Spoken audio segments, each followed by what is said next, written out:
And welcome to episode 197 of the Filthy Casual MMA Watch Party. I am Dr. Evil Genius, soon to be joined by the Charger retrieving Mrs. Evil. We have an early show. We have an early prediction for the card. Everybody's early. Well, the people that matter. The people that matter are early. So, mofos, how are we? As a matter of fact, guess who is awake when the sun is kind of sort of up? Like, who's happier than Dan Jensen? We're a close second.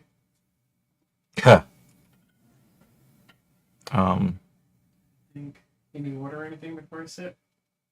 Do we have juice? Yeah, I think there's still iced tea.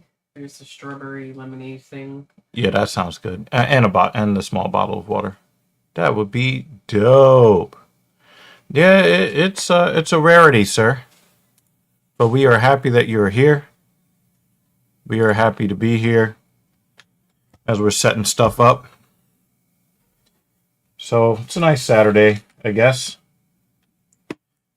We're trying to do productive things like entertain the peoples around the world.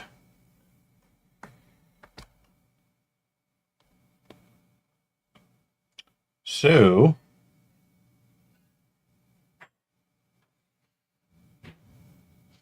we got a card.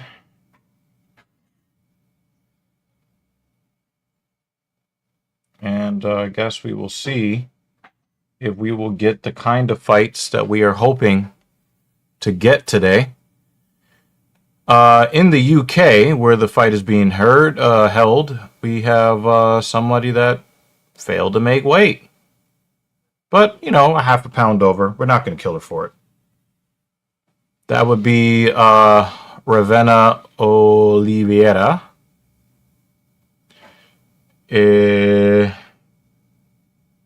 She missed by half a pound, so we're not going to kill her for it. But We'll kill the other one. Luana Carolina is she should be Kill the bottle. just absolutely ashamed of herself. I saw Miss Rock. No, not Miss Rock. I saw her opponent, Melissa Mullins. How upset that she was, and it looked like she was emaciated. It really, really looked like she was in a terrible amount of distress. Let's see if this charger works. It's probably not even plugged into anything.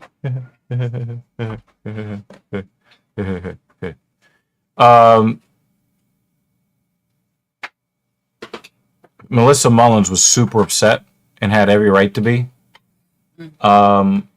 She looked like she was in really, really bad shape to make weight. And then for the fight to not even happen, I felt really bad for her.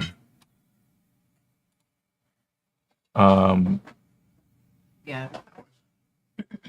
Let's check out Carolina's record, because I believe that she should be in danger of getting cut. I think she had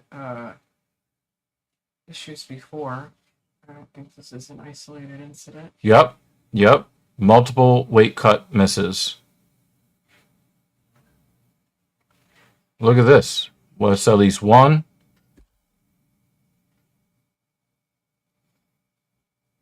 Then there is another one. There's at least three. Here. That's four.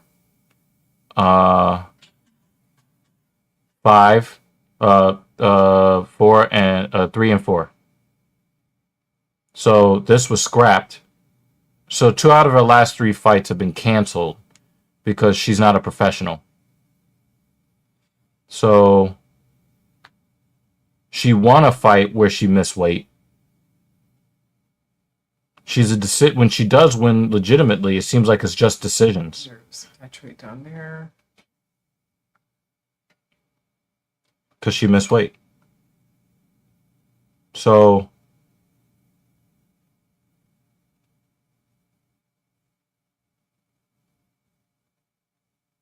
she had an illegal up kick that caused her to lose the fight, which she was probably going to lose anyway. Yeah, I think She's been in 3 different weight classes. I think it's time for her to be cut because this is ridiculous. It's absolutely ridiculous. It is unacceptable. She has fought at least twice and missed weight. She has had at least 2 fights canceled. Yeah, that was a very expensive half a pound, but I'm not going to get on her the way I get on a lot of these weight missers. Due in part because she's a woman, and women have issues, that we men don't really get or understand. So Hormones. yeah, exactly. So for me, I'm not going to a half a pound, and I don't know what she's going through in her life. I'm going to give her a break. But I don't give that break to the male fighters. Make weight. And I don't give it to Luana Carolina. She missed by 3 kilos. So more than 3 kilos, 3.5 kilos. Disgusting. She's got to go. And again, if this was just the first time it ever happened, then we can kind of say, you know what? But this is at least the 4th time. And this is the 2nd time she's missed so bad the fight was canceled. So we're going to need her to and she was given the opportunity go away. to fight in other weight classes, and kind of figure shit out if one weight class isn't working for you. Well, fuck that up too. Oliveira would be cute if she didn't look like she fought men every day.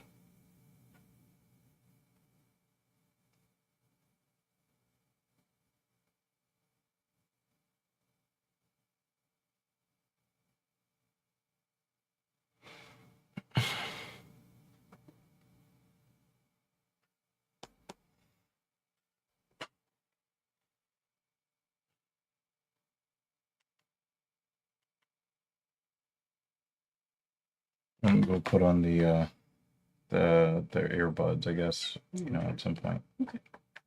How are you doing, Mrs. Evil? I can breathe out of both nostrils. Next week is our last show.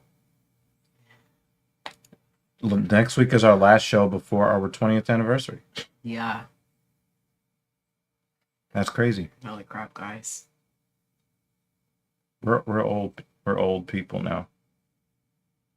Don't let Dan hear you say that.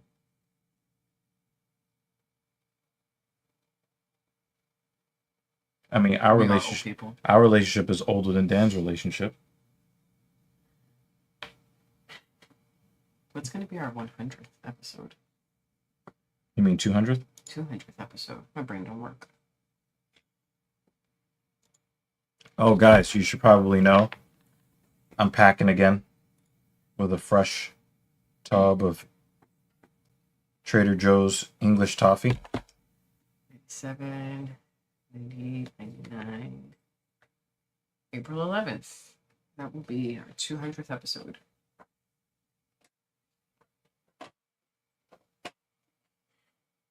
Nice.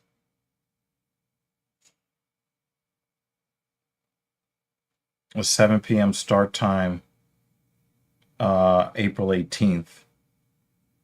Not loving that too much. But it's a fight night, so hopefully. But that's still pretty late. May 2nd is a 4 4 a.m. That's going to be fun.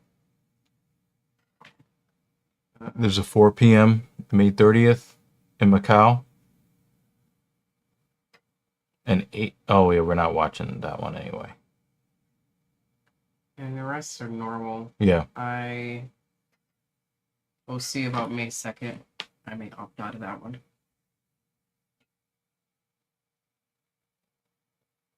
Or we can do a tag team. Maybe. Yeah. I can start the show. And you can take over. Play that one by ear. Yeah.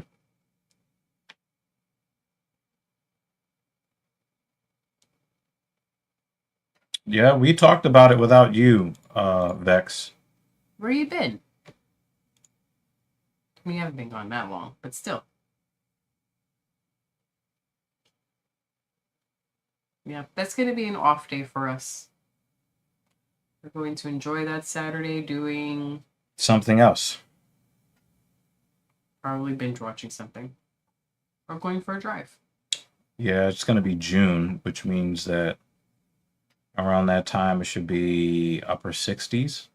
Around 8 p.m., upper 60s, low 70s. Mm-hmm.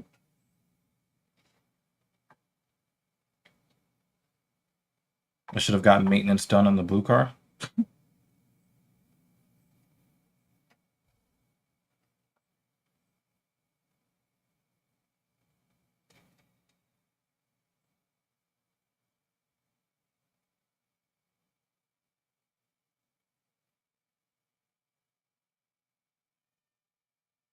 Dang, she gave her a 2-piece. Right at the buzzer. Yeah, and from what we understand, they had better matchups available to them. And they just didn't want them. So what are we gonna do?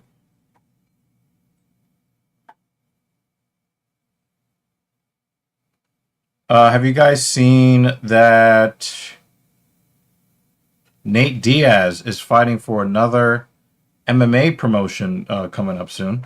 I did hear about that. I don't know too many details. I just heard that that's a thing. Mm-hmm. Yeah. I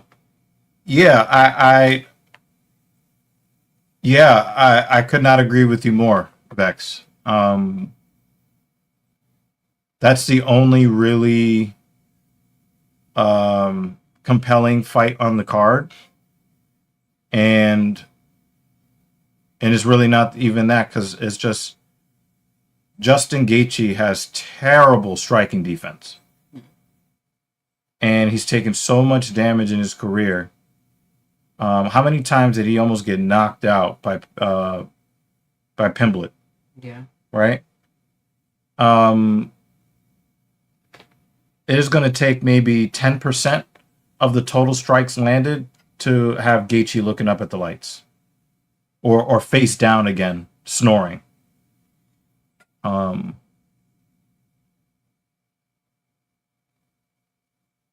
slammed her face into the cage.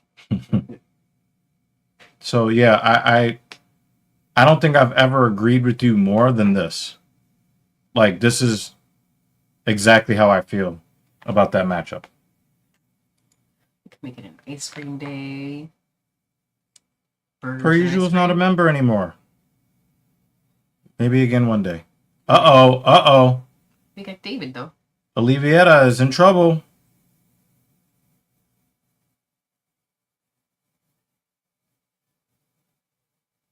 Don't throw that knee. Yeah, you can see she hesitated. She's getting drummed on. Was that a verbal tap out? Like, I heard her. Yeah, it looked like to the ref. Yeah, it looked like a verbal tap.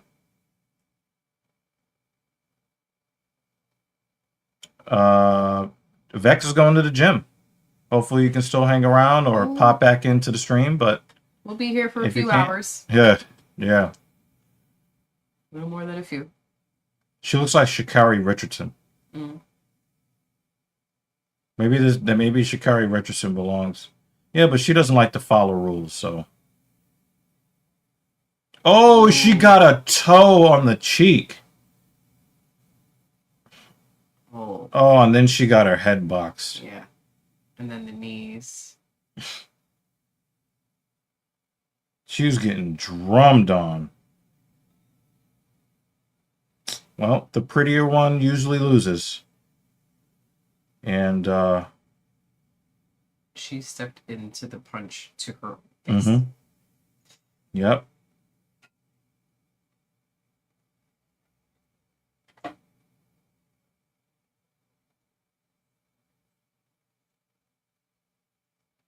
If you just looked at her from this part, just right here, you could think that was a dude. Yep. That is the outcome of this fight. She really did take a big toe right on the cheek. The way that her face kind of like flubbed was reminded me of when Chandler kicked Tony Ferguson, and his whole face just turned into mud. Yeah, that was crazy. But yeah, this is why you avoid choosing the prettier woman to win, because they usually lose.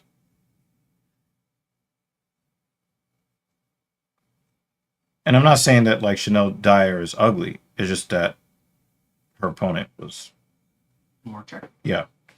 So, yeah. I thought that said UFC Kong Paramount. Yeah. Oh man.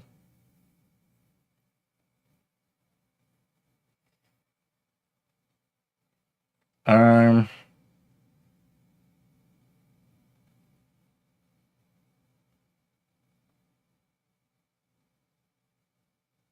She's not happy.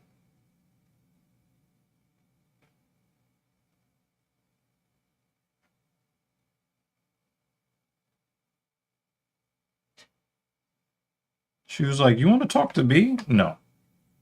We only talk to winners. Winners and retirees.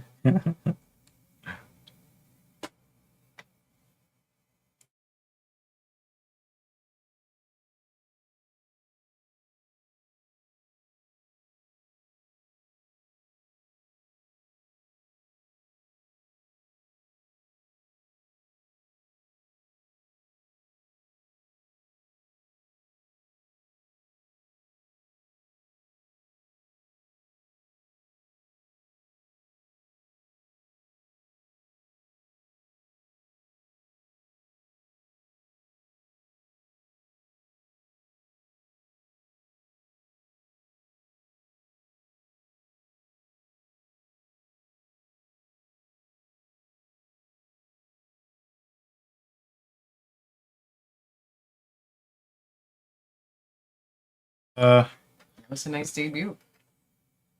I mean, maybe she'll actually get a contract with multiple fights on it.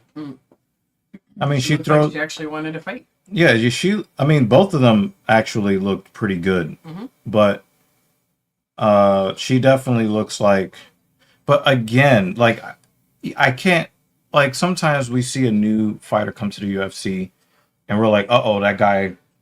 I want to see what he's able to do." Yeah. With a lot of the women fighters that come into the UFC, I don't even care because they'll run through everybody, get a championship match, and then suddenly forget how to fight. I know. And so it's like I can't even extrapolate what I think. Hope. I just seen it too many times. I know. I mean, super dominant women, and then Shevchenko gets in there dancing with her pistol tattoo on her side, and then they're like, they start shadowboxing. I cannot help but be really annoyed by that. I don't want to be annoyed by it, but they keep doing it to me. Yeah. So, I mean, what are we gonna do? 2 more hours before I could take my next batch of meds. Yeah, she is taking a precursor to methamphetamine. It's called Sudafed. I wonder if they changed their the way that they make Sudafed so that people can't crystal Sudafed themselves. I don't know. I can definitely feel better. And I can breathe. Yeah, we've all been various stages of illness since last week. But like the inflammation of my sinuses, it feels like I got punched in the forehead. So I could just feel it around my eyes, all around my eyes. It's probably not a good idea to speak in terms of domestic violence. Oh. Don't punch me in the forehead then.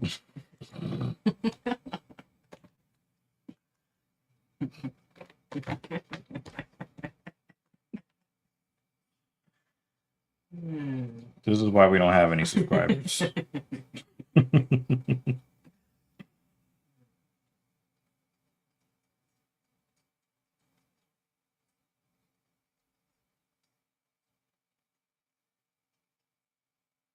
Playing 2 games and scoring no runs in 2 games.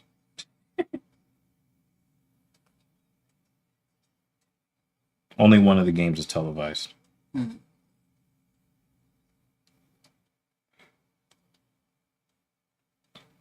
This dude's face is wild. His ears seem like they just naturally stick out like bat ears. Mm. So, I mean, he can't help that. But then his schnoz is all the way to the side. Like it's pointing that way. It's like a road map on his face. Yeah.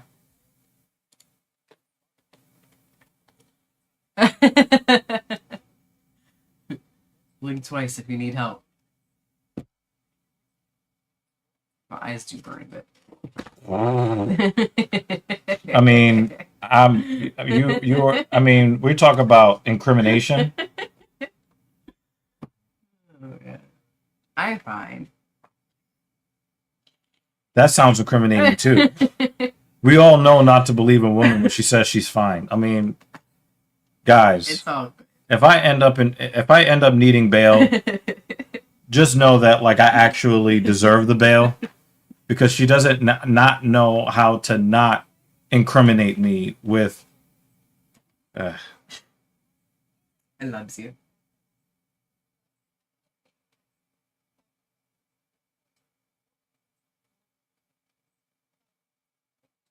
Wow, he hit a triple.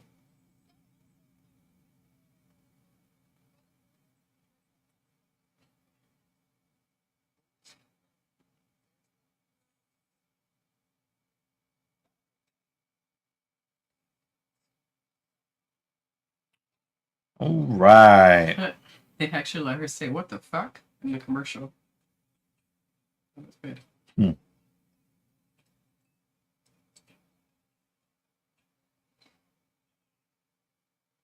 Was that a wild pitch? Oh, he balked.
God damn it.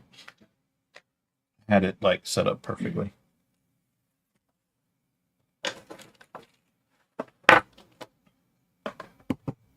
Ha.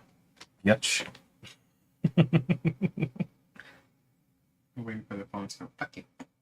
Just Yeah. face first. No, I was going to slide into this. He's gonna just Look at the schnoz. yeah, it's a roadmap. Mhm. He's proud of it too. But if he could take like a really nasty left hook in the right spot, it'll straighten his nose out. He has two different profiles. It's Two different. Face. He's Two Face. When you see from either side, it looks different. He's a different nationality on each side. It's in the right profession. Like I said, if he gets hit with just the proper left hook, I mean, if anybody's set like, it and what the forget it. fuck happened? You'd be like, MMA. Oh, okay. No, but if he get like I said, if he gets hit with a nice Mhm. left hook, set it and forget it. But once you take that shot, you have to like, all right, good, I'm done fighting. Yeah, Because then you take the right hook and it goes back to where it during was. his retirement. Like I only got into the UFC to fix my broken nose. I think this is a normal profile. The other side, you can tell something's off. Everybody's pointing down now. You're not Max Holloway. Stop.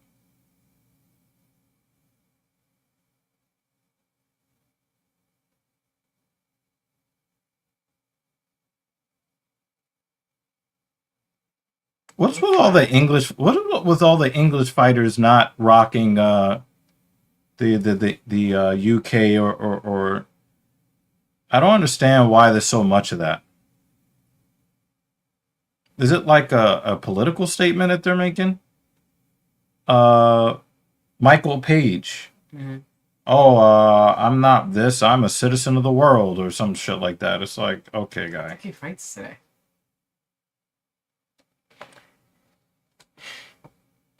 I mean, it would make sense. Yeah. Yeah. Why he is not the co-main or the main event, I have no clue. I don't think anybody wants to see Luke Riley or Michael Aswell before they want to see Michael Page. He should have been the co-main. I don't understand that. I understand why they would put Evloev and Murphy as the main because of the implications, but Michael Page behind two guys that we don't even have. Wiki pages. Yeah, we don't even have Wikipedia pages for you.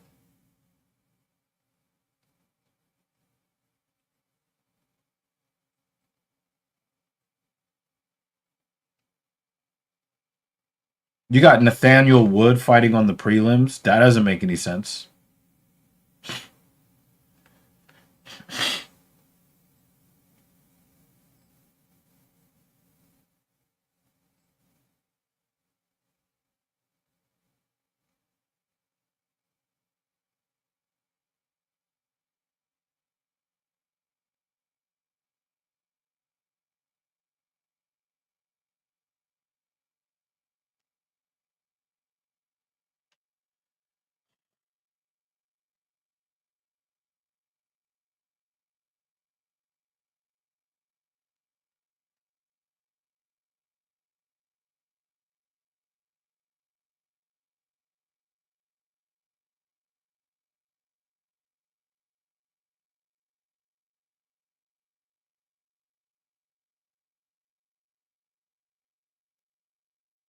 Rock is leading with that jab.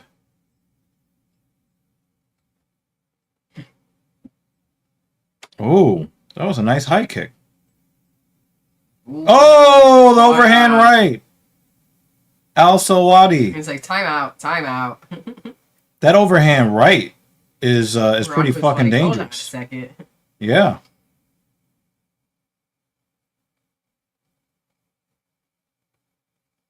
His face is already red.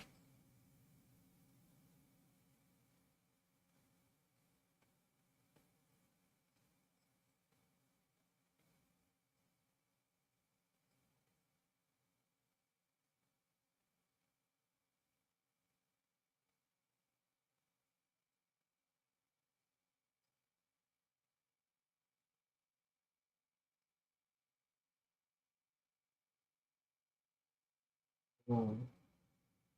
That was a nice kick. Got that shit way up there. Yeah, he can really move that leg.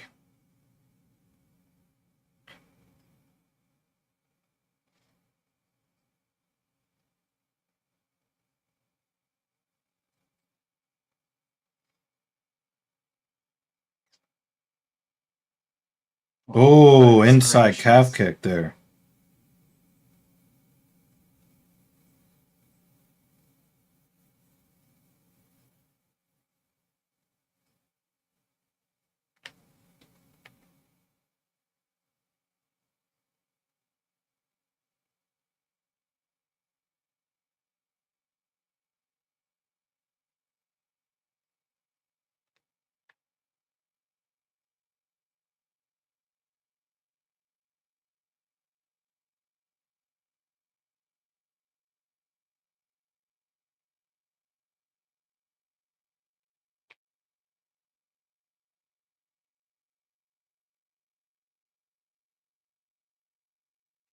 Ooh, that looked dangerous.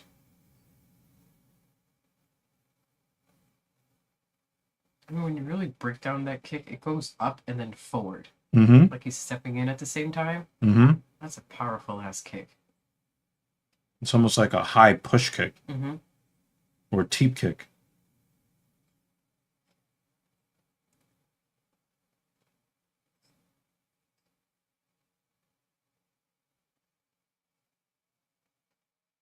Yep, we have a prediction for later tonight. All right. Howdy. What up, Crave? I'm gonna star that for later, and then check back to see if you were right. You got Al Salwati winning the first round. Oh, nice. I think it's a close round. Mm-hmm. I think it's a close round. It's difficult. Got a bloody nose. It's difficult for me to really go either way. Al Salwati definitely had his moments. I thought Rock was okay too. Does Rock steal the round with that takedown since it was Yeah, that's what I wonder. close? Yeah, Was because it it close enough where he could do that? right, exactly. Like I think that the takedown being scored for points reasons, because it's not like either one of them was like far and away better than the other in the striking department.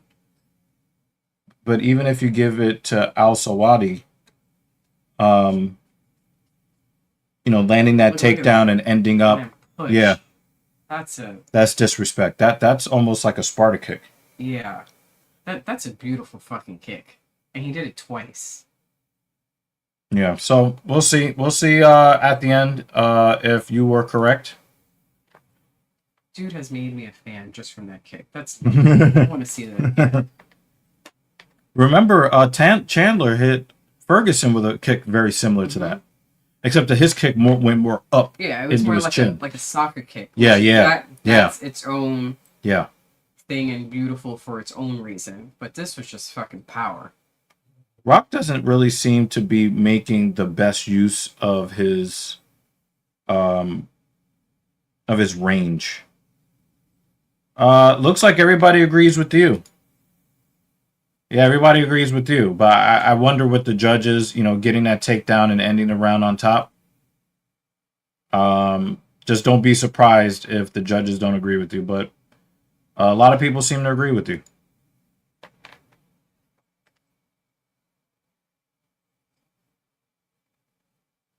Maybe we don't even go to the judges. Yeah, you see he's feinting that kick. Mm-hmm. Yep. But I think he feinted it too much because it ended up being a telegraph and Rock was able to completely defend against it. How is Rock getting jabbed to death when the reach disadvantage gotta be 3-4 inches? Like, come on, man.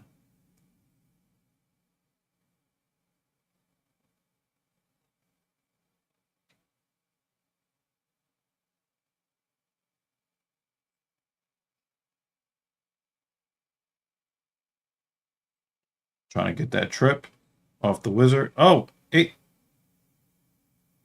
Can't give up your back here.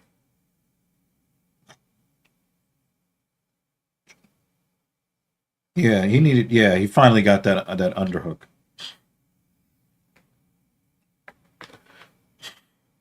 Now he's trying to go for the outside trip. So he could have thrown a knee, and that would have been like devastating. But he held his head for a moment, like, hold on. Yeah. Just kind of like a tie either clinch. line you up, line you up. Yeah. To me, Al Sawadi is starting to run away with it a little bit here in the second round. Nice left hand. He hesitated when he caught that kick. Mm-hmm. Thinking a little bit too much. Mm-hmm.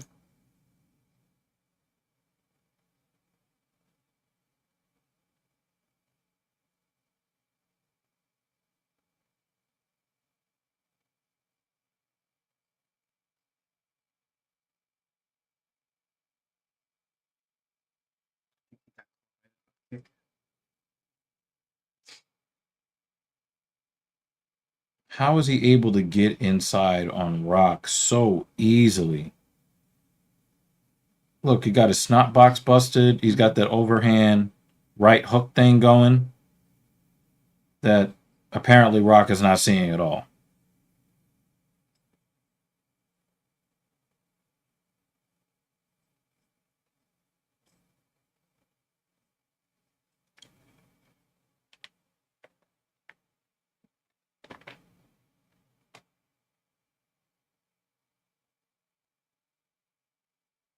Kick isn't as snappy anymore. He can get it back.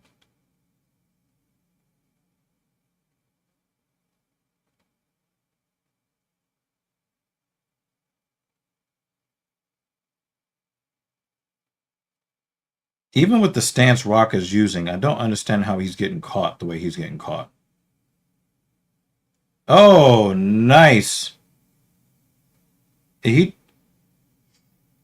Abdul Karim definitely saved himself from getting taken down there.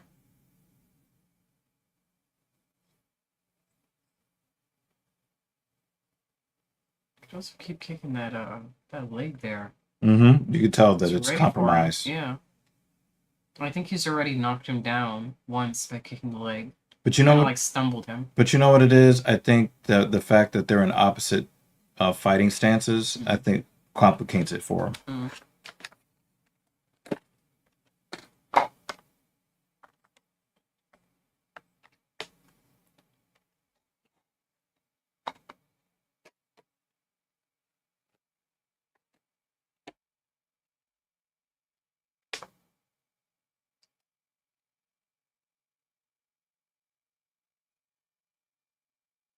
To be less hesitant in the next round.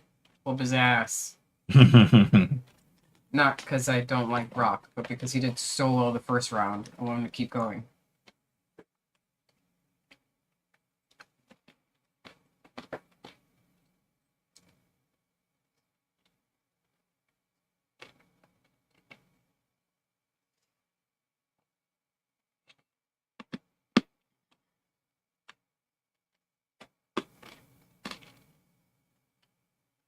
I think that was a strong Al Sawadi round.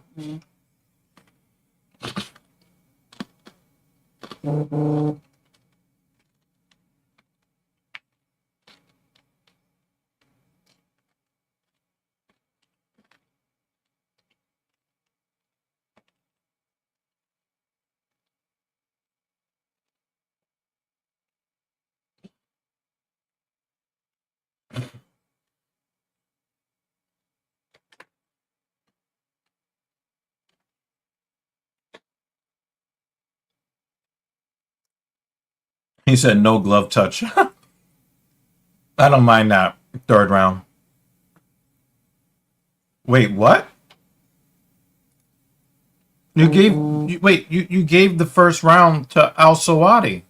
Why is it 1-1? I think it was pretty clear that Al Sawadi won round 2. I think you're starting to confuse me.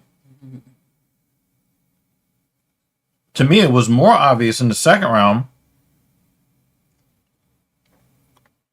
that Abdul Karim won the second round.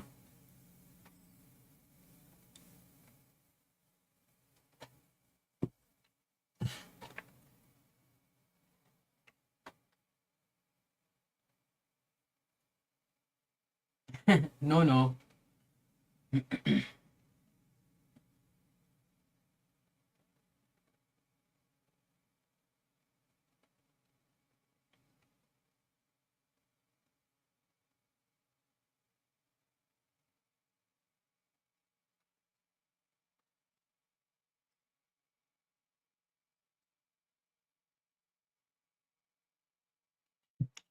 That that high kick looked like a jab. Mm, That's how easy that kick was for him. Why he's not using it, I have no clue. yeah. But he also has a significant reach advantage, and he's not fighting behind a jab. Rock seems to have a little more confidence now since he wasn't knocked out. Like he's felt the power and hasn't been knocked out. But then Abdul Karim is Mhm. pulling back. Mm-hmm. So this dude is getting confident. You're pulling back. Like Abdul Karim could totally win. You know who Rock is fighting like? He is fighting like Marlon Barrow. Mm. Like, is he going to start fighting at some point in this fight? In the third round? Oh, that right hand was disrespectful. Now he's starting to let it fly a little bit. Yeah. But you know what I think? Him missing, El Sawadi is making him miss. And I think it might be frustrating him a little bit.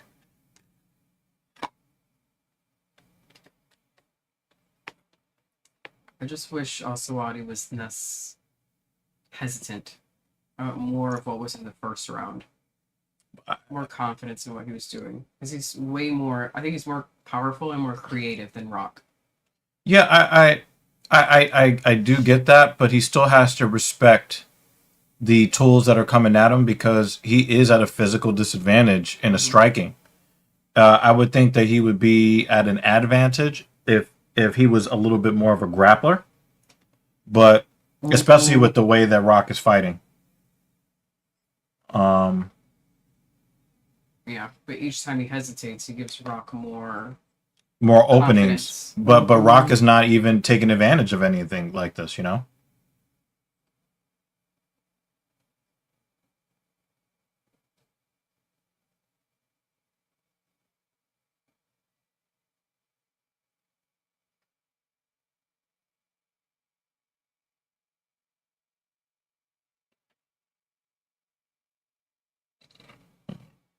So look, he's still not doing much. And the thing is, you can tell that he has the tools to be a professional fighter. Like, I can see the skills are there. The striking mechanics are very, very good. What is that? Oh, man. Ooh. He got flipped over so easily. Yeah, because he overcommitted.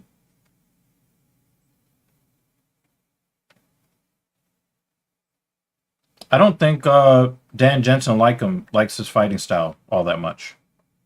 Do you get that impression?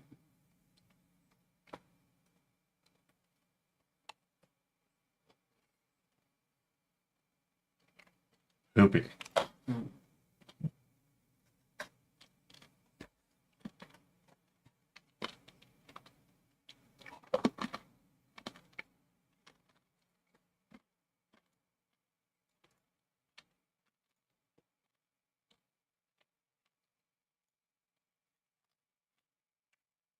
He's slowing down now. Maybe it just needs more time.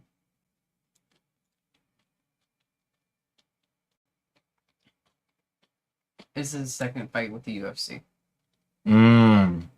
But his last fight was in 2024. Alright. I give him the benefit of the doubt. He seems like he could be fucking Yeah, he can be good. killer. Look at all these canceled fights.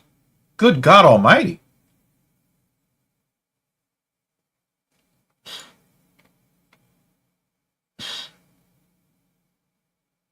Wait.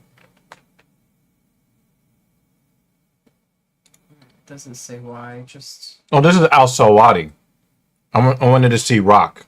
I'm looking up Al Sawadi because that's the guy I'm rooting for right now. Oh, well, he won the fight. Oh, Levitt withdrew. Oki withdrew. All of his opponents.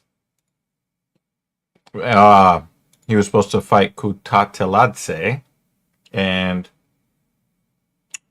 So all of the cancellations were out of his.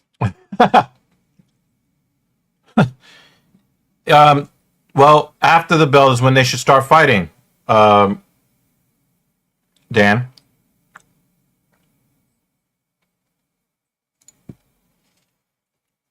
This is when it's happening right now. Mm-hmm.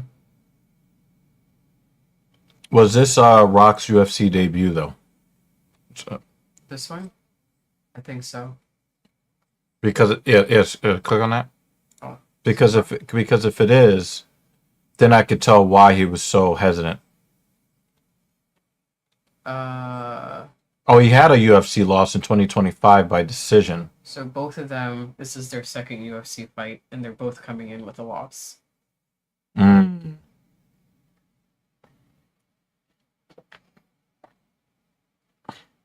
Why did he take off one glove? His hand hurts. We were looking at the guy's stats. Yeah. I wanted to see, like, is this his debut? What's up? So for both, this is their second fight with the UFC. This is now Rock's second loss with the UFC in his second fight. And the thing is, again, it looks like he has the tools to be successful. But both do, yeah. That was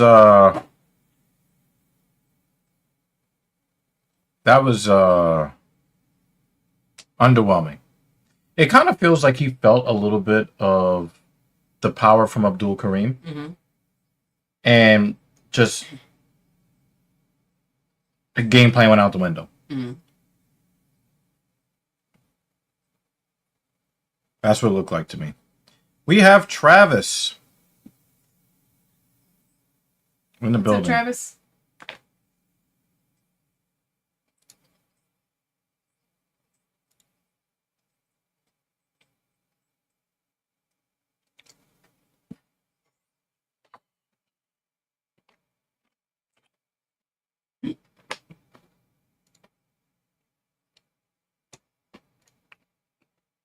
That's where I rub it.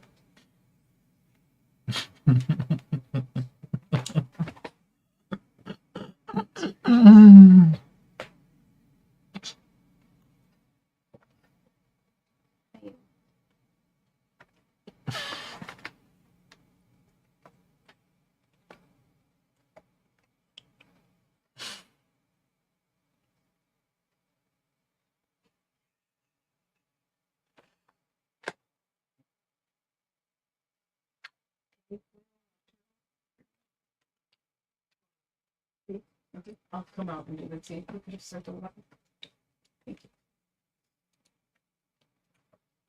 Yesterday, Rock walks over to Abdul, one hand extended like he wants to say hello. When Abdul extends his hand, then Rock pushes Abdul away with both. Come on, man. Well, there you go. That's why you didn't want to touch gloves in the octagon. That's whack. And you lost. I wish I would have known that before him. Fuck that guy. I like that karma usually gets them back when someone rejects in a rude manner the touching of gloves.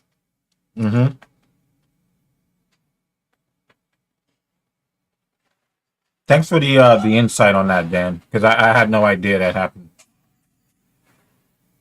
I thought you were talking about what just happened at the end of. No, you were saying yesterday at the ceremonial weigh-in. Yeah.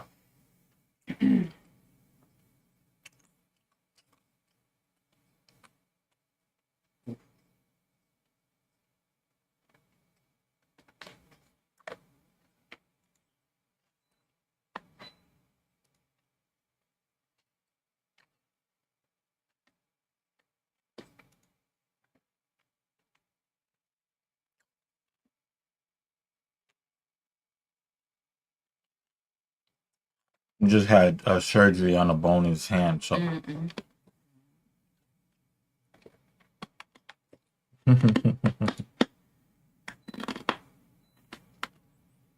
See ya.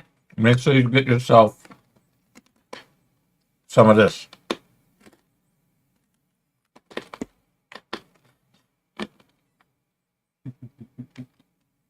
It's one of the fighters' ring names.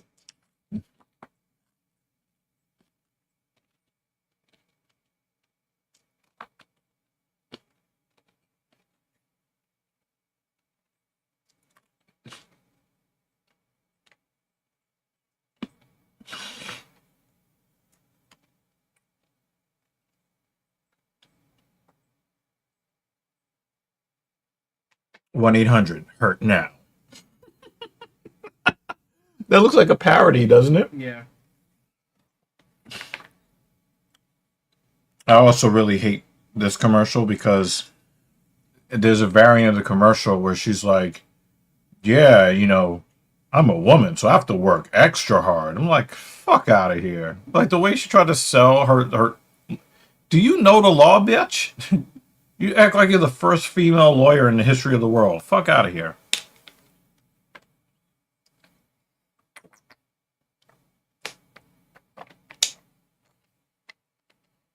Bitch, check the group chat.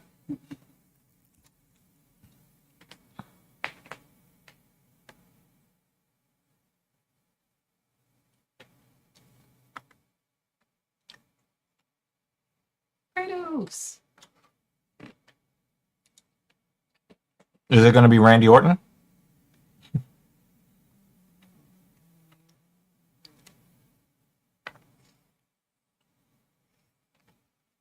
I'm trying to care about Randy Orton's heel turn. Oh, he's heel again. Nice. Oh, so you didn't know? Yeah. He turned heel exactly the same way John Cena did last year.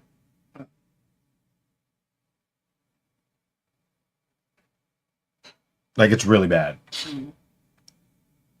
They made the mistake of putting a face versus a heel, so you're going to make one of them heel. Put a big ass orange bow on her head. But the problem is that people don't like Cody Rhodes. Mm. So Randy Orton is a heel, and now they're cheering. And the thing is, he's trying to like do.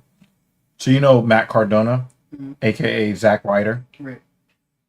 Everybody likes him, so they had Randy Orton beat the shit out of him, act like he was gonna apologize profusely, and then kicks him in the nether regions, RKO's him, and starts fucking him up. Mm-hmm.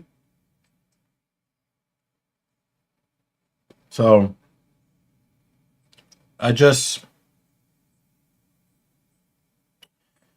like he's trying to escalate it. He was trying to say, mean things to the fans, and it just kept cheering louder. Mm-hmm. WWE has no clue what they're doing. Mm-hmm. Finally happened. Took a few messages though. Why is he doing this to me?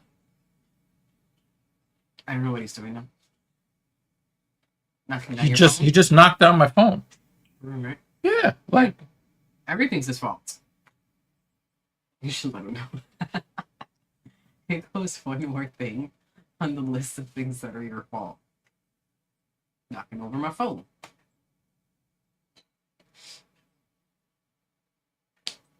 Okay.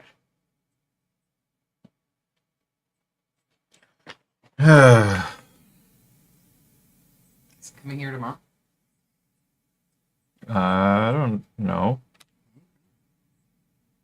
Said should be around tomorrow night. I think he said earlier. You tell me so I know what I'm doing on my way home. Yeah, I know. Okay. You're not getting rear-ended by a cab driver. Mm-hmm.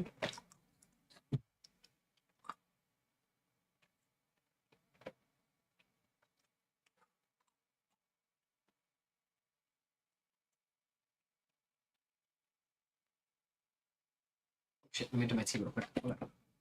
Right back. It is good to see you again, Kratos.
we were talking about this yesterday, and I can say with ease that 2026 is officially the worst year in human history.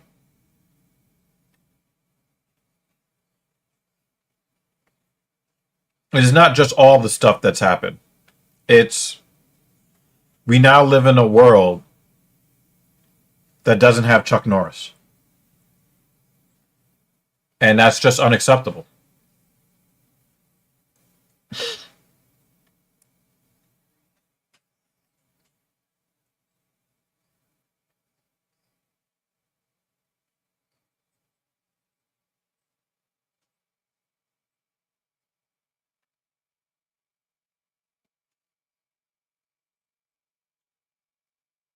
The meme king of the world is no longer with us, and it's unacceptable. Absolutely unacceptable.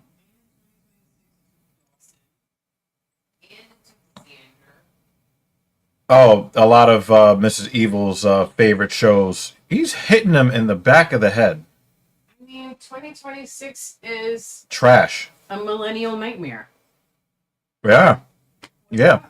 Yeah. Yep. Yeah, yeah, he's done. He's done. But he got hit in the back of the head a lot. I don't know about that one. I don't know if that was really a Windworth. So it looked like he was hitting dude in the back of the head a whole lot.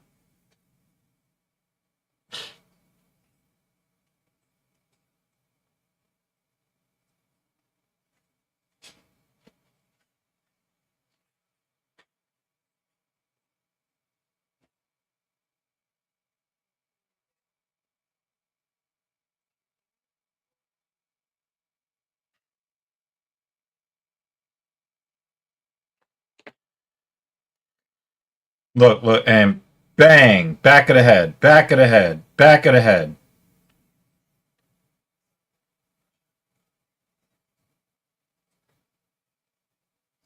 He must have gotten hit in the back of the head double digit times.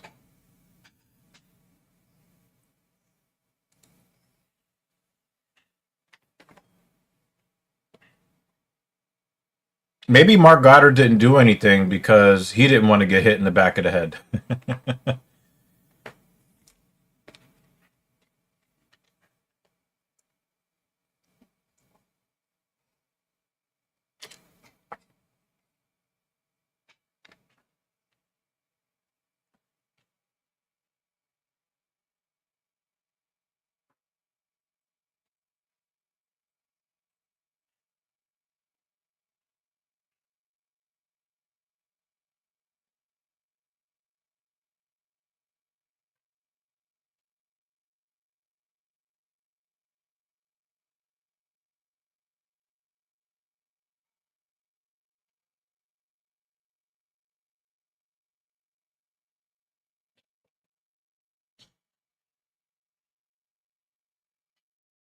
Yeah, I don't really love that the end of that fight too much.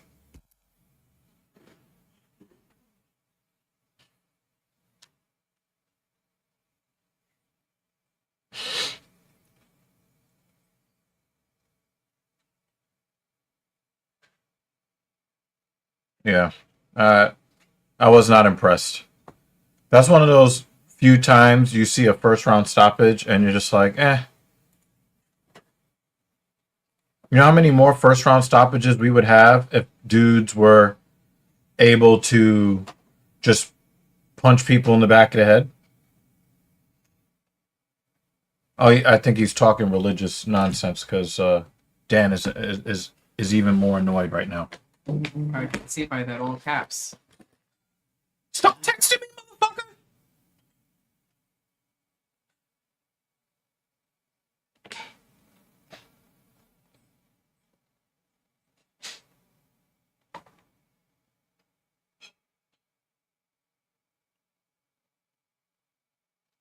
Just trying to watch baseball.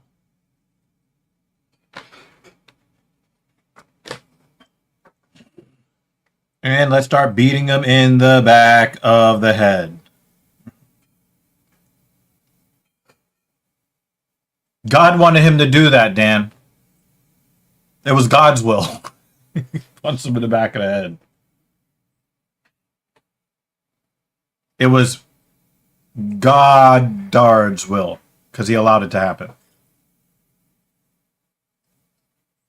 I'm just sipping my tea. She's not lying.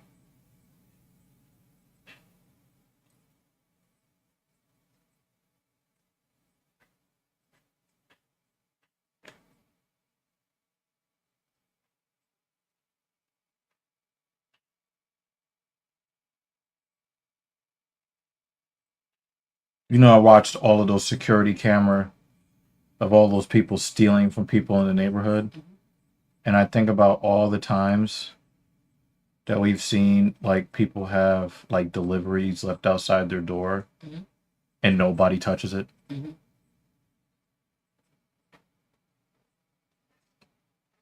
I left that TV that's on that wall actually sat outside this apartment door before we moved in for 2 days. Nobody touched it.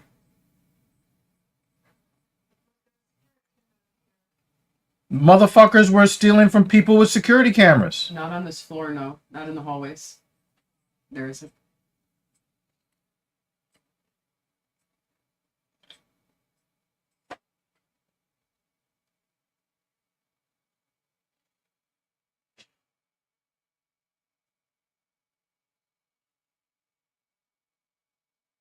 Like, Talkman is hurt.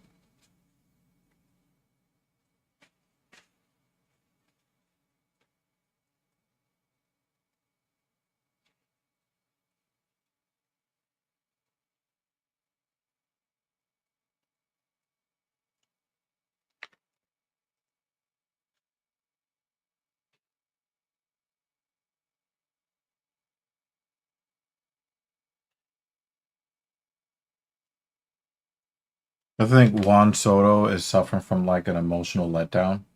Okay. He was in the WBC Mm-hmm. and he was like really amped up.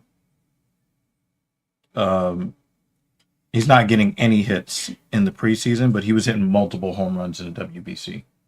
It just kind of feels like him going from that high leverage, you know, with the Dominican team. Everything is, you know, so exciting, and now he just comes back to spring training and it's just like womp, womp, womp. He looks actively disinterested.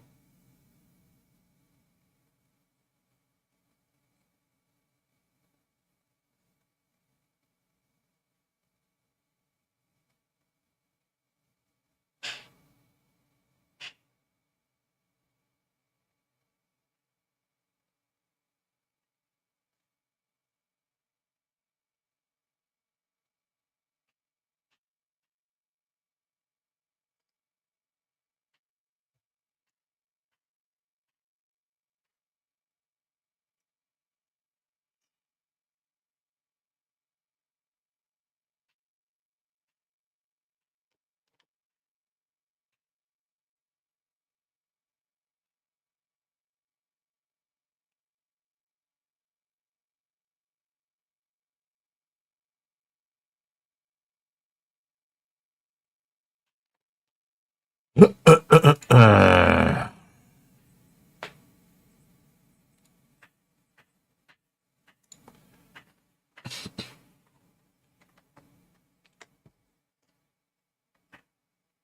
were we pointing at?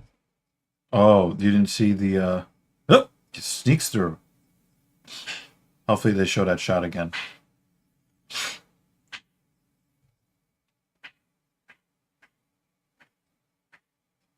It looks like the fielder overran that ground ball.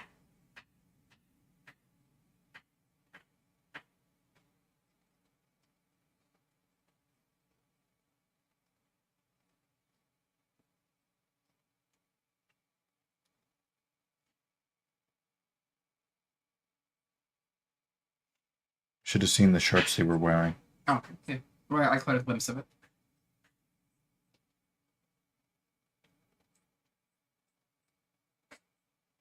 Would you like to say his name?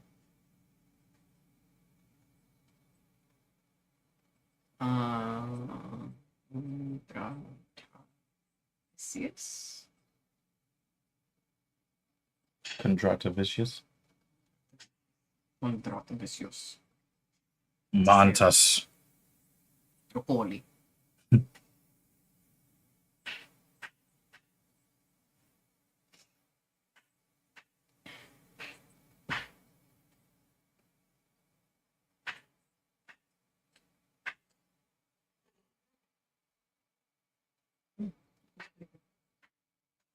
Lemons are underrated. I think people avoid lemons because of the acidity. Well, I got this one is a herbal. Oh, I got a couple of herbal teas. and verbal warnings. Mm. Verbals. It's good though, it's not spicy, like you would expect a ginger tea to be. Turmeric. I used to think it was called turmeric. It was like turmeric. Yeah, I think I've pronounced it both ways. Herbal turmeric.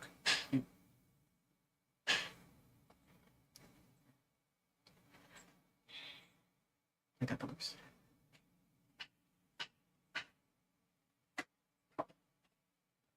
She's going to clean her sinuses. Yay.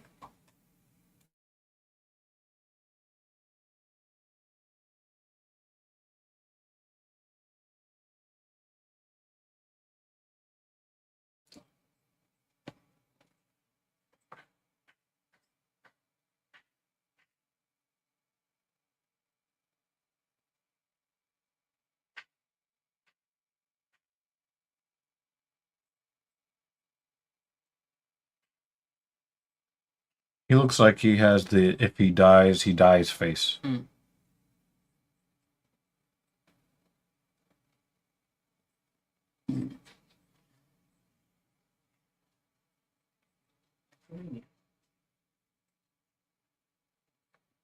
That's Ivan Drago. Mm. Mm-hmm.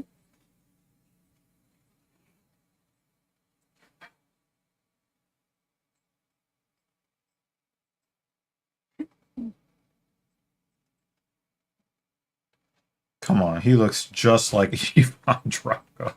2.0. For real.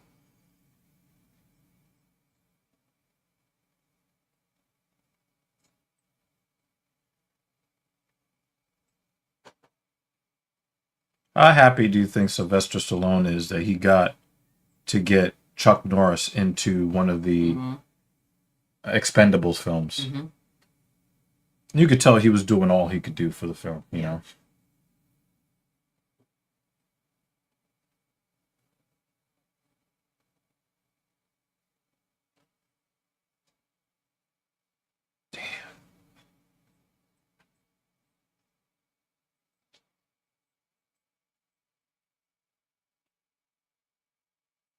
Ryan Fry.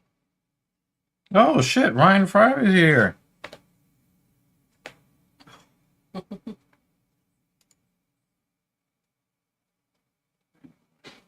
I know I stepped in it. Just the first go. Damn.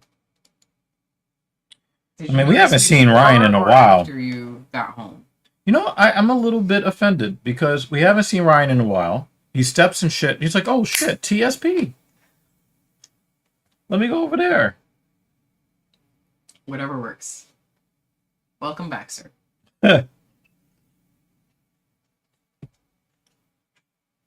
Should we tell Ryan the bad news? What's the bad news?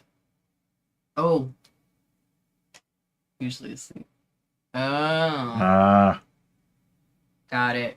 How is that going? And that's not your main gig, right? Is that secondary for some extra cash? That's tough.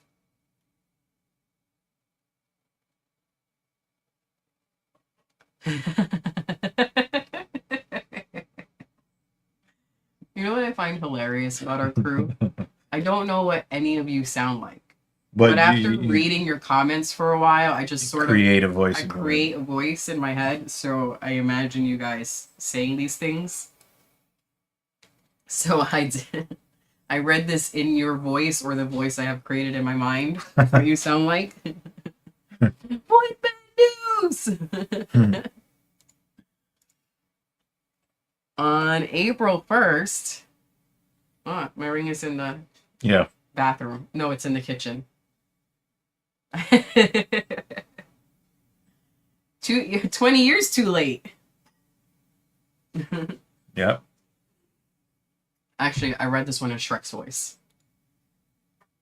Shrek 1. I read it That's in a lawyer's voice. When Shrek shows up late to the wedding, he's like, I object. And you're like, we already put past that part.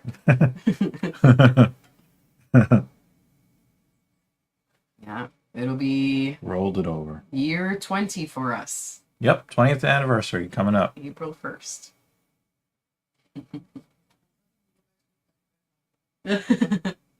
I've got a gray hair, actually. I've got one.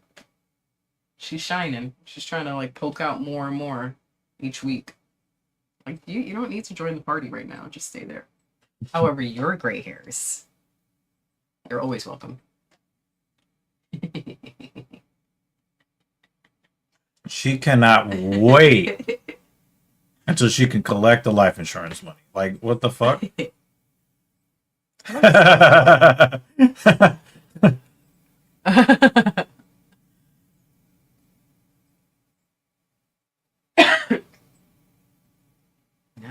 Swinging from the chandeliers.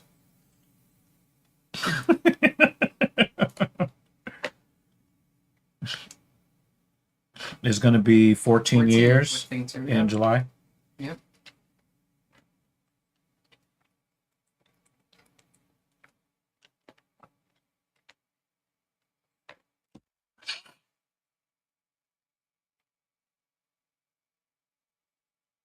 Yeah, look at his back.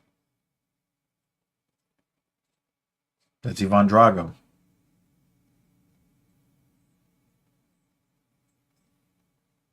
Oh, man. And Brandon Lee is around there somewhere. Yeah. I was just saying, this year is a millennial's nightmare. With the death. Yeah, Ryan is here. At least he was here. He said, I object and left. It's like, I'm going back to sleep.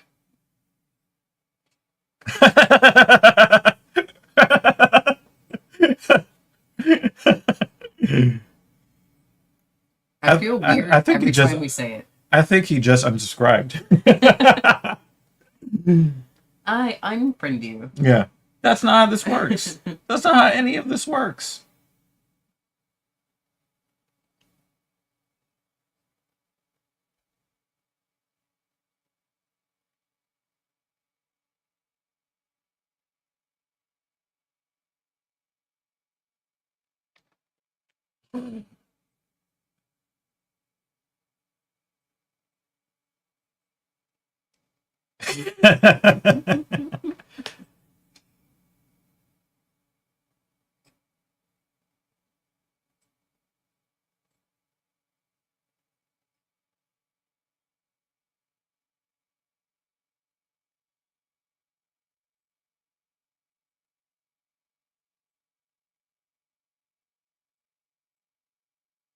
He looks like Ivan Drago. I know you heard me say that already, but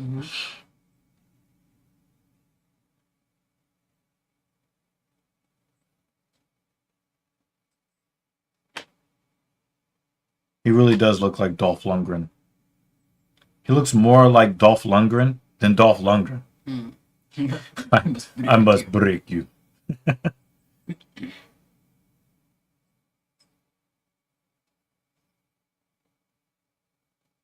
It's like somebody like made Dolph Lundgren young again with AI and then like put him in a cage. That's a 2.0. AI is ruining the world.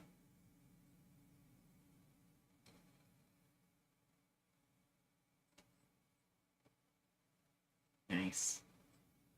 It's like no round two. I mean, there will be. He's really trying. To the extra strike. Mm-hmm.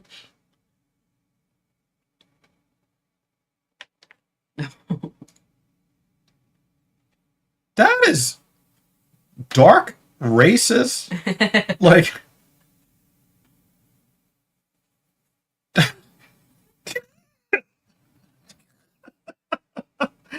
like, goddamn. Nah, what you should have did, you should have went the Mr. T route. So come on, little lady, let me show you real man. Insert gravelly voice. Well, you'll have to counter with the heel hook. And do it in the fashion that I enjoy. You really twist it, and then you yell out at the top of your lungs. Oh, yeah. Or I could do the Walls of Jericho. Yeah. Screaming chat. You're dependent on it.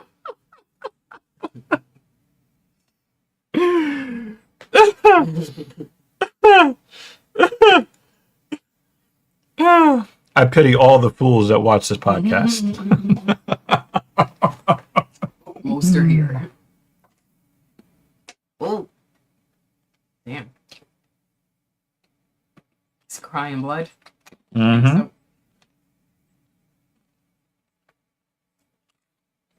Blood.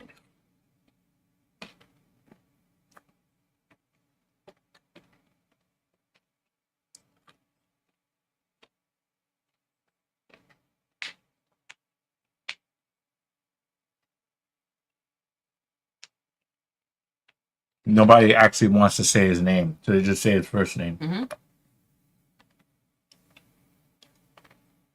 There's too much to type.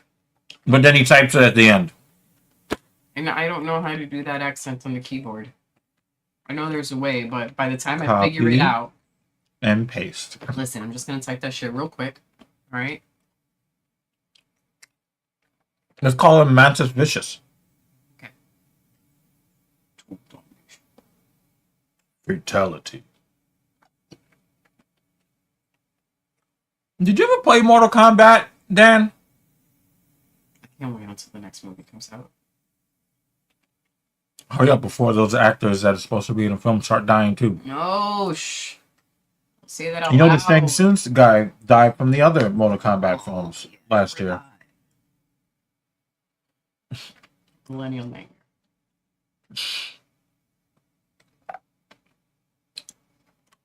He said Dan's too old for that. That's disrespectful.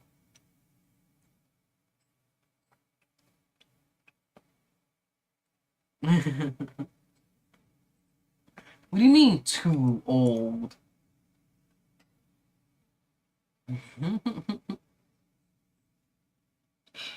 Block down or uppercut. Mm-hmm.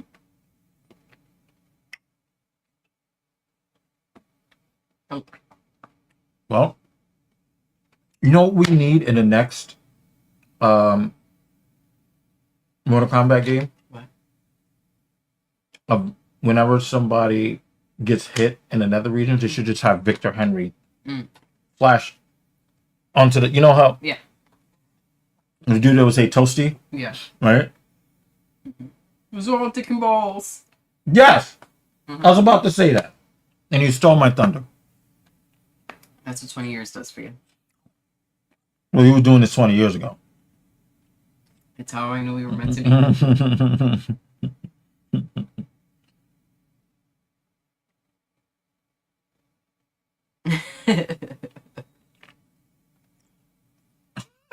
Sorry, Ryan. You know everybody talks about you when they see us getting too close. They bring you up.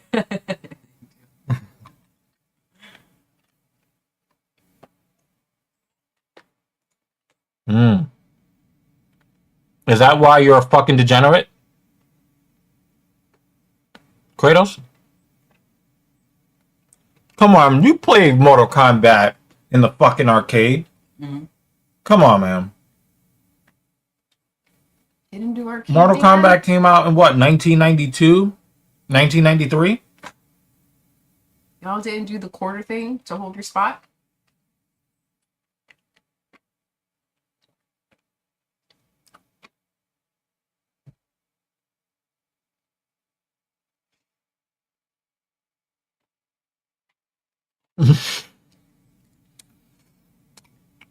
He went from your simp to your father. That's crazy. Like, come on, before you guys knee each other in the dick again. Yeah, I don't really care about this fight anymore. Slow down. Mm-hmm. We only played Counter-Strike. Come on, man. If you play Counter-Strike, you had to play Mortal Kombat. Come on, man.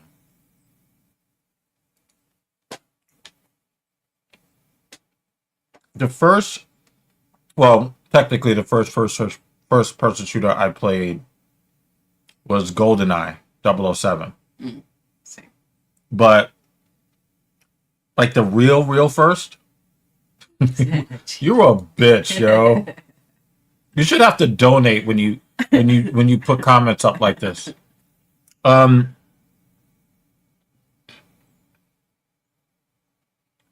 played this game called You're a bitch, yo.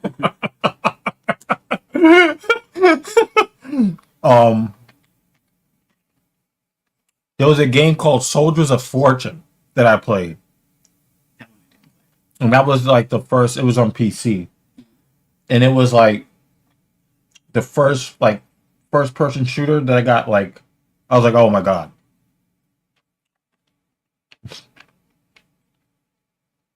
The rep is bored.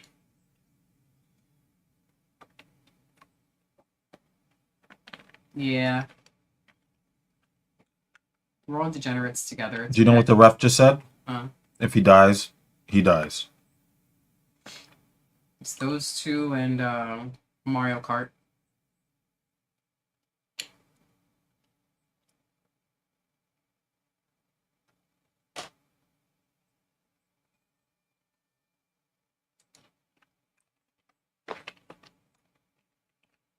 He was going for it, Travis. He was going for it.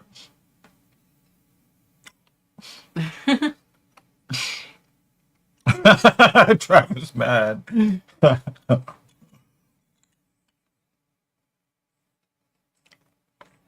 Guys, take yourselves down to Trader Joe's. She drinks coffee.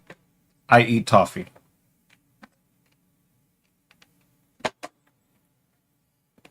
Man. Yeah, you need it, right? We need the English toffee.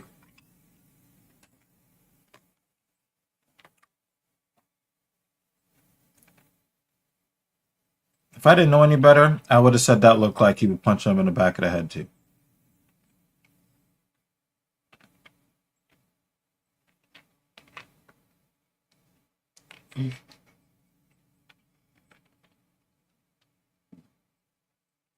You dumb. You're dumb. You are watching English MMA, though. True.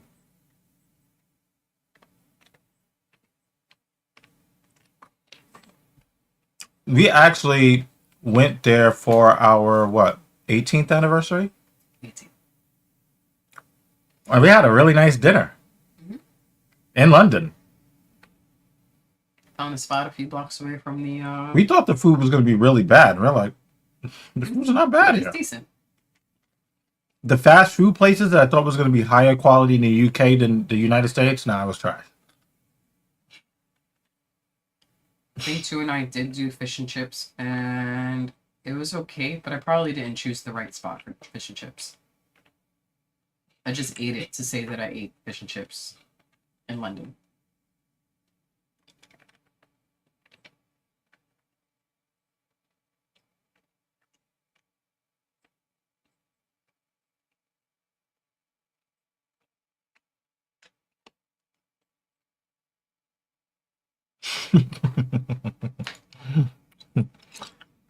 Mm-mm-mm. And you have to wear sunglasses.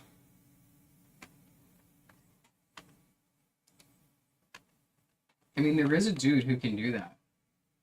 Well, there was 2 dudes who could do that. It's just one. Mm-hmm. When Jean-Claude Van Damme dies, that's Van gonna be. Damme. Listen, We're gonna all say Van Damme. FBI agents, I need you to keep an eye on Van Damme Mm-hmm. and make sure that he is protected. Mm-hmm.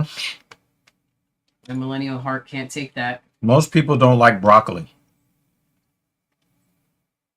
Is that what we were talking about? That's what we're talking about. Absolutely.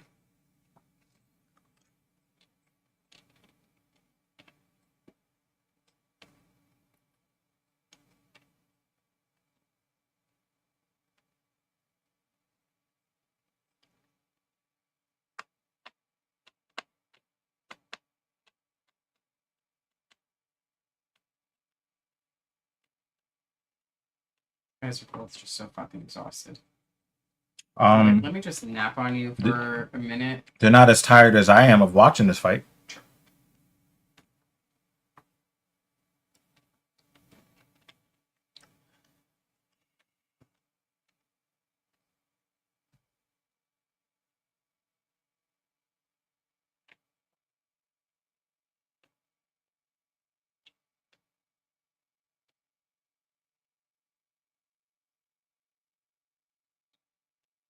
Might as well handle that before you forget.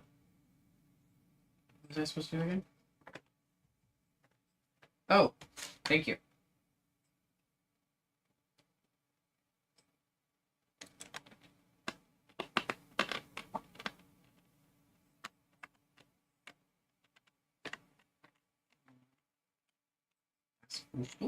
Toast it. Send oil.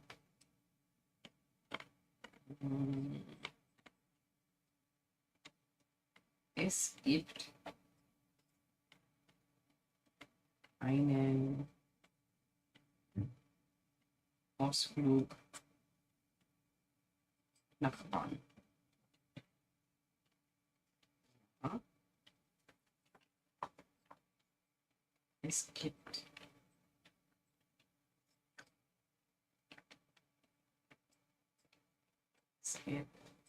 Prinzip. Skipped forever. Is there The fights have already started, iPixel. So what we do here, I think on the top of your screen, since you're on mobile, you will see which fight is actually going on at whichever point in the stream we're at. So if I take your comment off the screen, you will see that it is Mantas Kondratavicius versus Antonio Tricoli. That is the fight that is happening right now. It is the 4th fight on the card. And we got a Victor Henry. Wow. That was all dick and balls.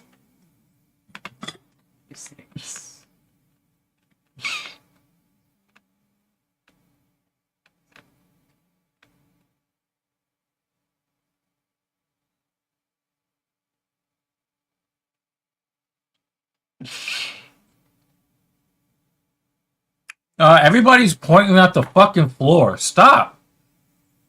Stop doing that. So yeah, we're in the prelims right now. What time is it? Main card starts at what? 4 p.m. our time? Mm-hmm. So it's about an hour and a half the main card starts. It is the, obviously, it is the, we'll say 2.5, 3 hours. It's about 4.5 hours from now. That fight should start by Pixel. But we will be sitting here watching, or trying to watch, every single fight on this card.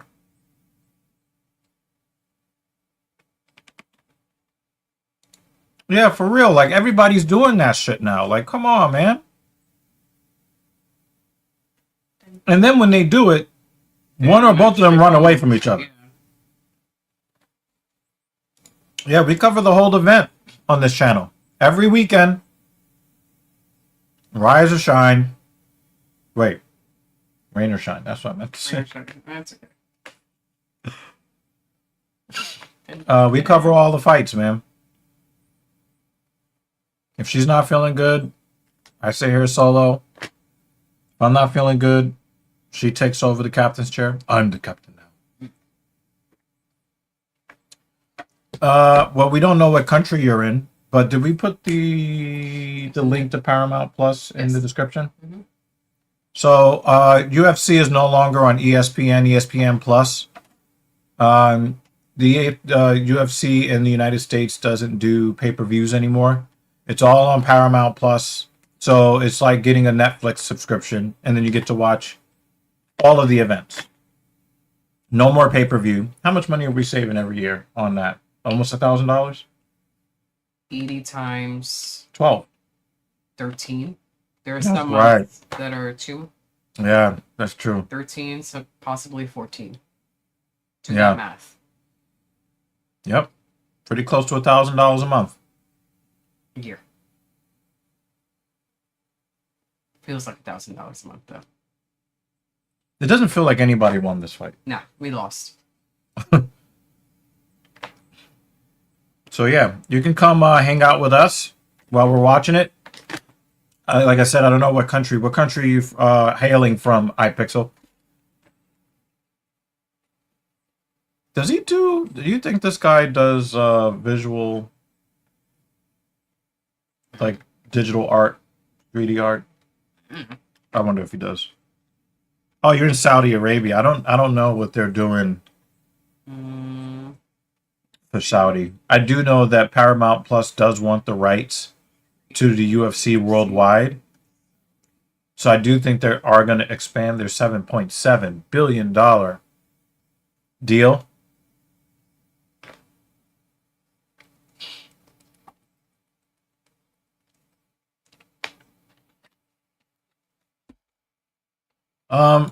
This is a very interesting situation. If I'm not mistaken, some overweight guy purchased an 8-ounce jar of her bathwater, I believe, and he drank it and ended up in the emergency room. So actually in Saudi Arabia, they have Stars Play Arabia, which might be how they stream. Stars Play Arabia?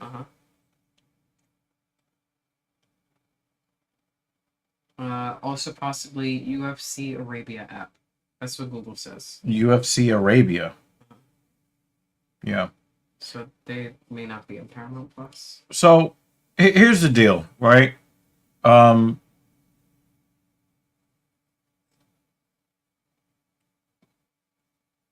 You want to be remembered in this world for having some sort of talent or some sort of intellectual contribution to society. And an intellectual could be artistic, it can be athletic, but something that leaves a mark in the world.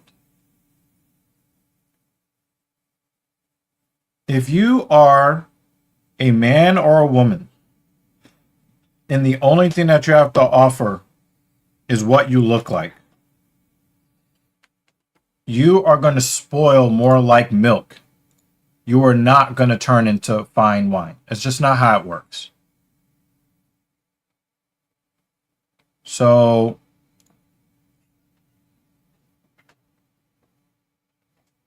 you have to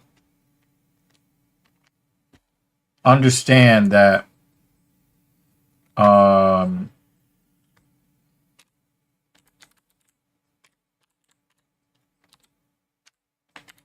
Don't mind me.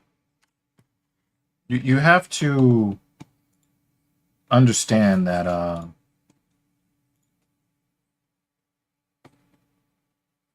you can't expect to have longevity in your relevance if your claim to fame is what you look like. Mm-hmm. And that's men and women. Men have a little bit more of a past because the preferences of women is to see older men.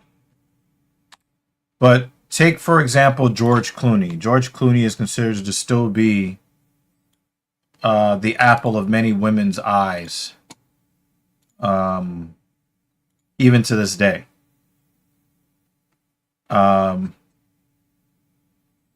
We'll get to the looks maxing thing in a bit. I think we talked about that a couple of weeks ago, but we'll get to that.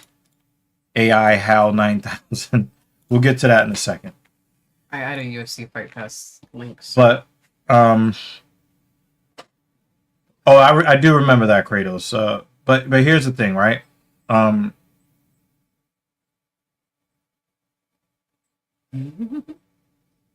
Reality is very unkind to young women because young women have been seen as the most valuable things on earth for so long that they cannot imagine a day where they grow older and people have had their fill of what they look like.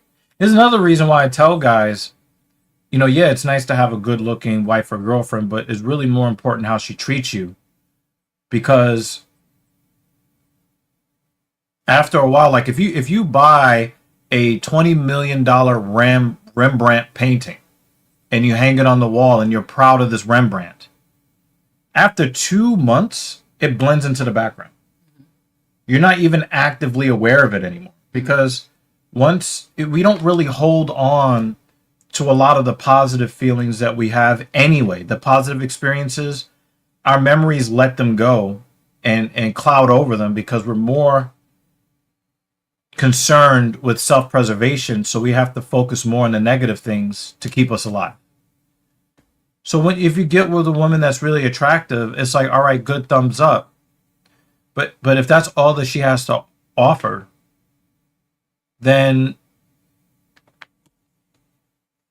she becomes disposable. And what ends up happening is, for a woman like Pokimane,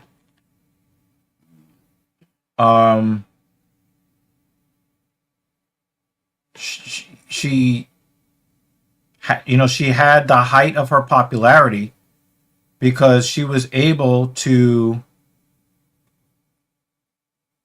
be the kind of attractive that we didn't normally see in those days.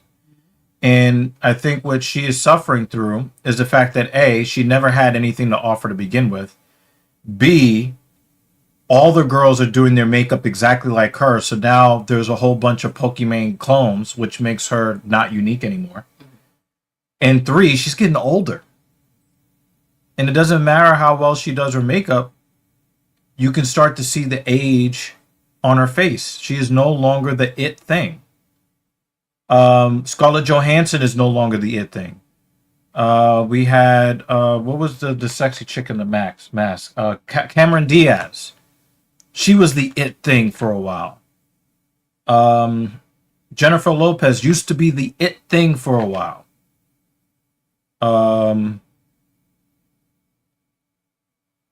Nicole Kidman. The thing is that when they say beauty is fleeting, they're not lying. So Kidman's work though recently, she's not really doing like the pretty thing as much anymore. She's doing like the shows that she's putting on is excellent work. Do you know why? Because she took the money that she made being pretty and went and purchased some fucking skills. She's like, I love her shows. She actually looks like an actress now, right? And some of them are like dark stories that you don't expect Nicole Kidman to be in. Yeah. Some good shit. Yeah. Exactly. Right? Like, we've kind of fallen out of love with Halle Berry, right? But we had to give her props because of the action scenes that her own stunts that she completed in John Wick 3. Really well done. But you know who's not even impressed with that? Men. She's still single. She might be one of the most beautiful women that ever lived and cannot keep a man.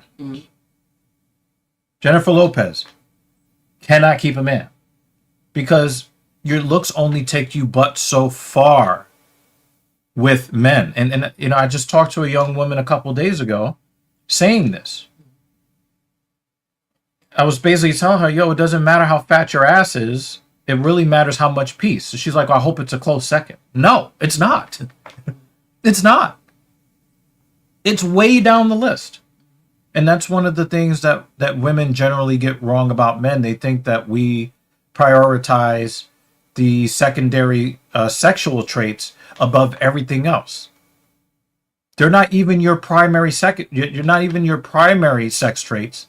They can't be the primary traits we care about. So, you know, sex sells only for a little bit. And with Pokimane, she has a bunch of things. But then Travis, you'd be a miserable, sad. Oh, that's right. You already are. Right? Like, I've known a lot of guys. And the thing is, you might be joking when you say this, right? But there's a lot of guys that feel like this. But these are also the same guys that complain to me about how women are this and that. And it's like, no, that's the woman you chose. You chose that type of woman. And the thing is, and I've said this to a lot of guys, if you get with a woman for her ass and she has poor character and poor interpersonal skills, you can't get mad at her for not having those things because that's not why you chose her. Like when a chick chases after an NBA player and then clutches her pearls because he had sex with some chick on the road, you knew who he was. I'm not trying to hear that shit. So, you know, I think that, as they age, you know, people kind of had their fill of whatever these chicks look like. That's why I think like the OnlyFans thing is so dumb. Because like a lot of chicks were actually getting mad in the heyday of OF. They were getting mad because guys would, you know, rent out their naked bodies for like $3.99 a month. And then they would take the footage and then put it on the hub. So that everybody else could watch for free. Yeah. Like, so, you know, to me, it's just, there's an expiration date. And in the grand scheme of things, a man's start date is usually around the age of a woman's expiration date as far as society holding them in high esteem. So, I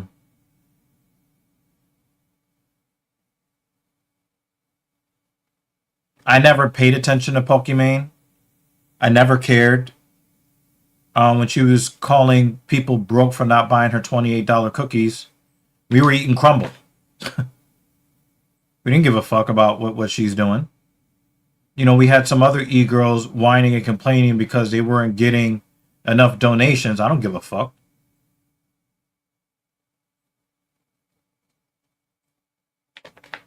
AI How 9000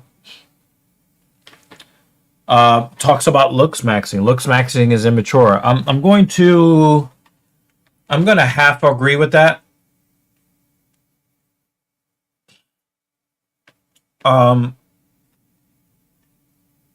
But where I'm going to disagree with you on this, sir, or, you know, robot machine, is that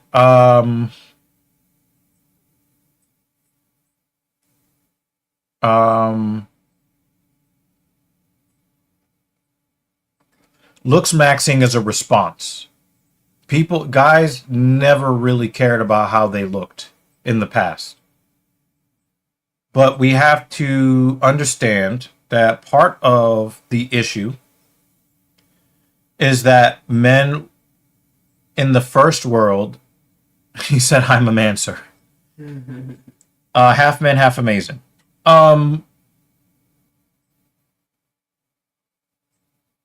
Men have built the modern world so effectively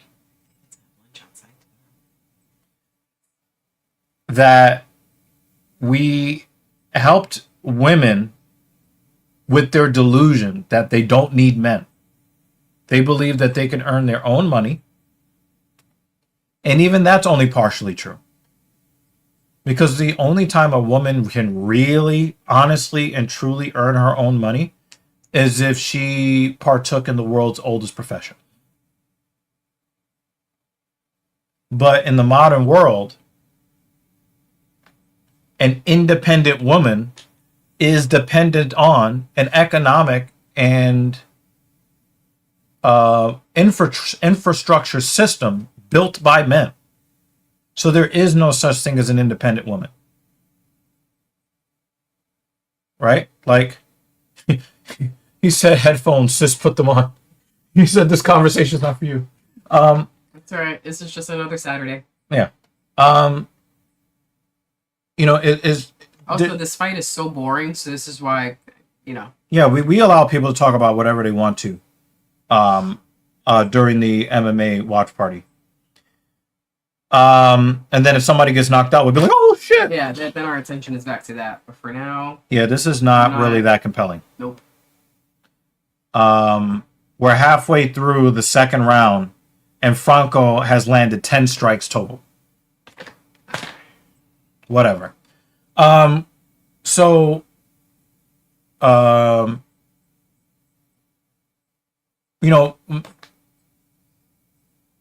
have this delusion that women can actually be earners and breadwinners all on their own with nobody's help.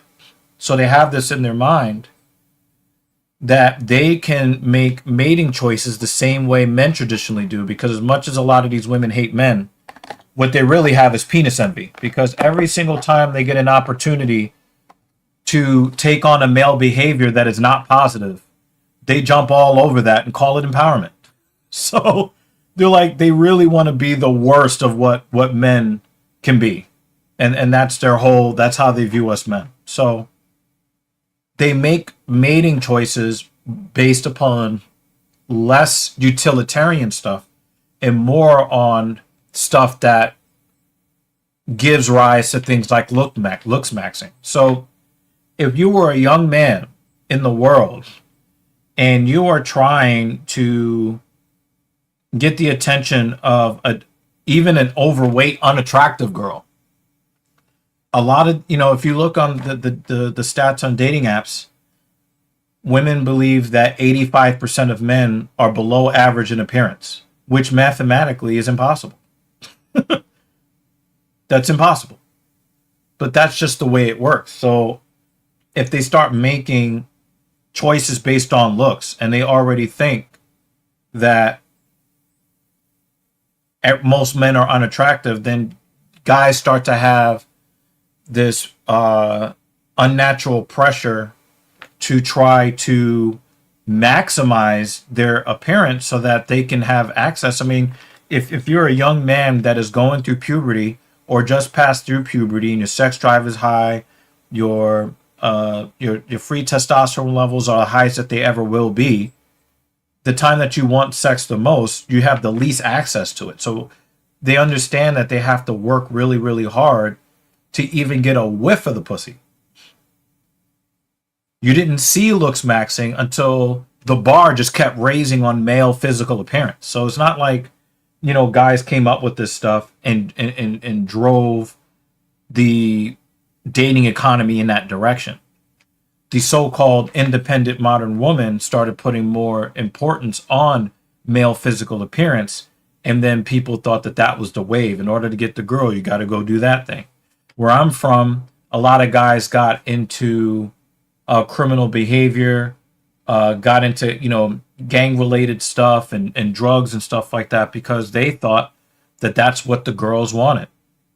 And a lot of guys, you will never see an era in human history where men didn't do ridiculously stupid things to try to get the attention of women. And it just so happens that in this era, with the Z generation, that for them to get this is true. This is true. We can't deny this, which is why I've been saying for a long time on this podcast that men should only give attention to the women that they're attracted to and limit that attention to only the women that they're attracted to. Because, it's been said, and we guys know this to be true, that a guy who is a 10 out of 10 will still fuck a 2 out of 10. But the problem is that 2 out of 10, if she takes a protein shot against her tonsils on a slow Tuesday, she now thinks she's a 10 because a 10 bust in her mouth. So she now thinks she's a 10, and a 4 walks around and sees her, and he knows that as a 4, the best he can do is a 2. But he goes up to the 2, and she thinks she's a 10, and now we've got civil unrest. So that's why, attractive guys should just stick with the attractive girls. If guys chose girls the way girls choose guys, then we would have a dating arena that was a little bit more balanced. But if you're a man and you don't have standards, not only are you fucking it up for yourself, but you're fucking it up for yourself. 5 deuces equals 1 dime. I'm done. I think it's time to close the stream. I'm done. But no, but the thing is, like, that kind of thinking is part of the reason why men in modern society get very little respect, even though we deserve a lot more respect than we get. So, I would, for me, even if I see a girl that's slightly overweight and I think she's cute, I think long and hard before swiping right. I think long and hard, and then I'm just like, you know what? I got to keep the standard up, and I swipe left. I worked really, really hard to get a really nice physique in my advanced age. If she's not a naturally attractive girl that worked for her physique like I did, I'm not interested. Even when I'm interested, I'm still not interested. So, when it comes to the Pokemeans of the world and the looks maxers, it's really more of an issue of what does the rise of these trends and the rise in popularity of this content creator or that content creator, what it is basically giving you a view, or it's a microcosm of what the state of society and where we're at. So if you see young men looks maxing, well, young women are prioritizing form over function. And that's not conducive to a cohesive society, which is why everybody's single now, except for us. Everybody's single except for us. So, if guys just kind of told the truth with their penises, not with their mouths on social media, we would have an environment that would make a whole lot more sense. Look at these two guys hugging. It's been a boring 15 minutes. This fight is awful. Yeah, so I just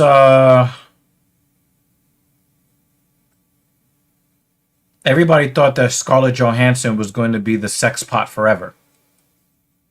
Well, fucking Chuck Norris didn't even live forever. You think a woman's physical attractiveness? Come on, man. Well, Dana White tries hard to not pay these guys. That's the problem. That's the problem. He tries hard to not pay them. Now, again, I got to give the UFC credit where credit is due. They changed the bonus structure, and they're going in the right direction. But I cannot understand that after the first card of the year, nobody wants to go for a finish. What's that about? That English black chick got at least 25,000. Mm-hmm. Give her some credit. Did he just? Yeah. Are they in a shoving match? This is awful. This is awful. Pinto needs to be cut. This is right behind the match where both dudes gassed out. Spent the rest of the time taking a nap on each other. This fight sucks. It's time for me to take my medicine. No, don't take the NyQuil. Don't take the NyQuil. Yeah. I'm going to disagree with you on this, Hal. And people get really upset when I disagree with them, but the economics do not lie. Number one, UFC MMA fighters are wildly underpaid for what they do and the risks that they put on when you compare the amount of revenue that they generate for management, for TKO as a publicly traded company. Number two, when you're talking about professional athletes, you are talking about a class of either employees or independent contractor that is unique to most American workers in that they are not only the employee, they are also the product. So for instance, if I worked at Amazon filling boxes, the product is whatever is in the box. I am the worker, and without me putting the product in the box and the label going on the box, then the customer doesn't get the product, so the employer needs me. But employers are figuring out that they need the product to be manufactured and then the product to be shipped out. Because that's really what the customer is looking for. The customer is not thinking about the person that packed the box. They're thinking about when they're going to get what's in the box. Mm-hmm. So now they have AI. We have AI HAL 9000 right here. They have AI plus robotics. AI plus robotics is not only going to handle the manufacture, but also the delivery of said products. Now, people think that the price of these products are going to go down because the overhead costs are going to go down. So people are not really worried about that because they paid not for the utility of the employee, but for the function of the product itself. Now, when you are talking about professional athletes, the employee is also the product. So if you want to generate revenue and you want to split revenue, you have to understand that the athlete is at least 2/3 of your whole operation. 1/3 of it would be whoever the investors are, whoever is the owner, whoever is risking the capital in the hunt for profit. But if you took away the employee, you also take away the product. If you take away the product, you also took away the employee. So without the athlete, and you look at how much money, and that's why they say, whenever Major League Baseball has a lockout, a strike, or any kind of work stoppage, people get mad at the athlete. And they say, well, and then some people are really cynical and they say, well, it's billionaires arguing with millionaires. But the billionaires are not the people that we pay our money to see. When we pay Paramount Plus, were we using Paramount Plus before the UFC? Do we watch UFC to watch Donald Trump be shown 25 times? Do we watch UFC to watch Dana White? No, we watch this for the fighters. So we would not have Paramount Plus would not be getting the money that they're getting from us without the fighters. Mm-hmm. The fighters are why we watch, not the proprietors. So that's why I believe that when it comes to revenue share, oh, we got Lewis Rossman in this. Lewis is coming to us from the vertical screen. What's up, Lewis? Howdy, sir. Good to see you. Hey, Lewis, I got to tell you, man, everywhere I go on YouTube, Clippy. I see Clippies everywhere. So shout out to you, salute to you. It's good to have Lewis pop up in the in the. It's crazy how we have less than 3,000 subscribers and a 2.5 million subscriber content creator just moseys on in.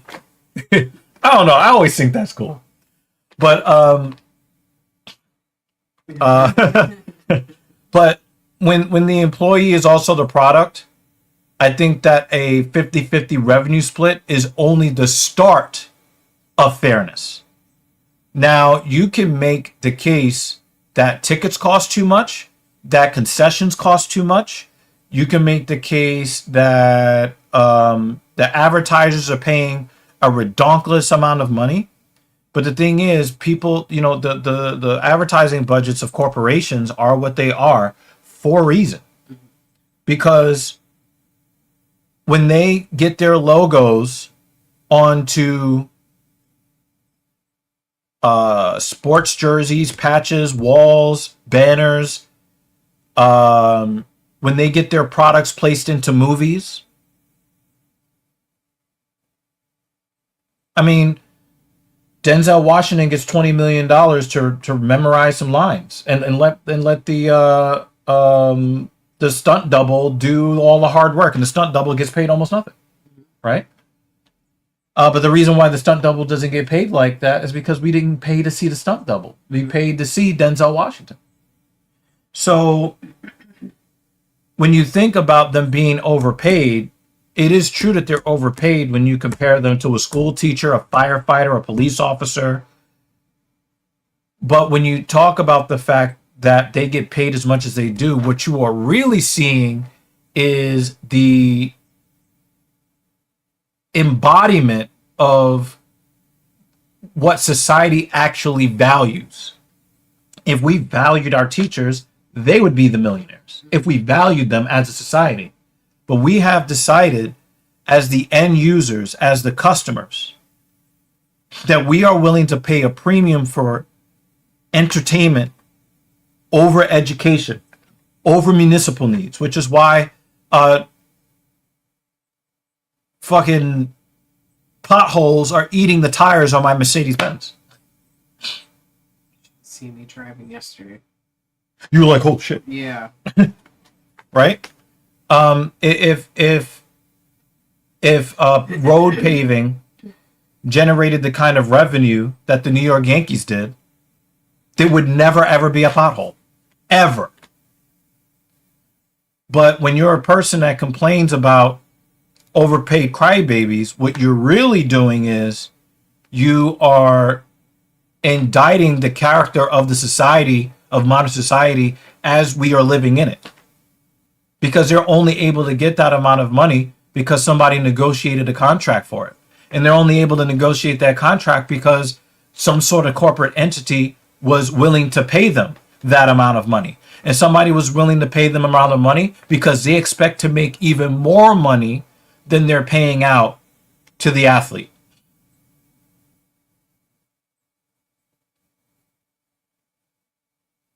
This is actually a good point Lewis makes here.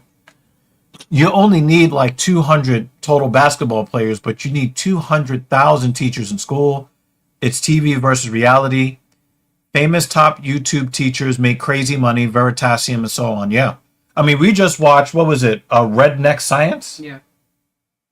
They got like 5 million, 5.17 million subscribers. You know?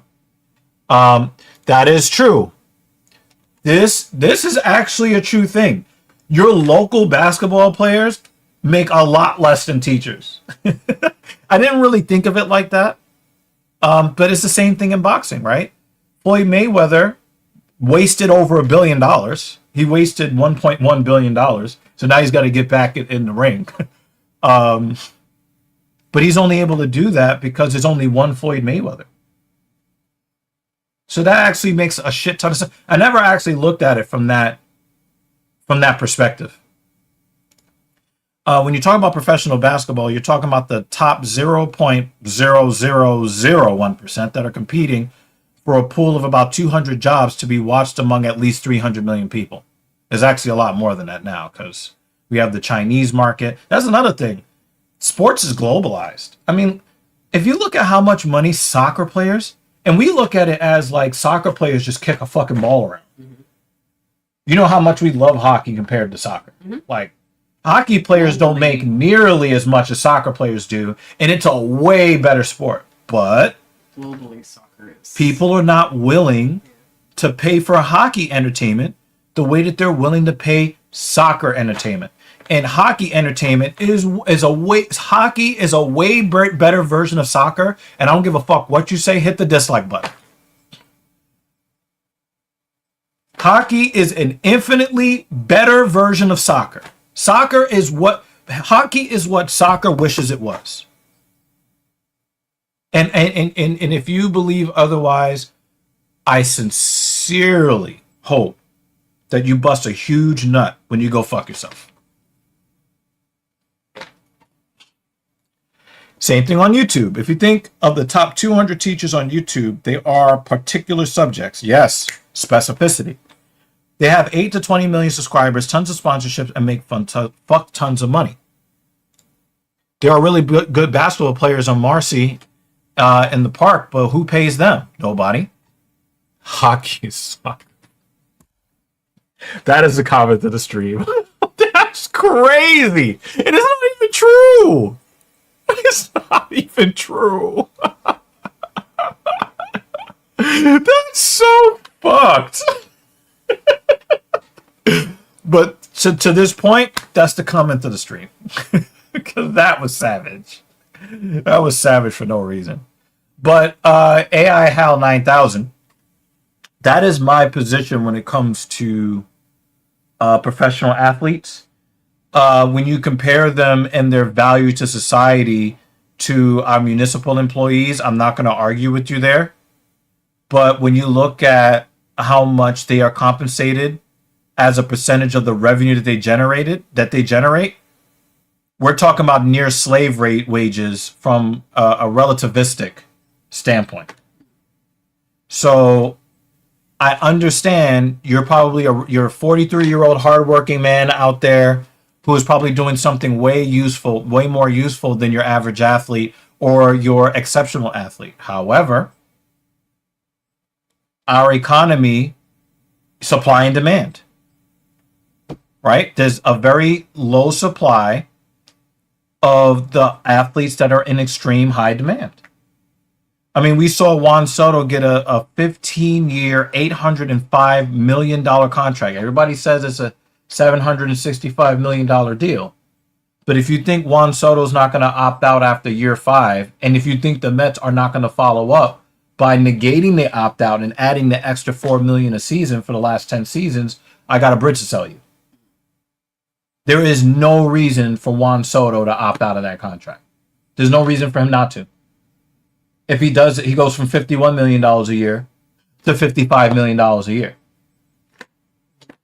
So, and you know, the Mets have already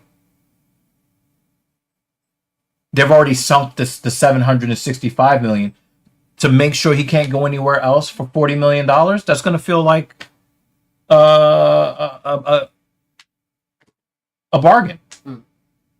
So, really the issue is what we have chosen to prioritize as a society. And until we start prioritizing teachers, doctors, nurses, orderlies, sanitation workers, electricians, plumbers, carpenters. You're absolutely wrong, Kratos. You're absolutely wrong, Kratos. That might have been somewhat true 20, 30, 40, 50 years ago. That is no longer true about hockey. A lot of people are very high on Lucien Kita. Some people do believe he said thumbs up regardless. Yeah. Hockey is much more a skill sport now than it ever was. It is a much faster sport. They got rid of the red line. They got rid of the 2-line pass. They made the game much, much faster. They want guys who can skate and skate fast, who can handle the puck. They want more acrobatic goaltenders. Everything's faster. And so a lot of the slower guys that were considered to be bruisers or super physical enforcers, that is large, almost extinct. They are an endangered species in today's hockey. And now that we have the PWHL, they don't even do a lot of hitting in that league. So, hockey is definitely a much more civilized sport worldwide than it used to be. But yeah, that's my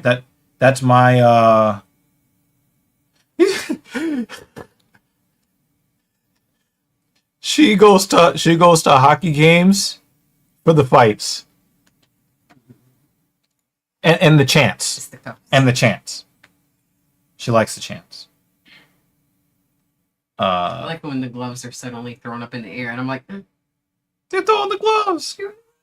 Damn, fuck him up. Fuck him up. Fuck his ass up. Same time in 2 minutes. So there was a band called Five for Fighting. Uh-huh.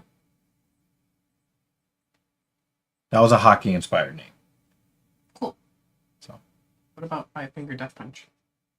I think that's probably like either video game or martial arts. It's kind of like remember when they did the death thing in Kill Bill. Mm-hmm. They have that as a fatality in one of the newer Mortal Kombats. Mm. They actually have that. Makes sense. I'm like, oh my god. Rest in peace, David Carradine. The guy that plays Sidewinder died not that long ago. So we are losing more of the deadly vipers in real life. Sheesh.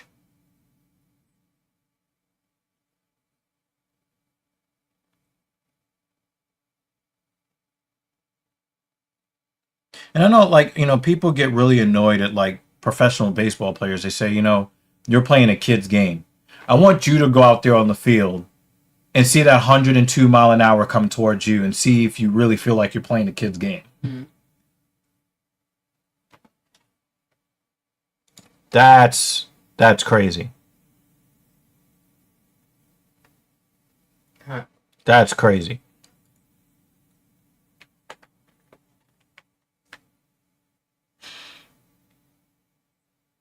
I expect to hear fire, Drury in the crowd. The president and general manager of the New York Rangers has to go. He's got to go. Crybabies in sports have diluted the raw instincts to compete like the sport has paid them well. It sends a signal to newcomers not to compete with high performance, from Aspinall to Caitlin Clark. I think that those are two really bad examples. From what I understand, I don't watch the WNBA, but Caitlin Clark really comports herself with the utmost in professionalism. Mm-hmm. And because she is a heterosexual white woman in a homosexual black sport, she takes a lot more physical abuse on the court than any other player in the history of the league. So I don't think that Caitlin Clark is a really good example. I think there are other examples that are much better than that I can think of. Anthony Rendon, anybody? I think he's a great example of that type of person. Tom Aspinall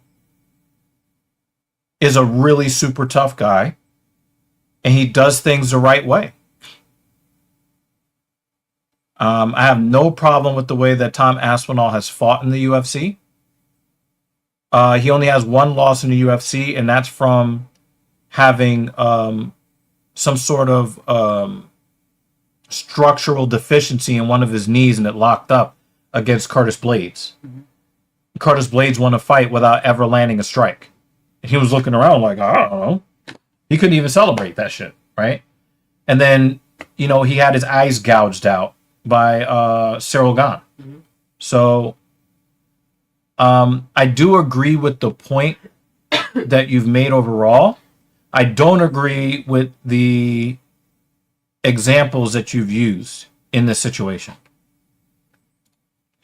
She gets flack for no reason at all, other than she's a white woman in the WNBA that can get ticket sales for the sport.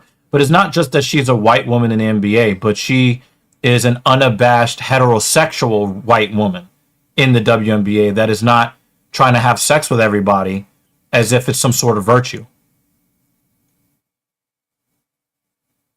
If Rebecca Lobo came into the league right now, she would get elbowed in the face. Although I don't know if she's heterosexual or not. I don't know. She might be homosexual. But, but that's the point that I'm making. And the thing is, Caitlin Clark is a certified 3.75 out of 10. If I'm being kind, she goes between 3.75 and 4.25 on the attractiveness scale. But they're all jealous of her. Which makes no fucking sense.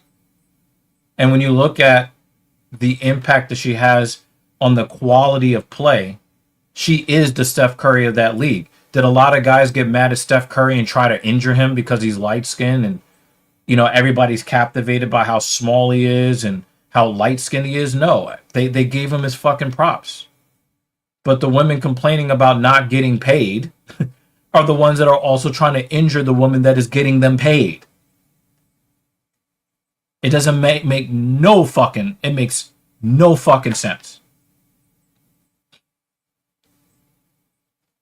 Now they got they agreed to a collective bargaining agreement, which is going to make, I think, the average salary on the team $300,000 a year. Mm-hmm.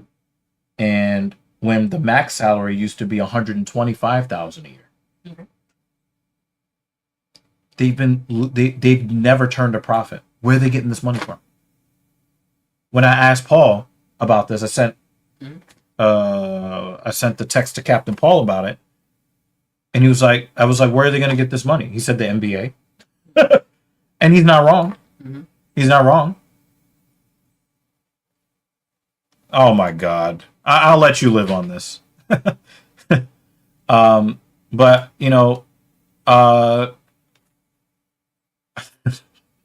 leave that alone. Yeah, I just I think that Caitlin Clark has been very professional. I think Tom Aspinall has been pretty professional. But there's a lot of people not acting professional. I just don't think that it's just those two. But overall, I do agree with the overall sentiment about the state of sports. But the thing is, sports is not the only thing. Music is like this now. Tech startups are like this now. I was just talking to somebody about this yesterday, where people are not trying to become singers because they have a gifted voice and they want to share their art with the world. People are sending their kids to singing coaches to maximize the ability that they have so that they can become a star and get rich. They're not really artists. They're entrepreneurs. And there's really not something inherently wrong with that. But there is a problem with, damn, Christian Walker just went deep and they took the lead. God damn it. I come from, the 90s hip hop scene, and a lot of these guys were more concerned with being the best MC, the best rapper, with the best lyrics, the best flows, the best wordplay. Now people are like, I don't want to be the best rapper. I just want to get rich. Any shortcut that I can take to get rich. So you're seeing it in movies with all of the unnecessary amounts of wokeism, which is not the same thing as being woke. Wokeism and woke, two different things. But the unnecessary wokeism in television and film, they're not worried about giving us the most entertainment. They're worried more about trying to lecture us on what they think we should accept. And they're losing the plot. And you get a lot of guys that only get into athletics, or their parents push them into athletics because they see how many millions of dollars are in it. So there's no soul. And when there's no soul in it, you start to lose the viewer. You start to lose the fan. So you can apply that to baseball. You can apply that to mixed martial arts, professional basketball, hockey.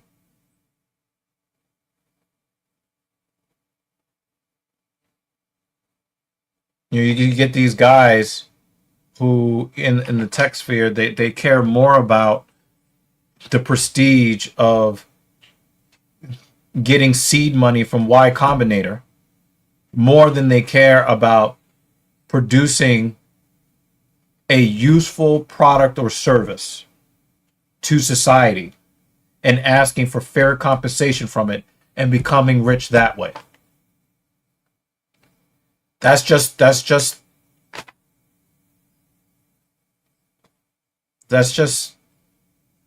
reality of today. Everything is a commodity. Our lives are corporate commodities, and people treat themselves like commodities, and we wonder why things aren't as enjoyable as they used to be. That's just the way of the world, I guess. So I'm going to get down off my soapbox for a little while. Howdy.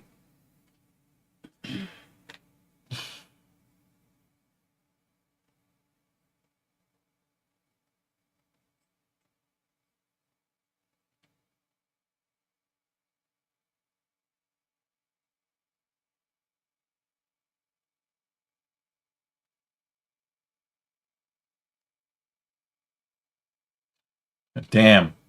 Wood hit him with that right hand. Made him rethink his life choices. Y Combinator funded one of my largest competitors in 2010. They bought up all the parts that I was using, so I had little to buy.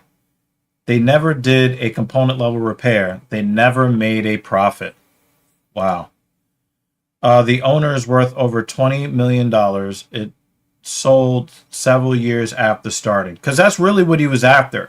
He was after the money that he could get from selling the company, rather than building something that was truly something to be proud of. When Rossman Group started his business, he was fixing motherboards in the park.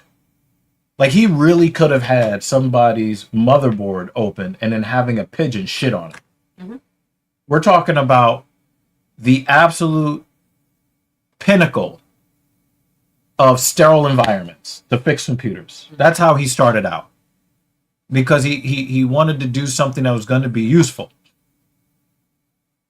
And he took a tremendous amount of pride in providing that. And, now he's got 2 million subscribers on YouTube, because he wasn't trying to get 2 million subscribers on YouTube. Mm-hmm. He was trying to provide something that was useful to people that they were not getting at a fair price elsewhere. That's it.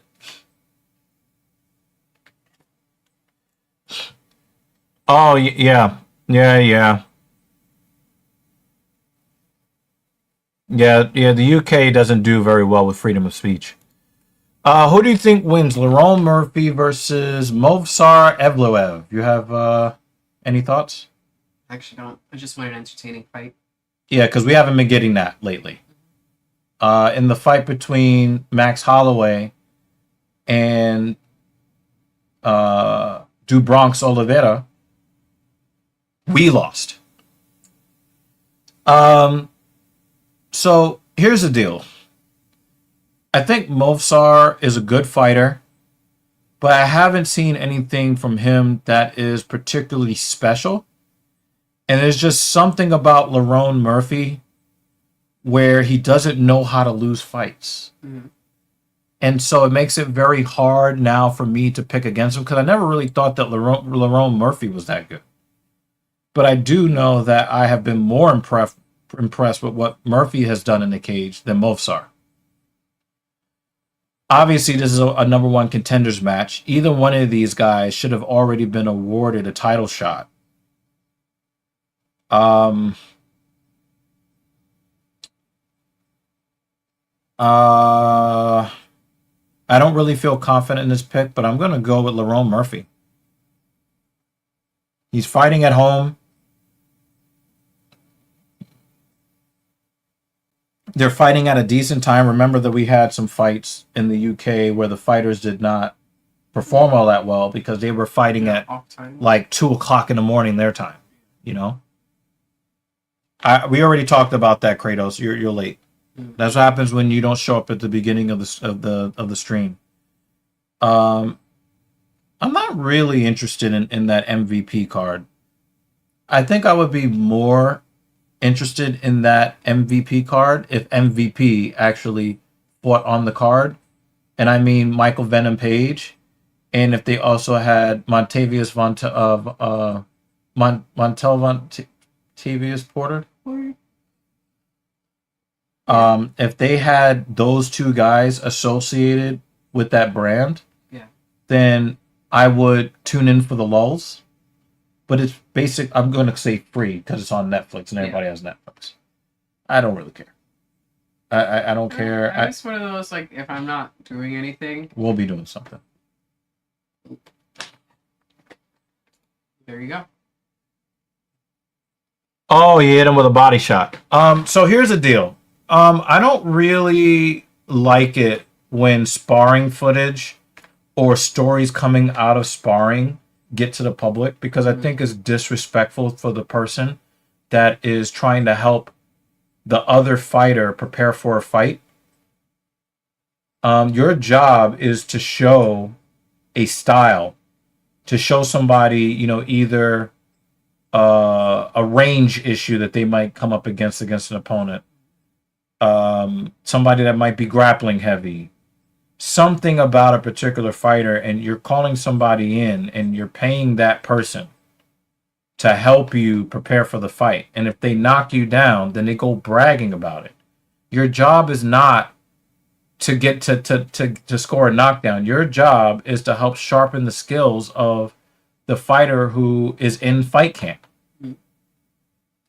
And conversely, if you're a fighter who's in a fight camp and you call somebody in to do you the favor of showing you a certain look, it's more about the look than the outcome. It's kind of like preseason baseball. I don't want to see somebody bragging about a home run that they hit off of a guy in the preseason. You might get a home run off a guy who's a Cy Young Award winner last year, but that Cy Young Award winner is not there to prove to the club that he should make the club. He's there to warm up his body, to get into baseball shape, to make sure that his release point is where it's supposed to be, to make sure his stride is where it's supposed to be, to make sure that his focus and his ability to locate pitches are there. So he's really just kind of, warming up. You hit a home run against him and now you're talking shit. It's no different than when guys start sparring and they start, oh yeah, I knocked this guy out, and go look at the footage and go ask this one and go ask that one what happened when we sparred. Sparring is not fighting. And I just think it's really disrespectful to talk about what's going on in sparring when that's not what that's supposed to be for. Mm-hmm. That would be like saying, oh, you see that hot chick over there? I hit it. But in reality, she was drunk at a party and she wasn't even awake. Like, nah, we're not bragging about that. So that's kind of like my feelings on that.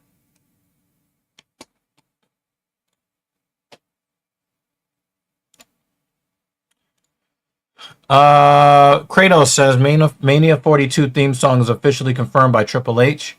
Bones for the Crows by Nickelback. Also, Mania tickets are now around $177 to $220 across both nights now. WWE has finally given up. They've given up on giving us compelling. I mean, do you remember when WrestleMania used to sell out in 10 minutes? Yeah. People had a reason to buy the tickets. Now they just jack up the prices for a worse product. And this goes back to what I was telling you before, AI Hal. You say that these guys are overpaid, and you probably think that some companies charge too much for their goods or services. Well, guess what? When people stopped getting what they wanted from the WWE product, guess what happened?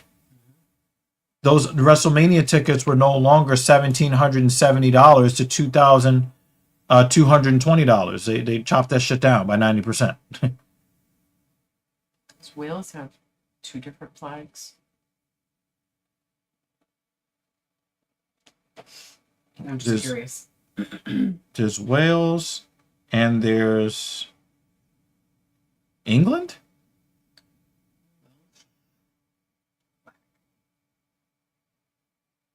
It's the Red Dragon. It's the other.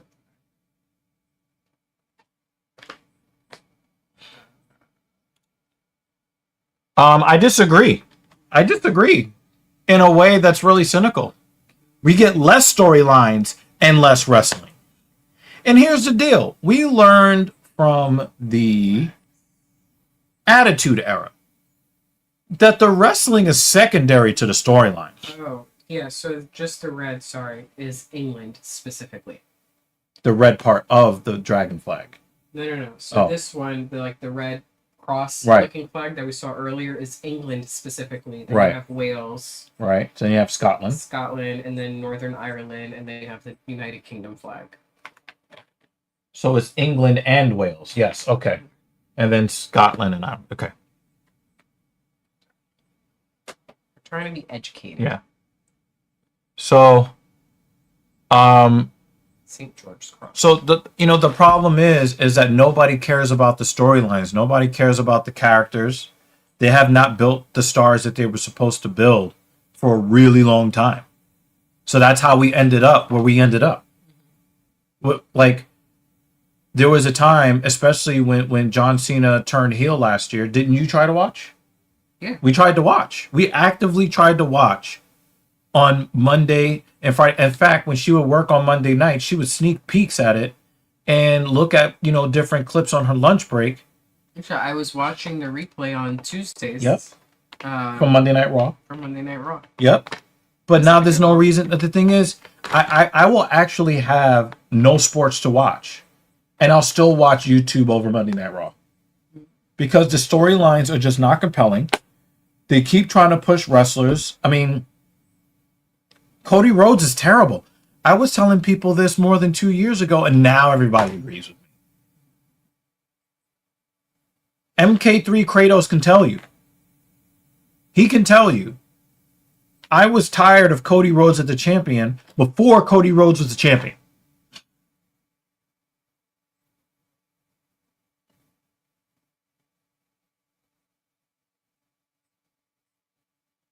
I've been saying for the longest that LA Knight should be the guy that leads the company for at least 2 or 3 years, at least. Because LA Knight is a good bridge between the lovers of the Attitude Era and the current era. Mm-hmm. Every time we get a guy that deserves to get pushed, some fucking politics things happen, and then they give us some underwhelming shit we don't care about.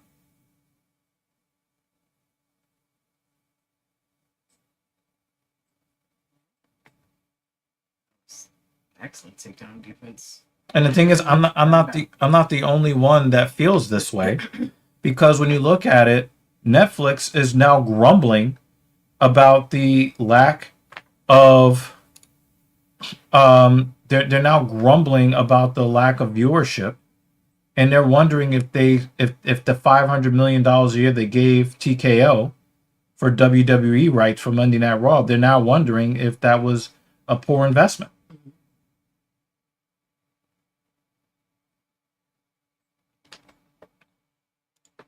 So that's my thoughts on that. And that's what happens, AI Hal, when the product is no longer enjoyable and they lose viewership.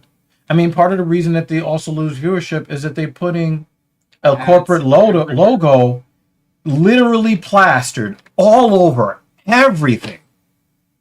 And also, there's a commercial break in between everything. Anytime a wrestler takes a breath, there's a commercial break. 2 to 3 commercial breaks within one match. The match isn't even that long for there to be a commercial break. Not even that good. So you have like full-on commercial break or like a picture-in-picture commercial break. And another thing too, right? If one side of your product naturally deteriorates because the suspension of disbelief goes away because we've seen all of the cool moves that can ever be made. We've seen them all. And you know how I know? Because they're passing those moves down to other wrestlers. And they don't have the same magic. So if we've seen all that we'll ever can see as far as acrobatics and feats of strength and stuff that defies the imagination, if we've seen all there is to see, and I believe that we've gotten to that place, the storylines gotta be on point. Mm-hmm. And they are not. AEW wonders why they don't have the viewership. But look, we got all of these great professional wrestlers. Look, everybody, we got these dream matches. I don't give a fuck about any of this shit. Mm-hmm. Anytime I go to turn on AEW, it's like... Yeah. And the in-ring performance is just... bad. Even if it was good.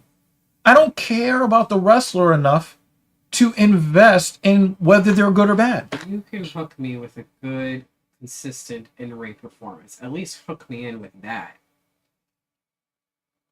You might get me to watch for a few extra months. I mean, they got one compelling character. And Christian is and Edge is over there. And the Hurt Business is over there. And oh, they're talking about how this Okada guy is one of the greatest of all time. And this guy and that guy. I don't give a fuck about any of these guys. We will see a Ronda versus Gina. I predict WNBA type of view. And the part of that is because nobody likes Ronda Rousey. You know, Ronda Rousey is the reason why people don't like Ronda Rousey. And I'm going to die on that hill. I admit to being excited by her when she was armbarring everybody left and right. But when she went to go fight Claudia Gadelha and she was acting like... No, it wasn't her. It was... that was... the former champion of the women's flyweight division. That was Joanna Jędrzejczyk. I hated her for like the poor sportsmanship, especially during not Tough Enough. That's WWE. The Ultimate Fighter. So tough. Yeah, that's why I fucked that up. So. Yes. So, Ronda Rousey is a woman that she is the height of delusional modern woman. She takes all the credit for her successes, takes none of the credit for her failures, It's always somebody else's fault. And when people point out observable reality, they're calling her some sort of pejorative. She's calling them some sort of pejorative name. So Ronda Rousey is why people don't like Ronda Rousey. And, you know, I know that Gina Carano had the whole, you know, political thing from a few years ago, and they kicked her off the Disney stuff and all of that. I don't think I loved what she had to say, but I don't think that she should have lost her job for it. So there are some people that don't like Gina Carano. She might have a little bit of a pronounced jaw, but them titties be tittying. So,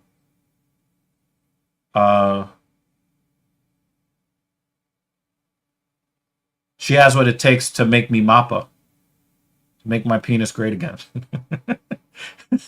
I miss her in The Mandalorian. I hear that. I'm not a Star Wars guy, but from what I think I have to agree. And again, her transition into that role in The Mandalorian was great. He said Disney did her flithy. That's just right. I just saw that. I really enjoyed her. But yeah, they did her wrong, you know. He brought it back around from last week. You should put up the photo of their face-off of the two ladies. They did a public face-off. Let him be the judge.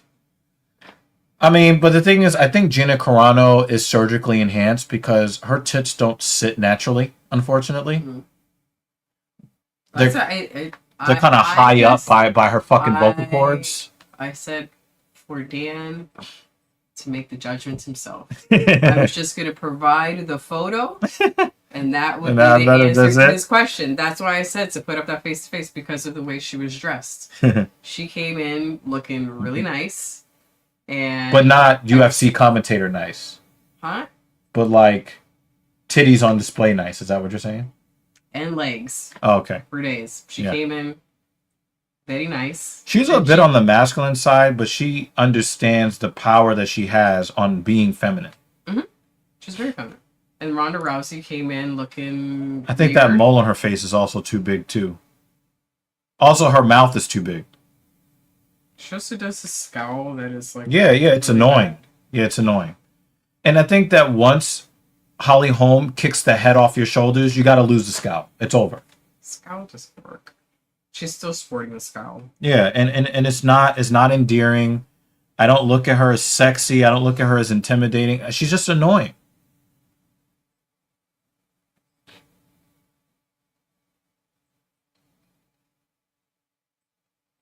And Roddy Piper gave her the keys to his kilt kingdom.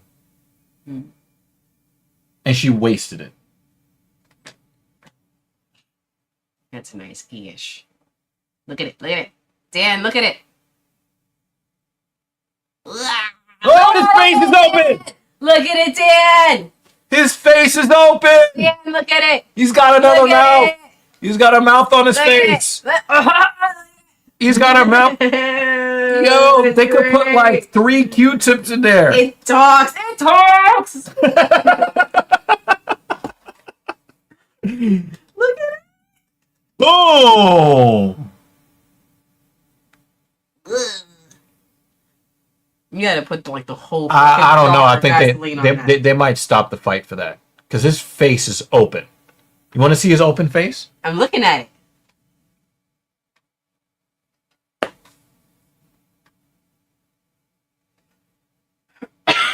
No, they're gonna check him out. Look! They're gonna check him out. They're gonna bring the doctor in. His face is open. Woo!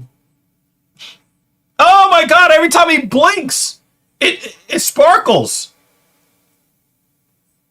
They're gonna let the fight go. They're gonna let it go.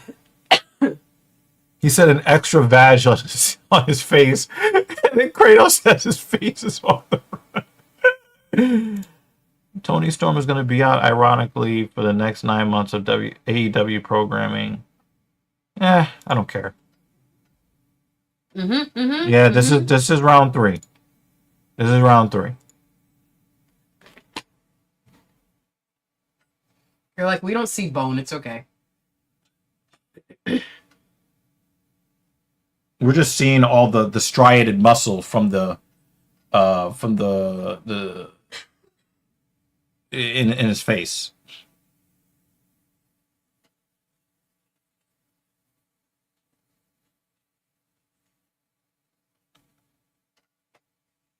Hell yeah. He needs a maxi pad. Ultra absorbent. And they both have a cut on the same exact spot. Now, I don't understand why Jones doesn't just hit him with that jab. Because that cut on this... Remember the last time we saw a chick? Her whole face ended up getting split? Yeah. Because she just kept hitting that spot? Like, her face was about to peel off. Well, the cut man needed to do a better job on his cheek. The eye is fine. This fight is wild. That cut on his face is wild. I don't think she's fought since then. I think she fought once. That was Irene Aldana. Let's check. Look, she got. We got to check this They out. stitched her up real well, though. Just type it right into the bar. Hold on a second. Duplicate. Yeah, there we go.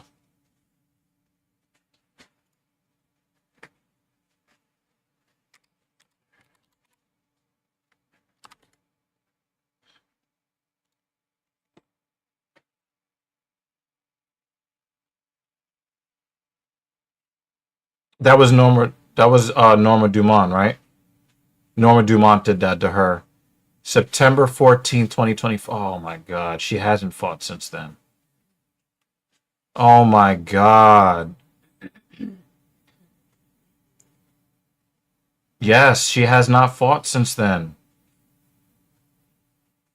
Is she ever going to fight again?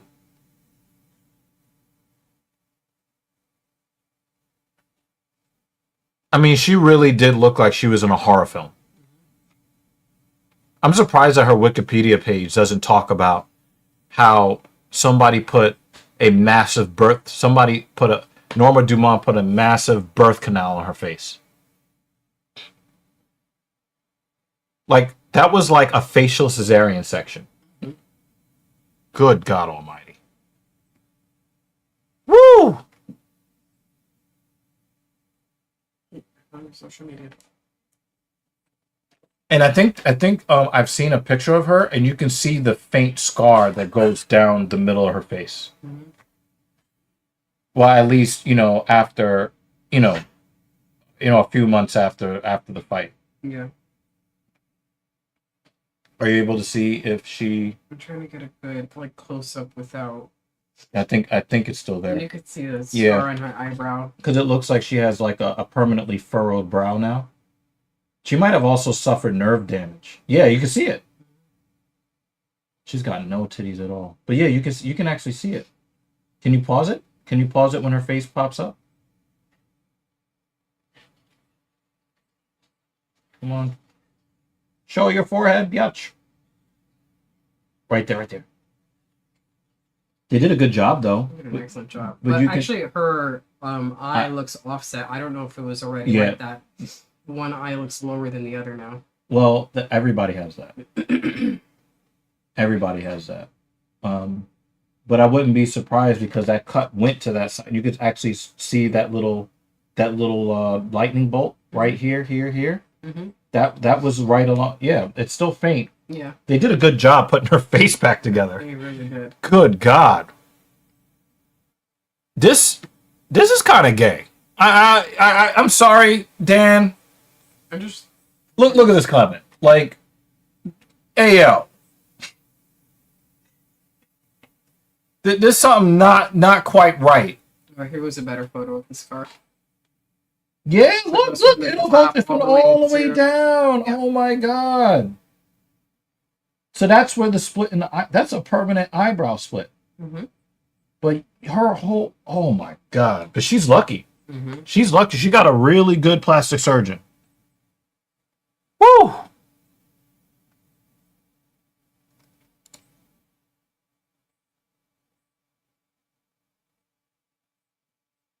Holy crap.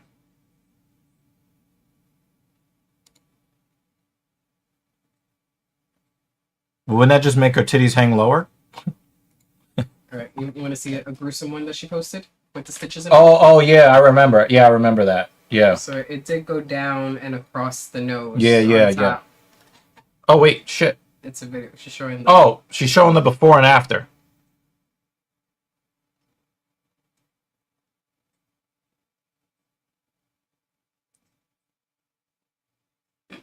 Oh my god.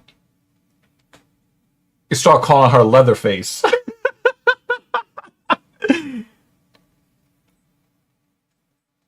Yo, they sewed her forehead up till it looked like the seams on a baseball. That's fucked. That is so fucked.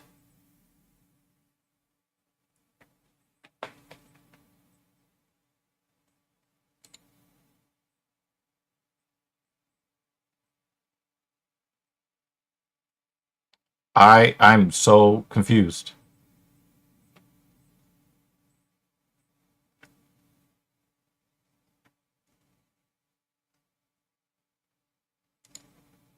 I'm so confused by that comment.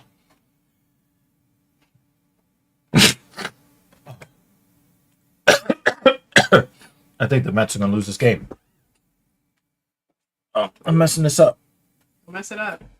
Sorry. Stop fucking up. Sorry. I'm dying. Oh, I'm dying. Don't die. I died. We got plenty of tissues over there. Oh. Yeah, don't need this blanket.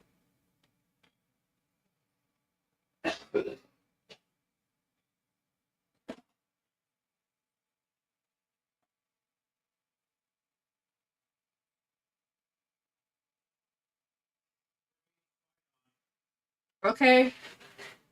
I mean, that's normal for a Saturday. You know who it is? Which one of our many spies, though? We have a few lurkers. The one that shows up in text messages. I want to see what. Don't even ask. And then it's written in Chinese underneath. Oh. Goodness gracious. Just in case you didn't understand in English, it's also in Chinese.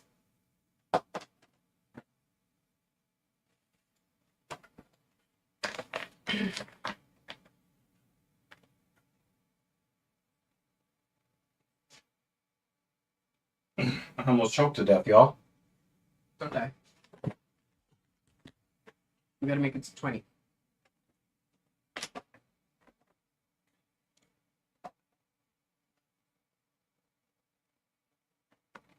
Maybe. Or maybe he prefers the degenerates that are here. I don't know. It's AI. I mean, AI. Sometimes you can't understand what AI is saying. So Jones got the win. He got the under part of his shit fucked up too. I'll let you read that one. Howdy, sir. He's on the mobile. Mm-hmm. He's on the vertical stream. Oh, just so. No, can't put that on the screen. You can't put that on the screen. Says salute. But yes, salute everyone. Just read that part of the From message. Brooklyn Breeze. We got main card coming up. Somebody got an impromptu vagina opened up on his face. Yeah. Damn, man. Chuck Norris supposed to live forever. You want to read some Chuck Norris jokes? My favorite one is Chuck Norris can slam a revolving door. I love that one. Just picture it. And it just gets more and more ridiculous Yeah, as yeah, you're yeah. thinking about him slamming a revolving door. That's But crazy. Chuck Norris can do it. Or he could close a revolving door.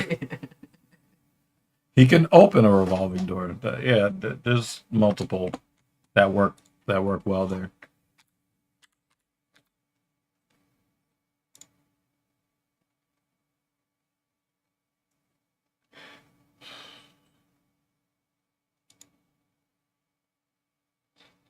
Chuck Norris pushes the world down instead of doing push-ups. Yeah. Oh, he can slam a revolving door. Oh no, put Chuck Norris facts. That would be better.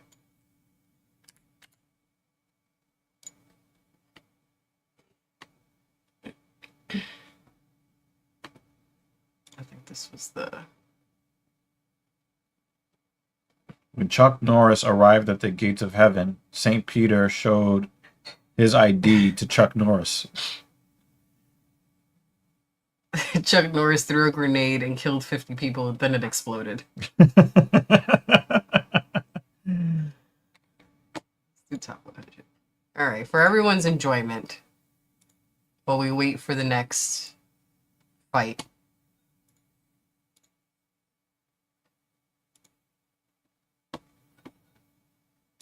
In honor. Giraffes were created when Chuck Norris uppercutted a horse.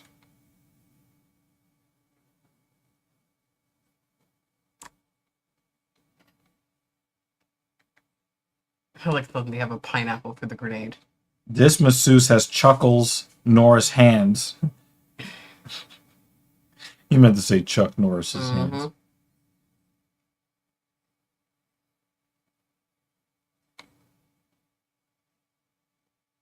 I like this one. Chuck Norris can kill 2 stones with one bird. 3/4 cup.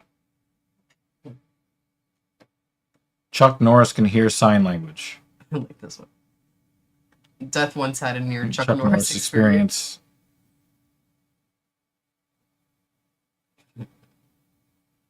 Chuck Norris's dog is trained to pick up his own poop because Chuck Norris will not take shit from anyone. I'm playing with Capta right now. This motherfucker so slow. You pause. That was crazy. Are you guys playing IW or are you playing Black Ops 7 or some other game? I've been really tempted to get MLB The Show 26. I like this one. Yeah. All right. Chuck Norris once went to Mars. That's why there are no signs of life. Chuck Norris can speak Braille. That's good. Chuck Norris doesn't dial the wrong number. You picked up the wrong phone. Oh my God. That's good. No one fools Chuck Norris. Yep, you ain't Juan Soto. That's for sure. There you go. Little Chuck Norris humor for you. Only the Mets could lose twice in one day.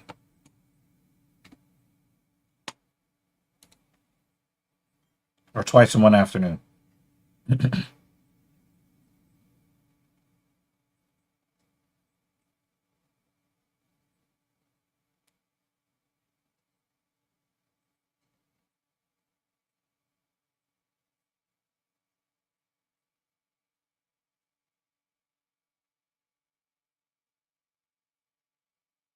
2026 is shaping up to be a super weird year. Super weird. I'm tired of saying this at the beginning of every year. At the beginning of every year, like the first few months, we're like, "Wow, this is a fucking fucked up year," and then crazy year it gets started. worse, and then the next year we say it again. Yeah. Like, can we get a first few months? We're like, "Wow, that was." Wow, this is a great start to the year. You know what? I'll even take. You know what? This year has been boring so far. I'll take that. Yeah. Yep. Take that. Take that. Take that. Never mind.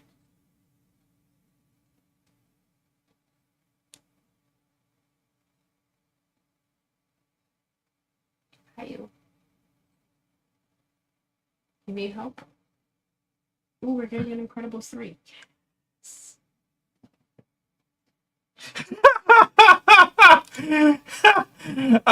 Dude, I forgot you were in the chat. I should have never said that. I should have never said that. Potato salad? What is Michael Bisping doing? Looks like he's doing a community run. He hosted a run club. Oh, that's right. They are in the UK. Okay. Do you want me to step away from the stream? Is that what you need? Because I can. Do you need help with the potato salad? No, you can stay.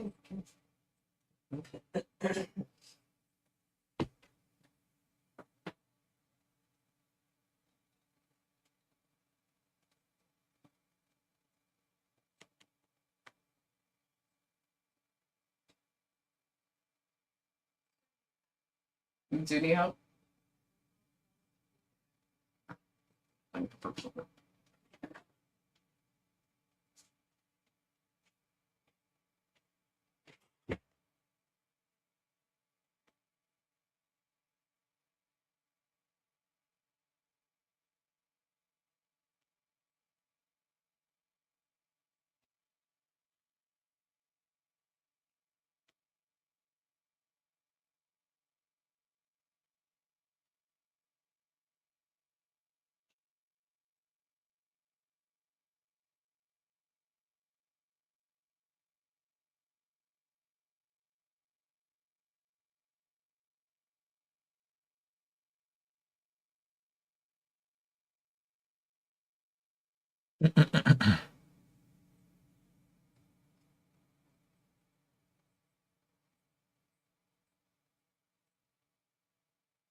Nah, Diddy is not calling. Mrs. Evil, you got to see this clip. I'm not going to click on it. This comes from Brooklyn Breeze. Damn, she looked good. In that soft yellow, she looked good. Hey, yo, pause. That's gracious. Heavy sigh, and I haven't even looked at it yet. Oh.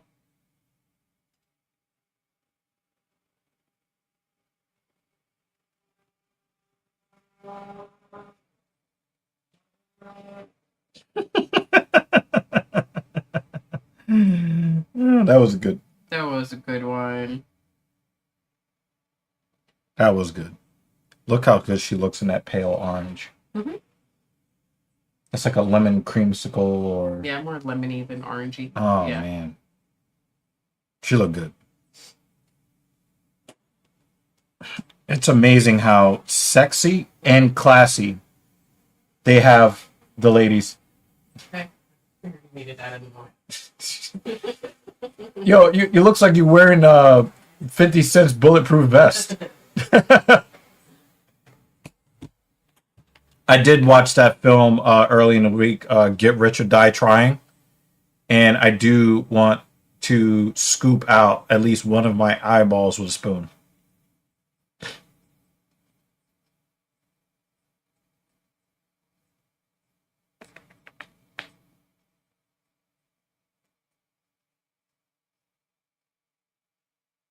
Damn, there's nobody blacker than that guy. God damn.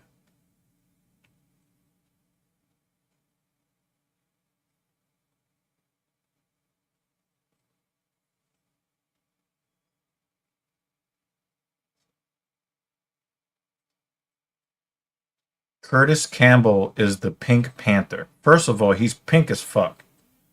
Third of all, why is he using a Justin Bieber hairstyle with those what's going on here?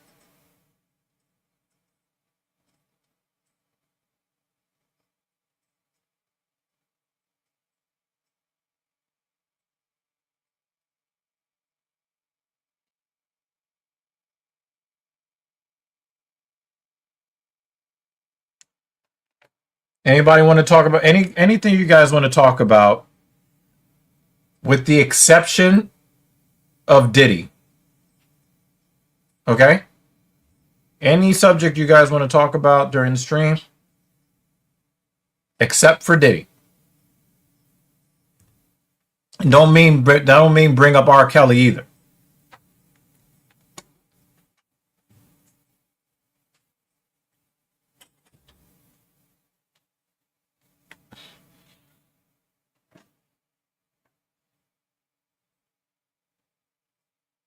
What did you do to invoke the damn and the darn from both of them?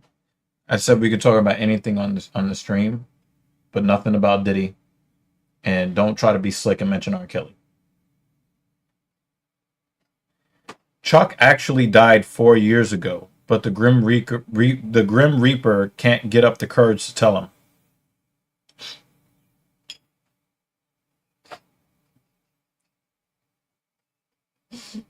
Chuck Norris can strangle you with a cordless phone.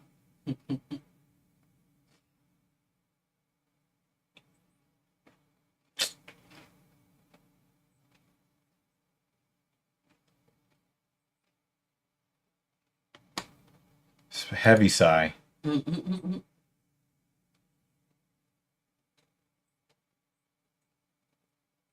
boogeyman was good.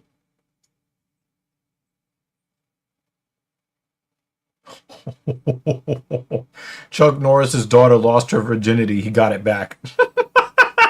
The image redacted by Chuck Norris.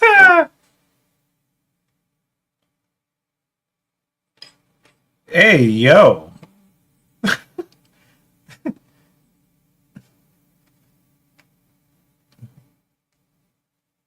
Chuck Norris is the reason Waldo is hiding.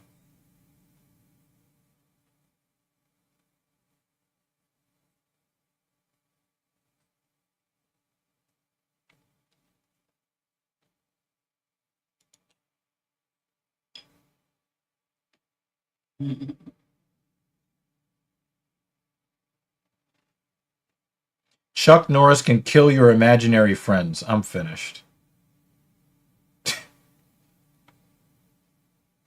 Chuck Norris's blood type is AK-47.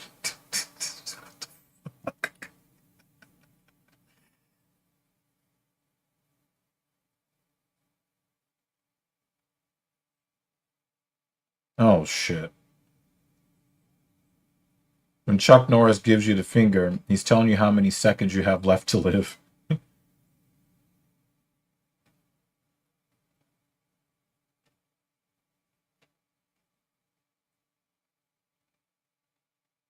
Chuck tells Timon what to do.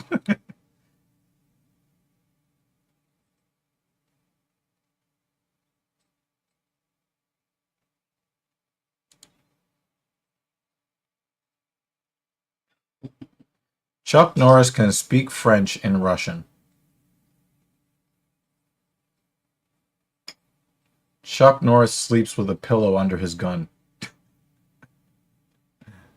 Oh, man.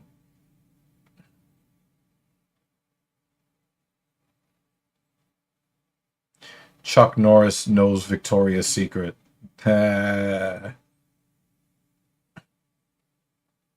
You do know you can drown a fish, right? Mm-hmm. That's why that one's not as good. Probably was at the time. This website has been out a long time.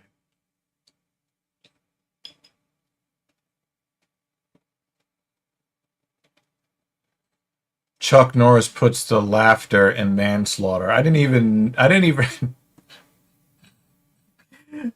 put that together until just now. Damn, that's good.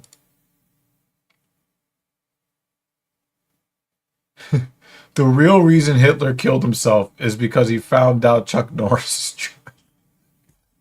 A bulletproof vest wears Chuck Norris for protection. Oh man. When Bruce Banner gets mad, he turns into the Hulk. When the Hulk gets mad, he turns into Chuck Norris. I like that. Chuck Norris beat Halo 1, 2, and 3 on Legendary with a broken Guitar Hero controller. Somebody's probably done that. Mm-hmm. I want corn pops now after just looking at the color of the cereal.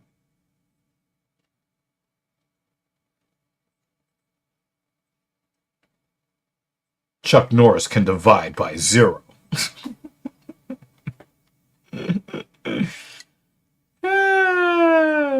When Chuck Norris was born, he drove his mom home from the hospital.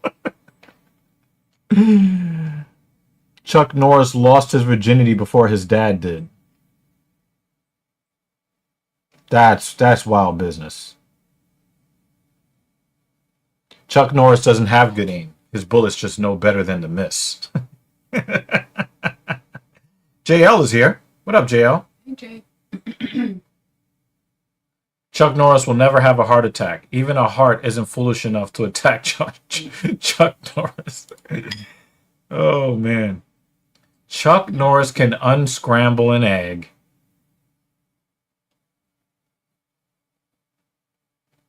Chuck Norris can cut a knife with butter.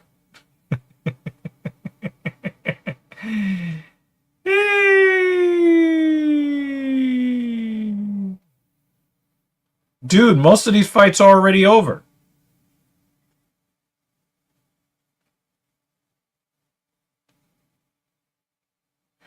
Somebody had a vagina opened up on their face. That was probably the highlight. Mm-hmm. Oh, there was a chick that beat the shit out of this other chick. First fight, but.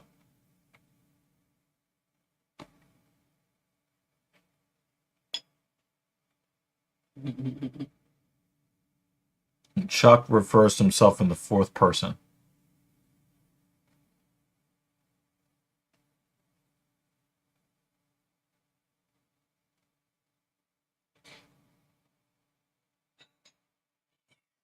That's dumb. This is very dumb. This right here? This one. Yeah. That's really dumb.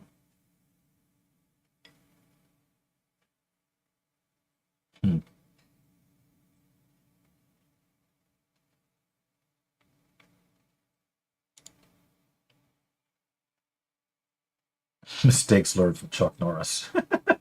I like that one. Sometimes the shorter ones are nice. Mm.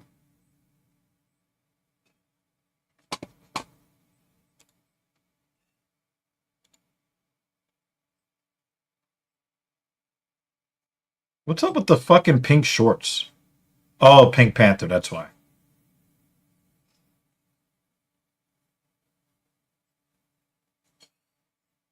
When he puts his hair up in that way, number one, he looks kind of suspect. Number two, it reminds me of Daniel Bryan. Mm. I think his hair is just too short to braid. Yeah. But the way that he put it up, it kind of looks sus. I really should just cut it for the fight. Like, he has the type of hair texture, But you could just cut it and be alright, it'll grow back. no, but I think he's a little bit too obsessed with Justin Bieber, like Diddy. Mm. He said gay. Wow. We're gonna hold on to that.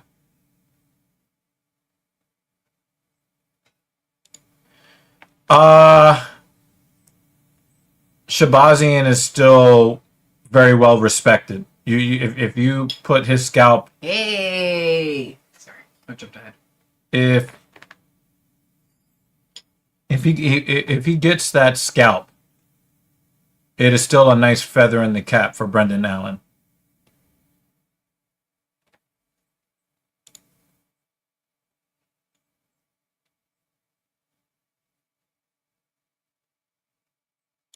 He's still very well respected.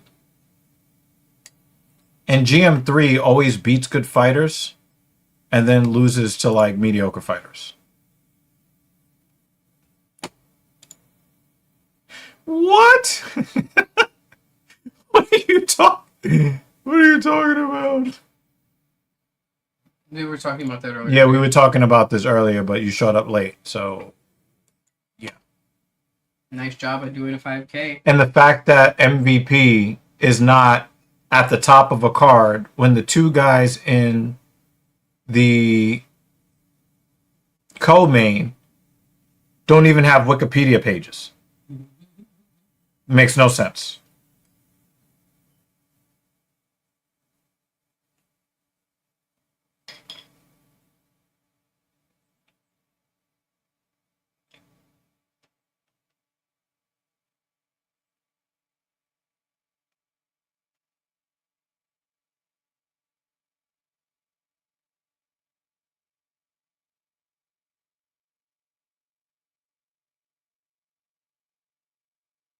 Bigfoot claims he saw Chuck Norris. I like that one. That's good.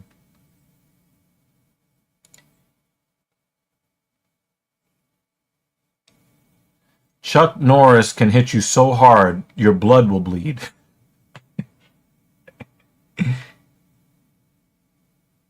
Squeeze orange juice out of a lemon.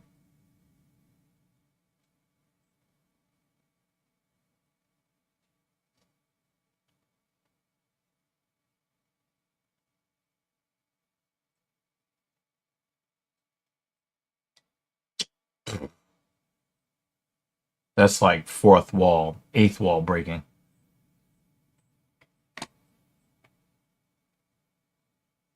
We don't accept people that lose to Cucky. That's why.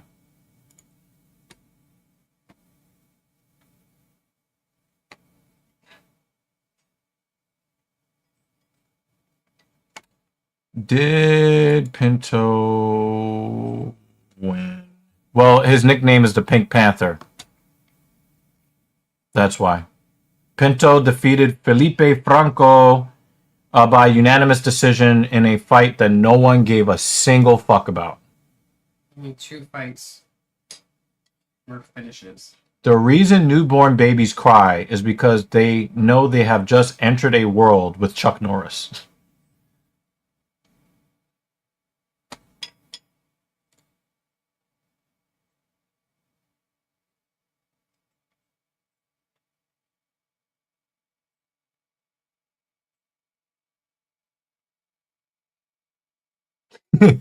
Kool-Aid Man once broke through Chuck Norris's wall and said, "Oh no."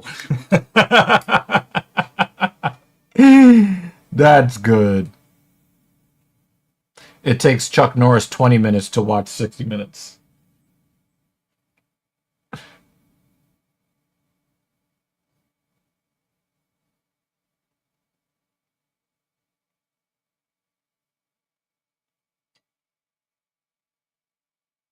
Chuck Norris can sit in the corner of a round room. Stupid. Chuck Norris can believe it's not butter. That's good. That's good. Those are the top 100. For that website. Yep, I agree with this. The first fight was actually pretty decent with these two chicks we've never seen before. Chanel Dyer defeated Ravenna Oliveira in at the 117 mark of round 2. Tried to kick the woman's head off, and then just abused her while she was on the ground. She basically verbally submitted Mhm. after getting her head drummed on. But I ain't gonna front this card. It's going downhill. Yeah, it sucked for the most part. It started off really well. No, she wasn't the one that cried at the weigh-ins. The woman that made weight and found out that the fight was canceled, who killed herself to make weight, she cried at the weigh-ins. Well, goodbye, Pink Panther.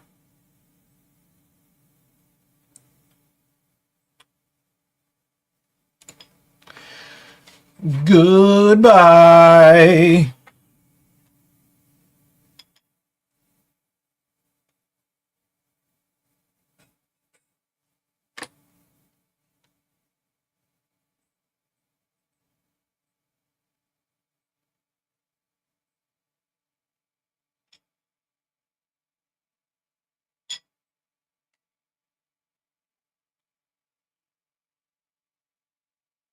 Overhand right. Shovel uppercut. Right cross. He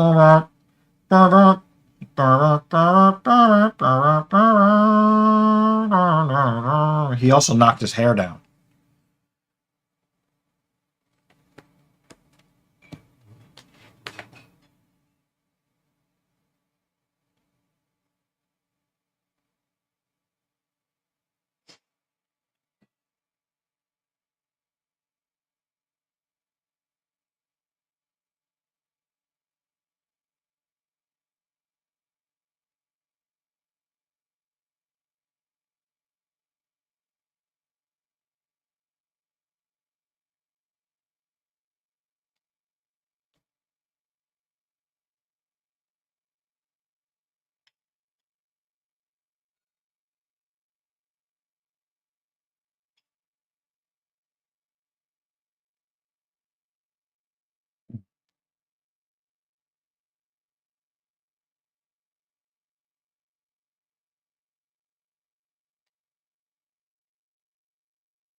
Mm.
So somebody's getting at least 25,000. That was a nice, decent combo. Mhm.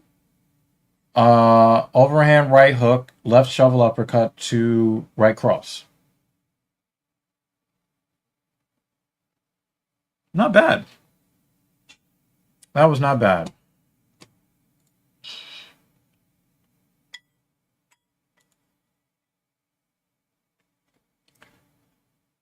I'm going to eat some lunch, and I'm going to pass the throne to the queen. She gets to look at my lemonade and my English toffee. I love English toffee the way that you like Brazilian coffee or Colombian coffee or any kind of, well, good coffee. Good coffee. This is enriching my life. I'm becoming a fat fuck. Washing brush your teeth after eating that shit. Oh yeah. It just sticks to the teeth. Mm-hmm. Yep.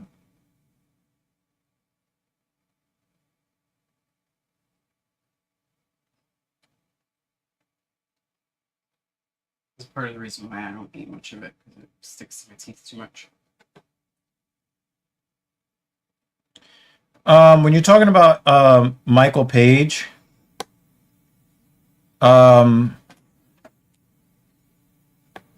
he's older. He does have less power, but he has the issue.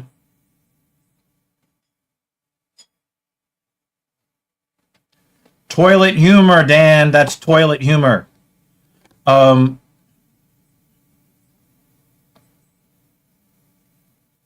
MVP still has the timing thing on his side. He is very confusing, and he's also a very small target because of the karate stance he uses.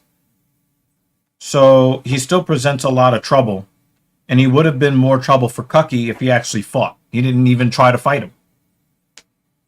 So, yeah, I'll be back. Thanks so much. Your lunch. As well. Yeah. Well, you're stuck with me for a little while. Oh yeah. Oh.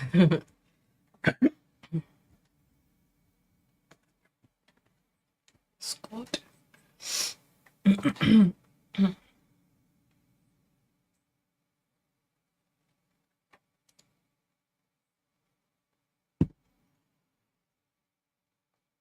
Food in my teeth.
Oh, shit.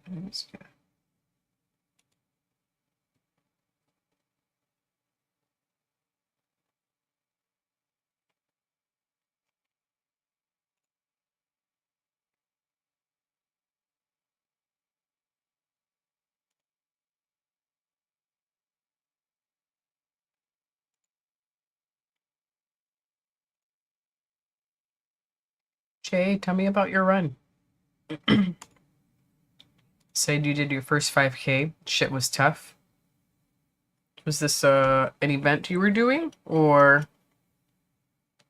you're just going for a run that happens to be the distance of 5 kilometers?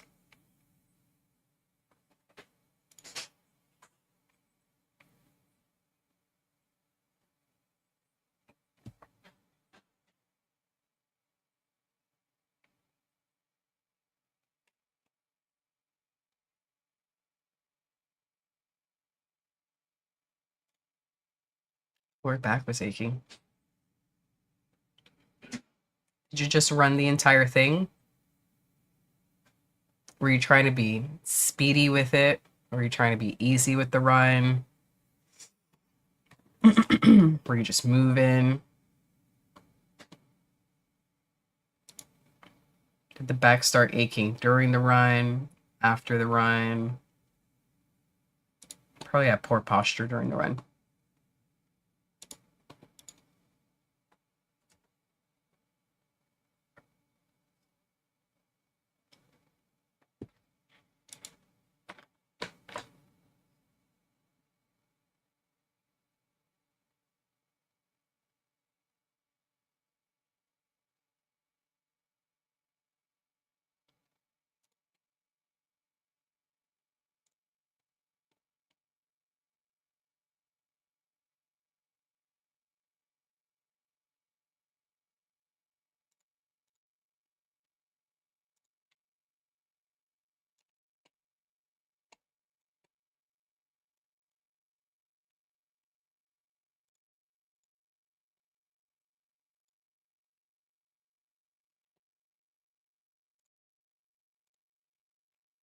The form said run a 5K in a certain time, 22 minutes. Yeah. And below is excellent. 23:31 to 26:31 is average, and anything over is not adequate for the policing thing. Oh, it's in preparation for that. Got it. It says it was a reality check. Cycling is all well and good, but I got to get my ass on the track. This makes more sense now. So it's just to see where you're at right now, or where you need to work from. So what was your time for the 5K? Oh, and you got a 26 email. You just answered my question right there. 26 is really good too. Do you have when do you need to meet that criteria by? Like, how long do you have to train before you are tested for this run?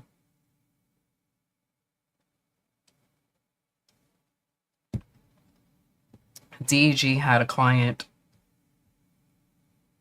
1 or 2 years ago who was trying to get into a certain branch of the US military. I don't think it was police. I think it was a certain branch of the military. And part of his training was to be able to run a 5K within a certain amount of time. And we had worked with him to do that, and he didn't make it, and he decided to pursue a different career. But we did have a client who had something similar. You got 4 minutes though. 4 minutes to shave off by the fall. You can make that by the fall.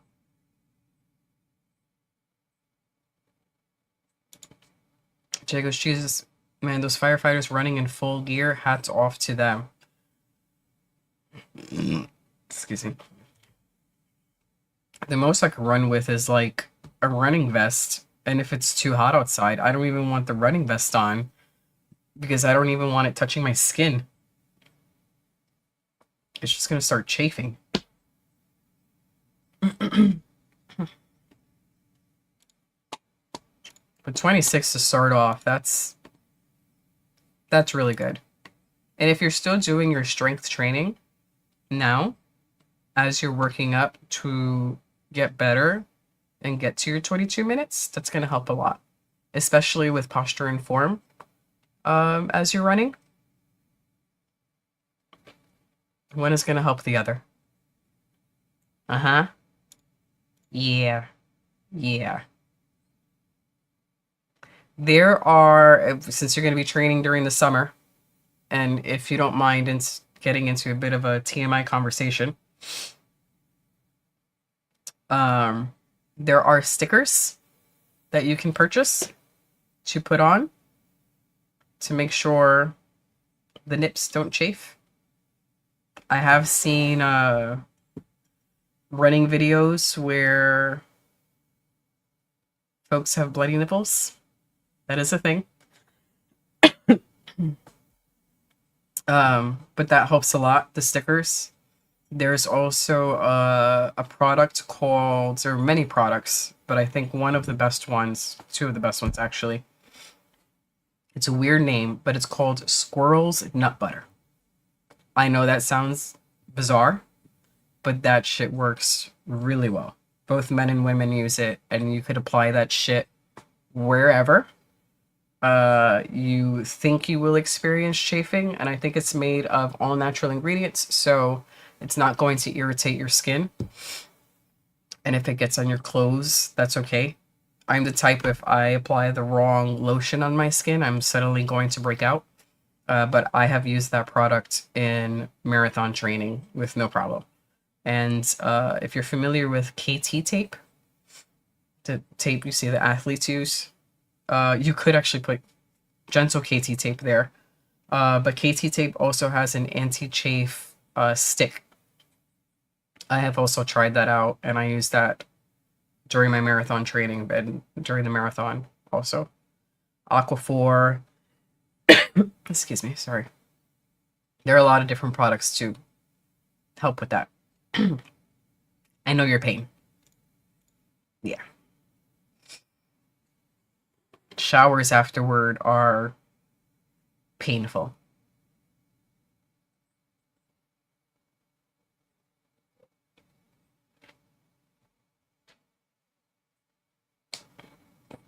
Do you have a game plan right now to shave it down to 25 minutes?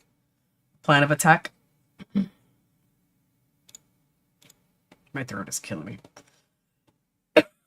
Sorry, guys, for the coughing.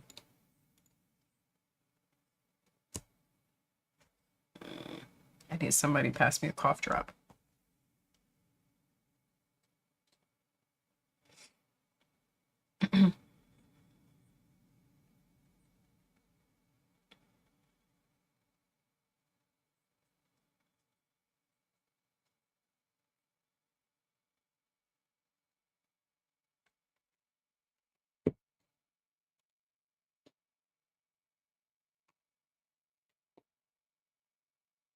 It's a long commercial.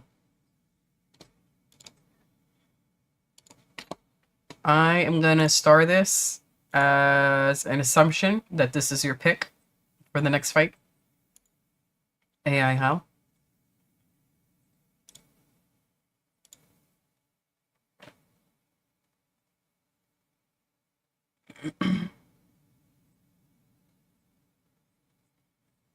Thing 2 is ignoring my text messages.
There we go.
All right. Hopefully, we get a more exciting main card.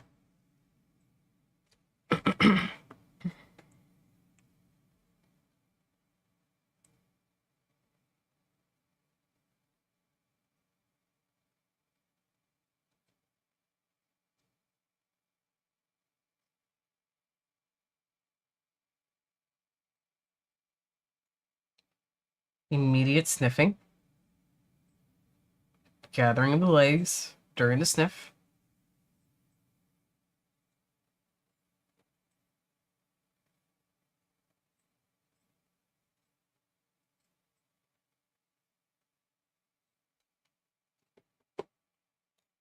Maybe he sensed this and that's why he went automatically for the legs.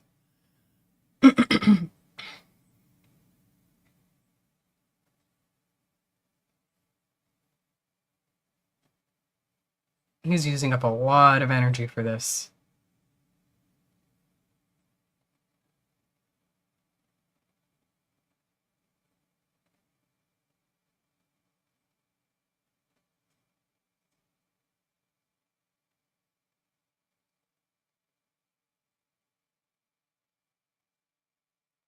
Grab.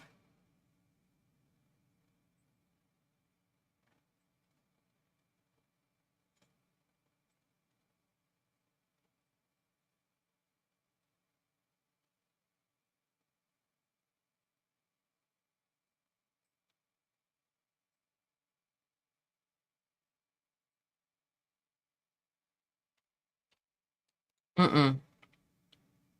He's just being a super weighted blanket. No strikes. Not even some strikes to try to get Duncan to go down further, to soften him up a bit. Just attempting to put all of his weight on his body. I mean, look how much energy he used just gathering up his legs and picking him up off the ground. That's a lot.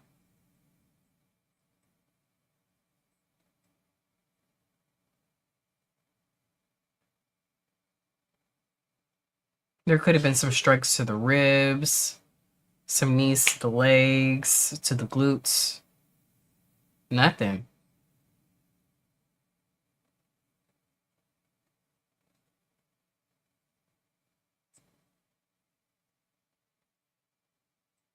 He only has plan A, and that's to be as heavy as possible.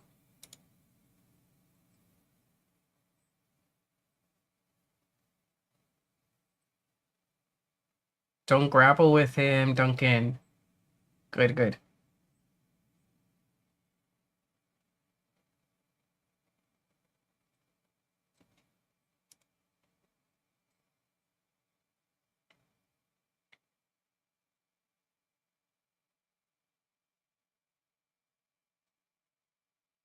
Let him stand up. Let him stand up, Duncan.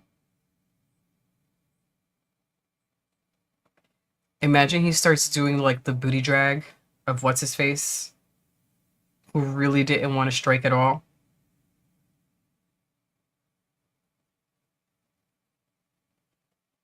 Good kick.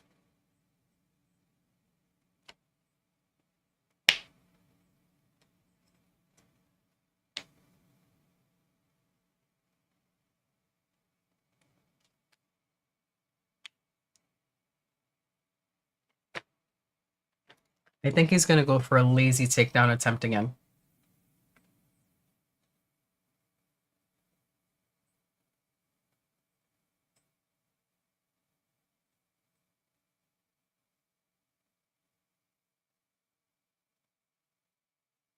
This is bad. This should have been in the prelims. Don't play his game, Duncan. Let him stand up. Let him stand up. Step back and let him stand up. I hate it when they stand there kicking the dude in the ass. Just step back and he's going to be forced to stand up. That was an awful first round.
This is such a sloppy fight.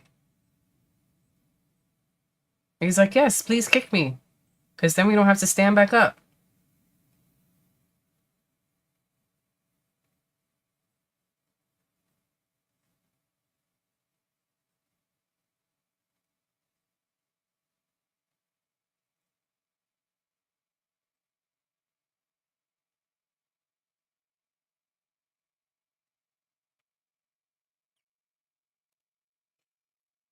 Jay has another way of saying this. Normally at the end of each round. He'll probably say it at the end of the fight.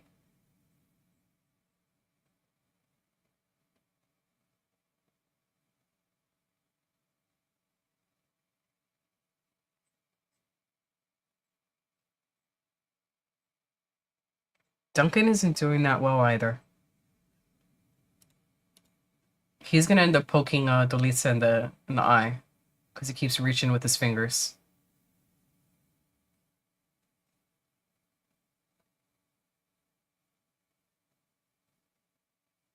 And then when he goes to block, he has the fingers up. He's gonna poke him in the eye. And then this is gonna be dragged out for an additional 5 minutes because of the eye poke.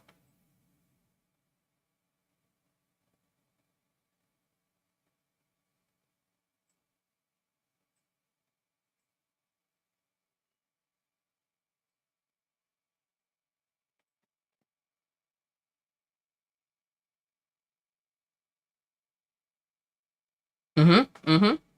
You see it, right? He doesn't keep a fist. He keeps his palms open.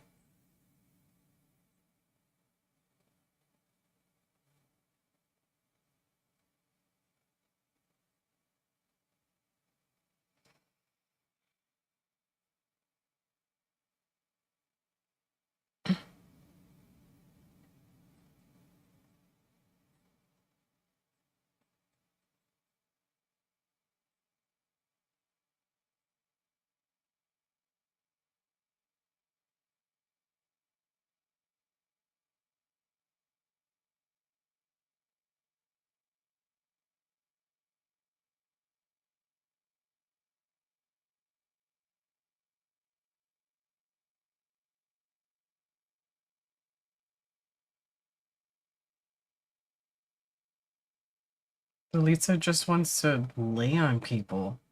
Lay on them while standing up. Lay on them on the ground. Just wants to lay on you. One wants to eye poke, the other one wants to be a blanket. This is an awful combination.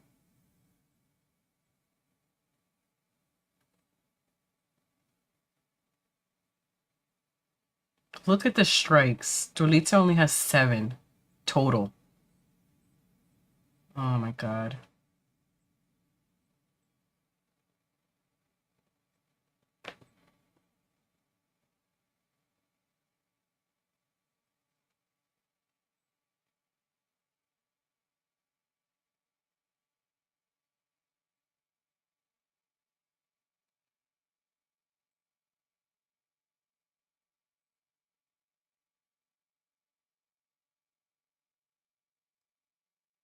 Duncan is telegraphing a spinning kick.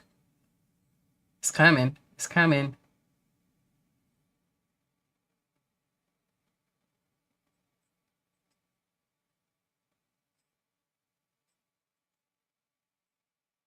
I don't have my sound very high, but are people booing?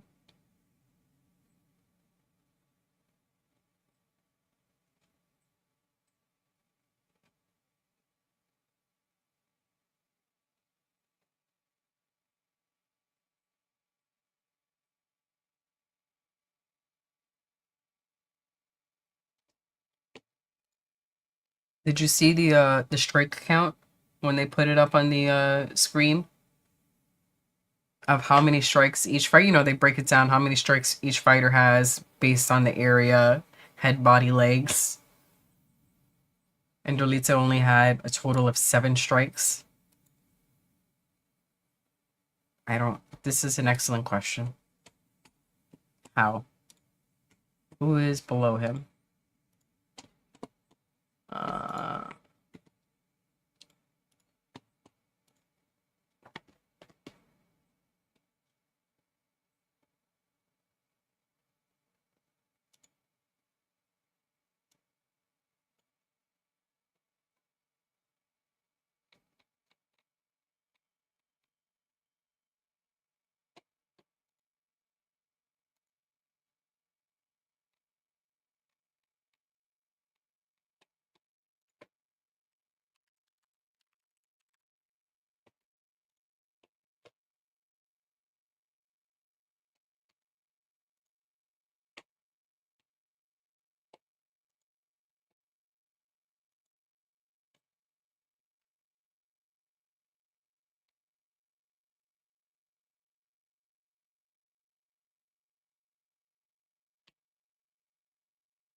How is Dolitza ranked higher than Paulo Costa?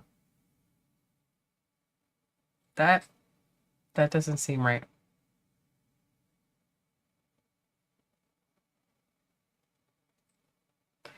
Ranked number 12, Gregory Rodriguez. 13, Paulo Costa, Joe Pyfer, Bruno Ferreira.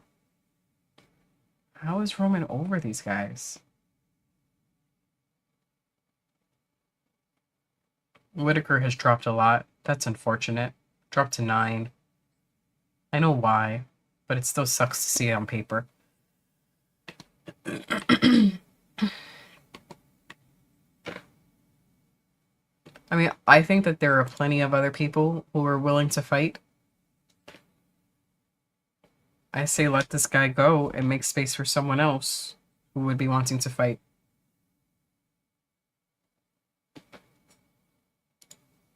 I know, which is why, I understand why there's a number 9 next to his name. It just sucks to see it.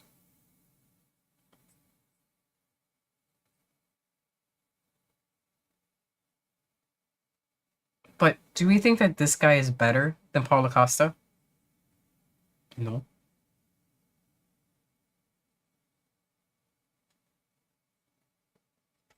Okay.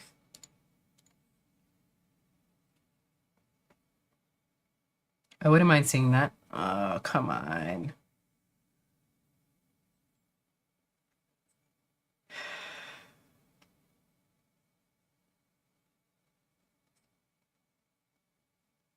Don't let him win. Freaking Duncan.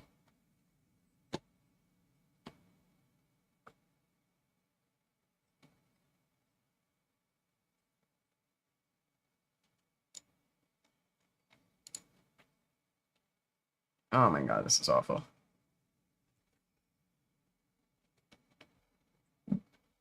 I'm sorry you guys have to sit through this, but we're suffering together.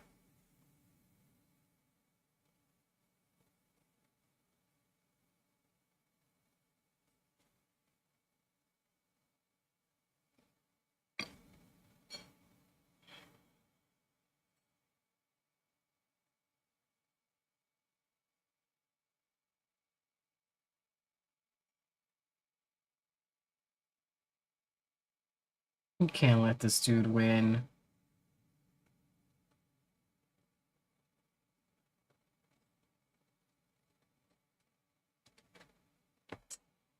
Awful fucking fight.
Oh, look how excited he is. Look how proud he is. Oh my god.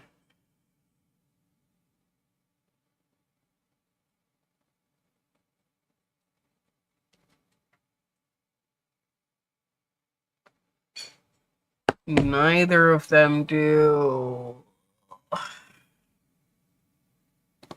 This should have been the first fight in the prelims so that we could skip it. The ladies' fight that opens up the show was way better. Way, way better. Well, I think I left my vitamins. Oops. Oh, I did. Ha ha ha. I have this bad habit of putting my vitamins on the desk and forgetting to take them. I know, I'm great.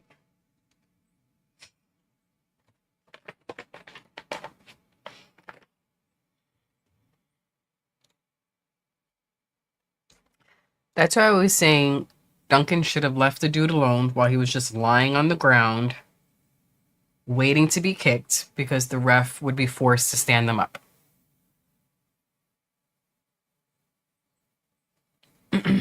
Yeah, in the very first fight. Their fight was great. And the fact that there was a verbal submission, I think that was awesome. That was awesome. She was like, please stop. Stop punching me. I don't want any more. I mean, I don't know exactly what she said, but that's what I'm thinking. Ha ha ha ha ha ha ha ha. You make me laugh, Jay. Ay, ay, ay. All right, I'm going to raise this so I can get the scorecard.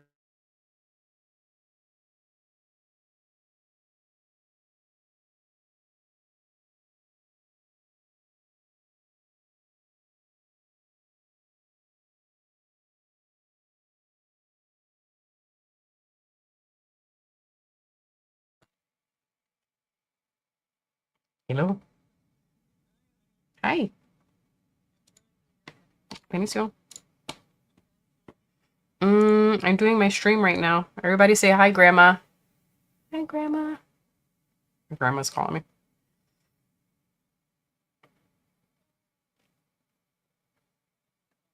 me. She corrects me. Don't say hi, Grandma. Say hi, Abuela. Sorry. Mm-hmm. Yep. Yes. Oh, it's okay. It usually starts later, but it started earlier today. Thank you. Good.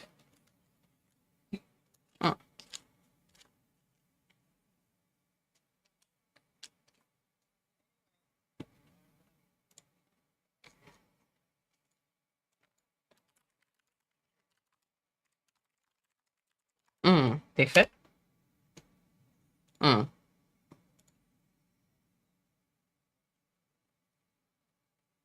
Mm-hmm. Mm-hmm.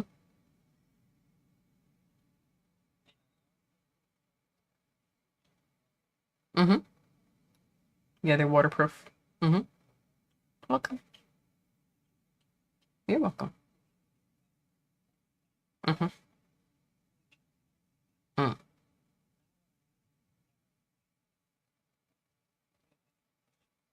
Mm-hmm. Mm-hmm.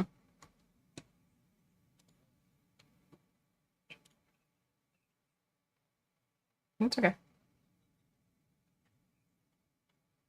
Okay, I will.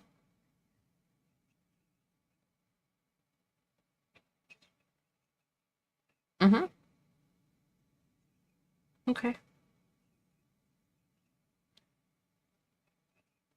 Mm. Gotcha. Okay. No, not yet. Love you too. Mm. Okay. Love you too. Love you too. Bye.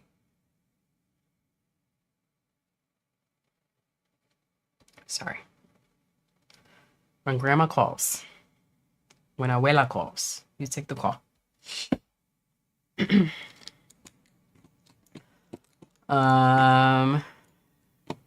Thank you for your patience. Actually, you were very, very close, Dan. It's only one L. You almost got it. So if you put two L's in Spanish, we'll pronounce it as a Y. So I would say abuela. I don't know why it's like that, but in Spanish, a double L gives you the sound of a Y. So I would pronounce that abuela. But abuela would just be one L. But you're basically on it. If you were to spell that to someone by accident, they would absolutely know what you meant. It was her birthday last week, which is why I was late to the stream last Saturday. And we went out to, it was her, my mom, my sister, my cousins, and some other family members. And we went out to a Chinese restaurant. And it was nice. So she knows that I do live stream. But she usually expects to be live streaming at 6 p.m., which I'm normally live streaming starting at around 6 p.m. So poor thing happens to call me on a Saturday on the one day that I'm doing an early live stream. And she gets super apologetic, and it's really cute. And I always tell her, like, it's fine, call me. And if I'm able to pick up the phone, I will pick up the phone. And if I can't, it'll go to voicemail, and I'll just call you right back. So, that's my abuela. She turned 83. 83 last week. And it was a lot of fun. And she was calling to thank me for her birthday gift, which was a pair of waterproof sneakers. That's what she asked for. Sneakers. She didn't specifically ask for waterproof, but I happened to find her some waterproof sneakers. Because everyone should have waterproof sneakers. They're just fucking awesome. I don't own waterproof sneakers as I'm saying this out loud, but I got her some waterproof sneakers and she was happy. So yeah. Abuela.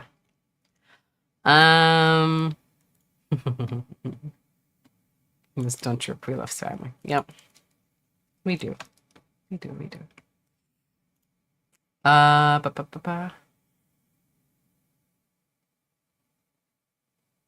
I will get to that in a second. Why was Roman shocked?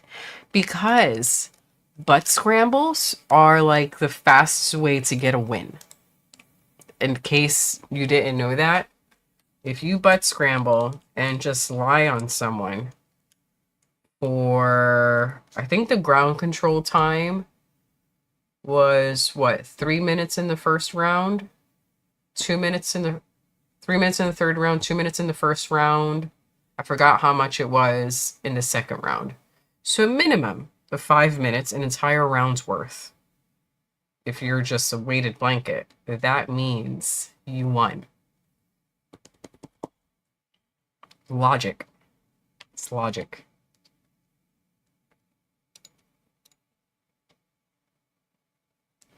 Yeah. But I was just thinking about the guy directly, like, behind. I don't know. These rankings don't really make much sense. But now I wonder what the ranking is going to be, because Roman was 11. And what's his face? Duncan is unranked, or was unranked. So how does that shift everyone? That was a shitty fight. Yep.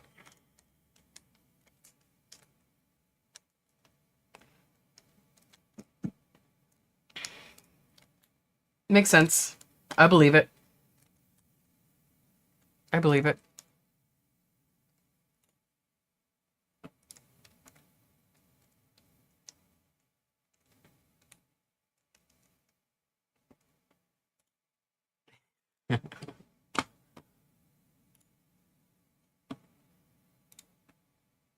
We do need a finish. We need a nice, dramatic, exciting finish.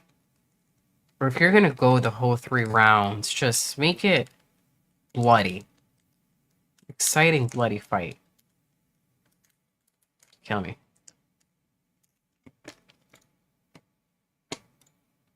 So this article, hold on.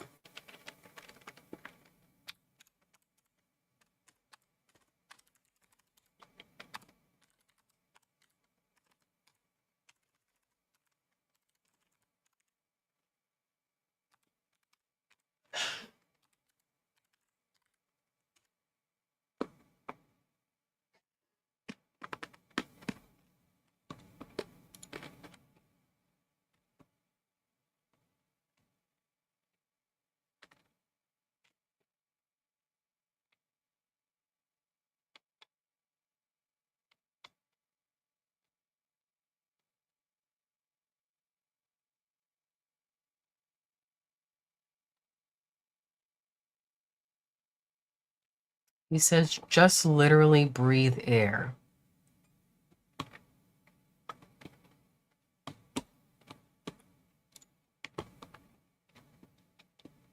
I won't get too much into this article, Jay, because it will actually make me upset. But asthma's no joke. No joke. And I'm sure y'all understand. But I don't know. One of my biggest memories during high school was my mom having an asthma attack and almost dying when it was snowing. And it took the ambulance a little longer than normal to get to our apartment as she's lying on the floor, foaming at the mouth due to an asthma attack. So, anyone who says, just breathe, sure. Let's put an elephant on your chest. And then I'll tell you, just breathe. Just expand your lungs as something is compressing on your chest. People are dumb.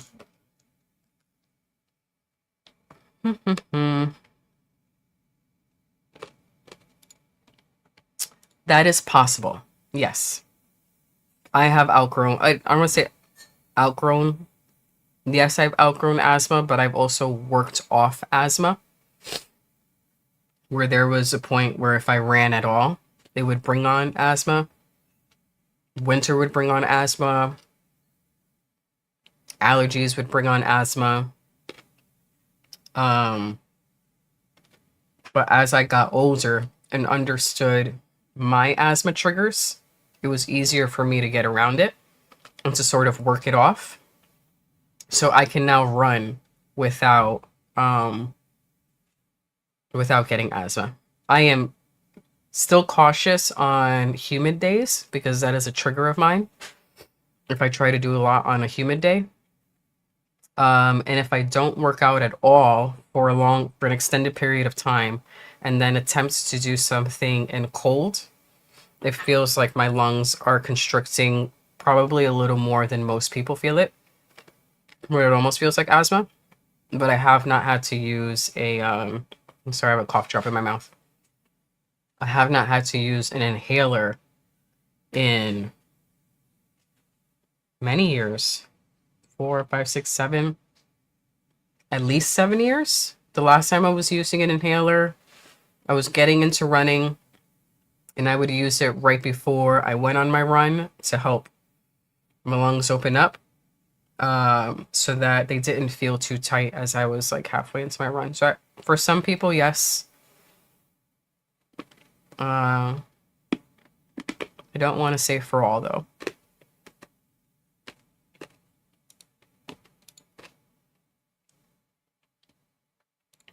Dan says, shit, I just missed that. Austin is as tall, yeah. His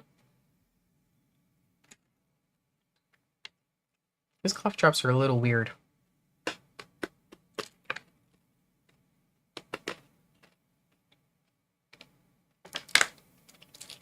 Tastes a little funny. 66205.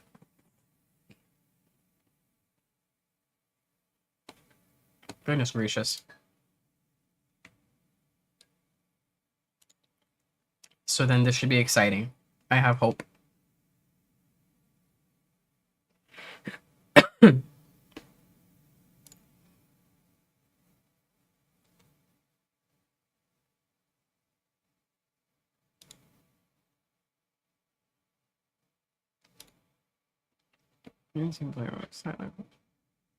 Ears. Tears. And his knee, 2 concussions. Goodness gracious.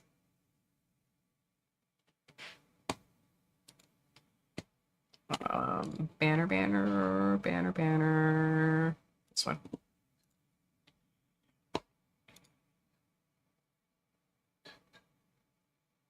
Yeah, I think that there are ways to manage the asthma. It was definitely worse when I was younger than it is now as an adult. But when I was younger and I felt anything, I think I was just too scared to push it and do any more physical activity. But like I said, I think as an adult, I have learned to understand my body a little more and how to manage it. Don't say, ah,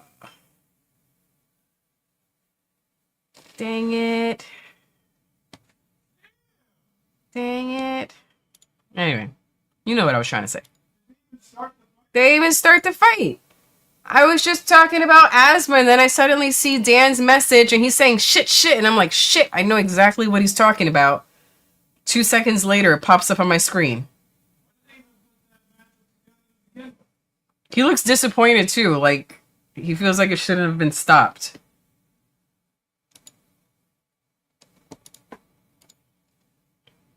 Well, it's over now.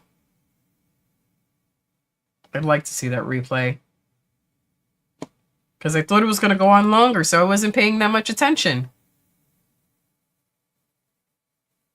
Oh. It looked like he got him right in the temple and then right in the snot box.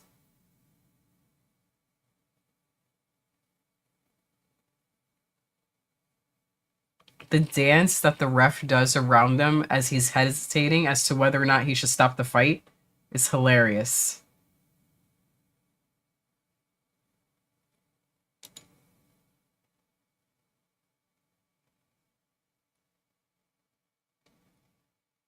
That cauliflower ear is monstrous. Look at it. It's like, it's so swollen that it's actually getting bent.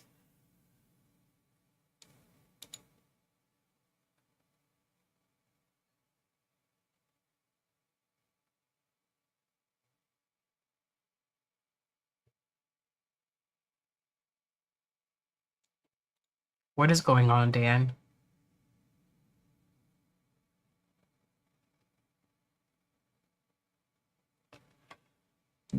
Excuse me. Not good.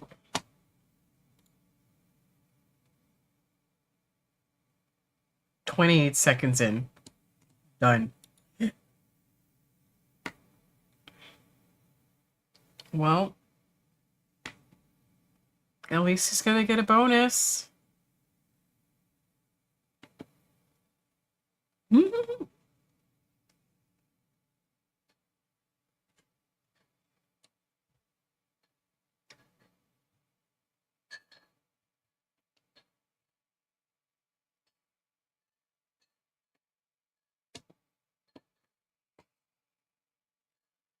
How's next week looking?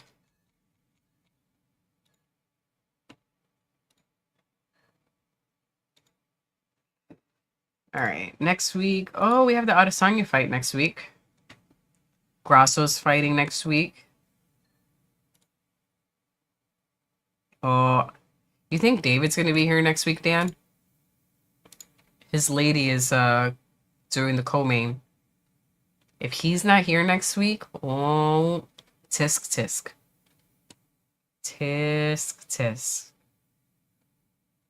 Michael Caice's gonna be there. Chase Hooper. Next week better fucking be fire. We got normal size Chase Hooper, Ricky Simone. Those 2 guys are great. Michael Chiesa. Want some limes? Want to see my koi pond?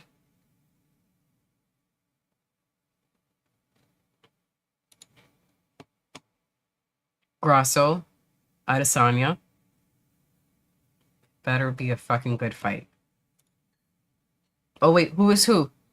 Oh, I said a bunch of names.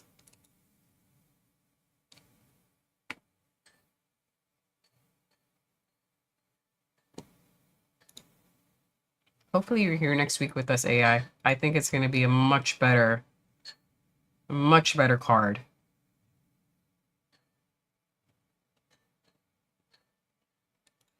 Oops. Banners lady. Oh, Alexa Grasso. That's this lady.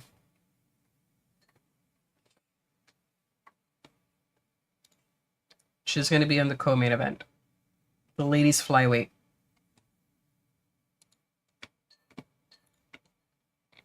The Mexican chick. Just itty bitty and adorable. Jay says, I get they're trying to build up guys. However, this shit is stupid.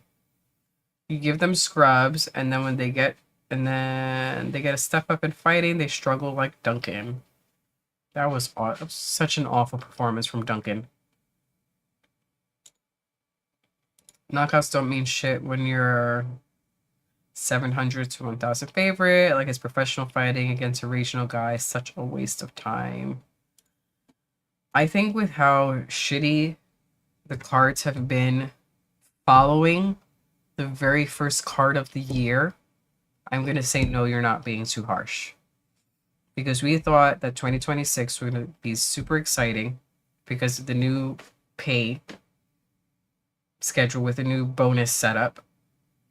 And then the very first card of the year was spectacular.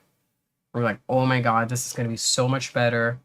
We're going to bitch about it less because it's going to be exciting fighting because everyone's trying to finish. And then it just went downhill from there.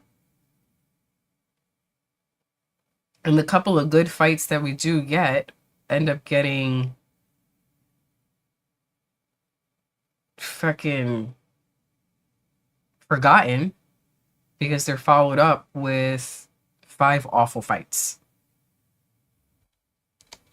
There were some good fights after the first card, but we don't think about them because there were so many bad fights after.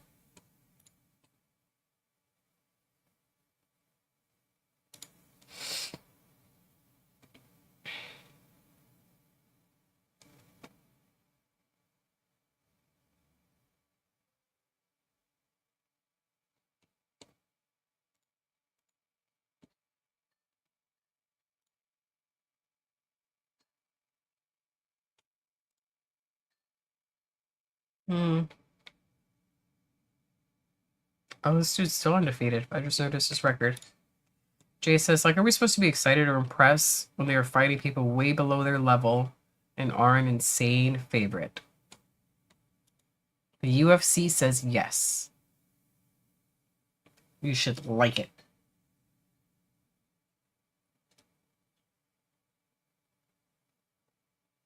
And Jay will respond with embarrassing. He tried to tear off his shirt and it didn't work.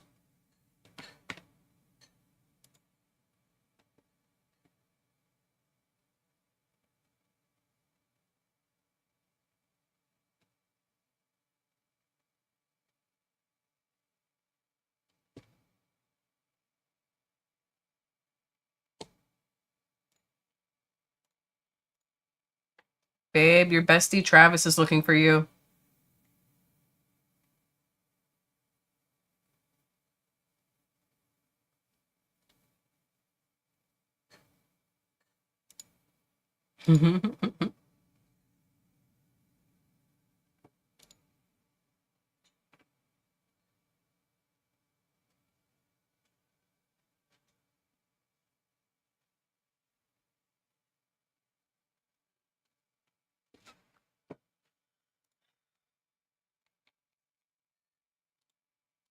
When was his last fight?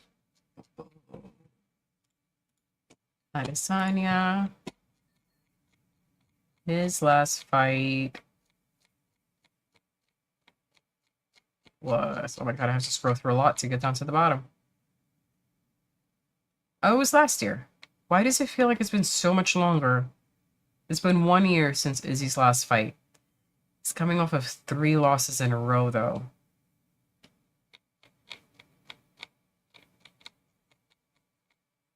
Damn. Imavov, Duplessis, Strickland. For the last 3 years. Loss. Not good.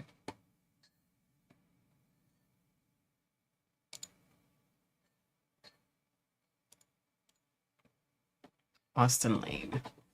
Let me pull that up. I have way too many tabs open now. Let me close some of these. I don't need them anymore. All right, and I'll put it up so you could see. AI.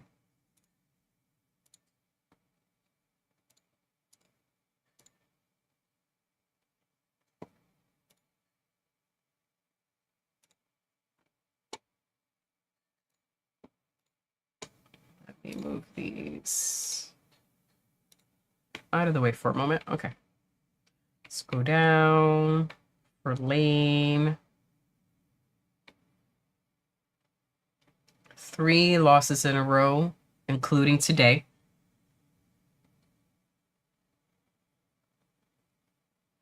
And his losses are, today was a TKO punches. Before that, rear naked choke. Before that, KO punches. He did get a win. Decision. Prior to that, 2 KO losses in a row. Accidental eye poke. Oh, I remember this. When he jabbed Tafa in the eye. Yeah, that was an ugly one. And actually, he had a whole bunch of wins prior to that. But when he loses, it's to TKO punches. Oh, here goes Dana White's Contender Series. But if we just stick with MMA,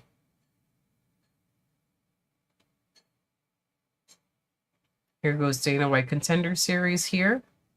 And then his debut with the UFC ends in a no contest, accidental eye poke.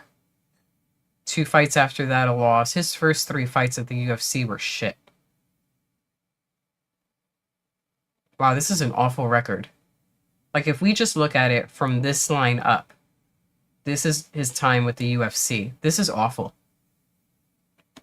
With the UFC, he has 5 losses, 2 wins, 1 win, because I'm not going to count Dana White's Contender Series. 5 losses, 1 win, 1 no contest.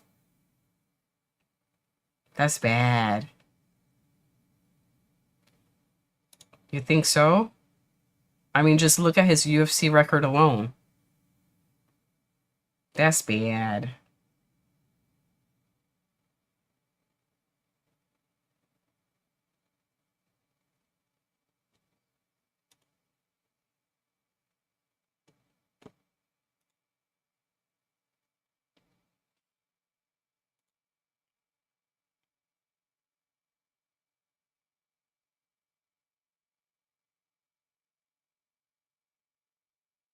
Travis, he says this all the time now.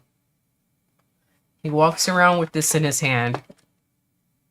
And he goes, I'm so hungry. I'm becoming a fat fuck. What is happening?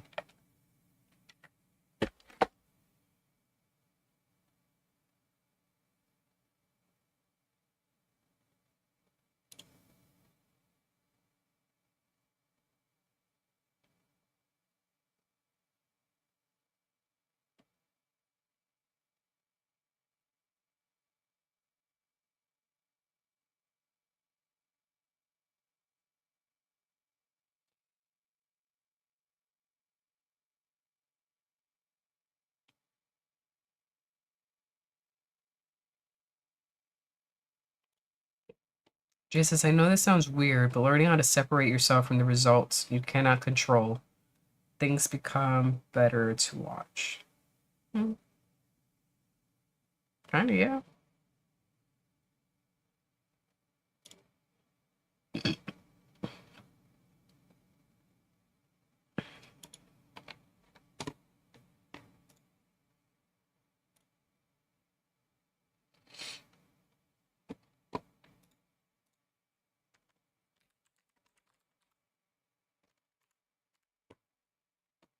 We have a viewer, one of our regulars who isn't here today because he's working, is a big fan of Vera. Although I wonder if that fandom is starting to die down a bit. But he's a pretty big Vera fan. It's not here today. If you come back next week, he'll probably be in the chat.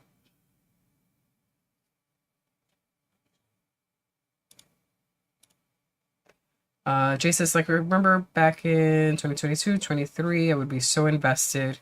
If someone I liked lost or won, it would genuinely affect my day. That is true.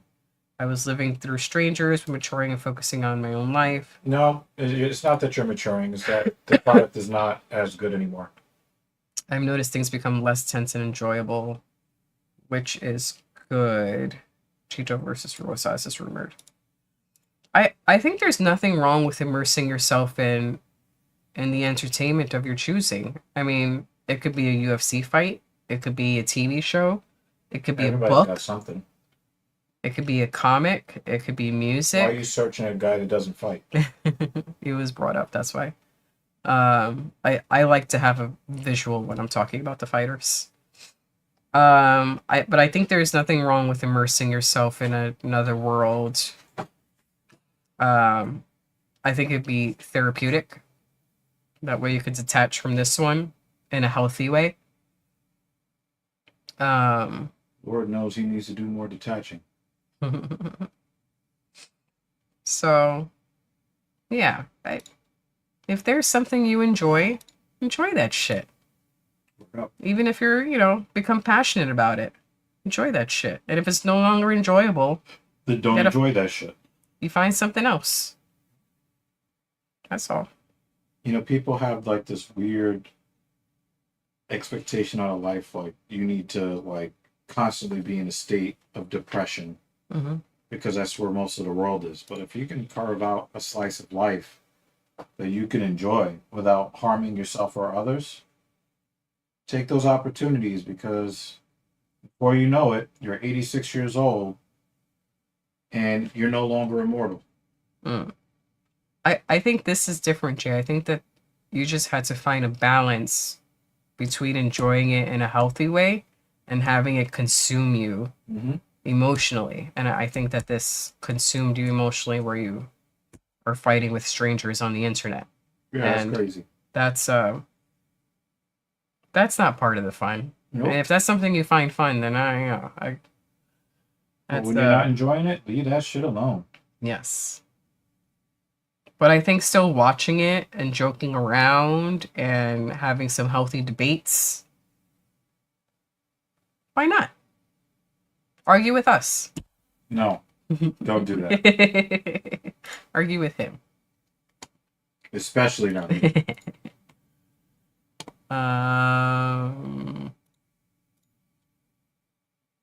Travis welcomes you back. Yo.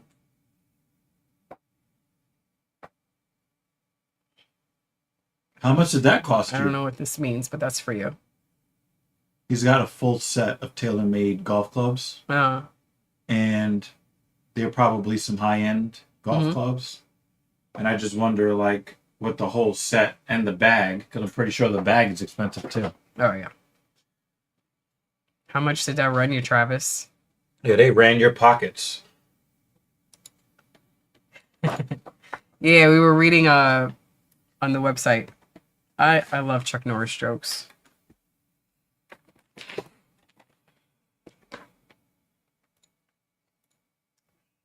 Jay thinks Paige is getting slept. Nah.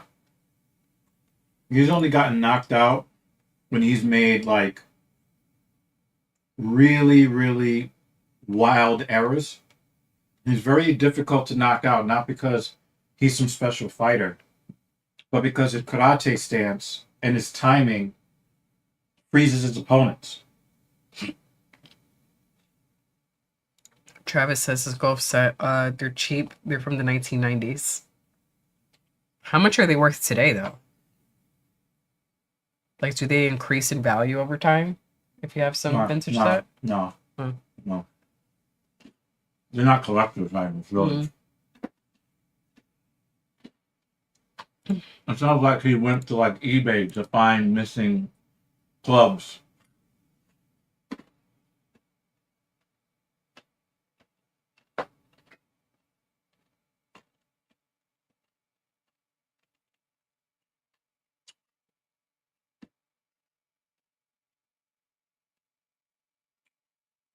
Yeah, but in that Lima fight, he got knocked the whole fuck out. But he was also doing a lot of showboating too. I really don't like to see a lot of showboating. Mm-hmm. So when the showboater gets knocked out, it's very satisfying for me. Jay wonders how would Pereira versus MVP go? At middleweight, Mm-hmm. I think MVP probably would lose by knockout. Travis says that's a stupid question.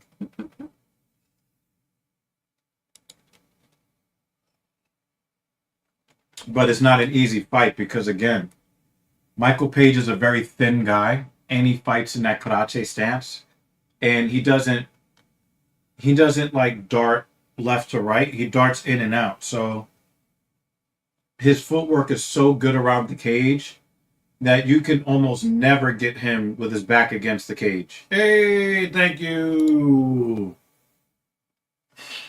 Thank you. Thank you, Dan. Dan. Appreciate you, sir. So yeah, I don't think that I think that you know what? I think that the most likely outcome between Pereira and Michael Page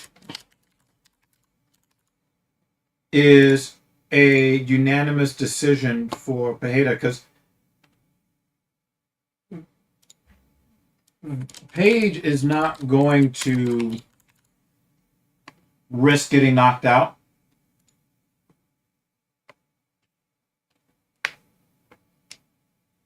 And I think that he could lose via points. Travis. Because Dan's grandkids aren't going to have an inheritance. Oh, shit. That's crazy.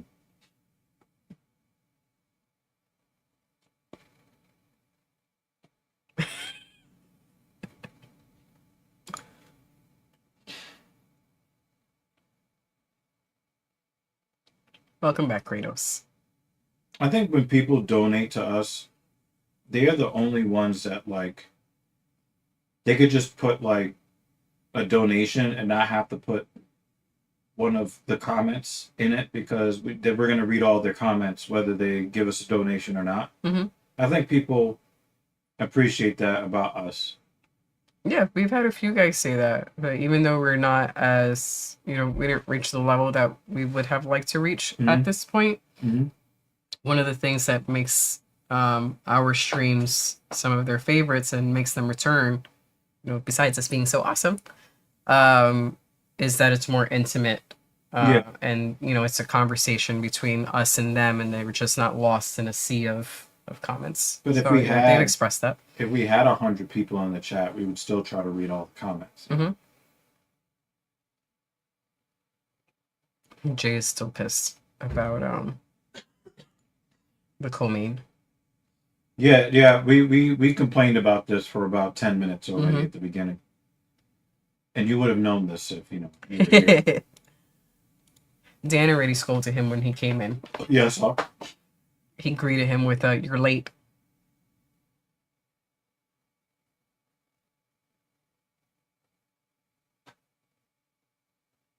See, look how awkward it is to fight him. You got a guy crab walking towards you.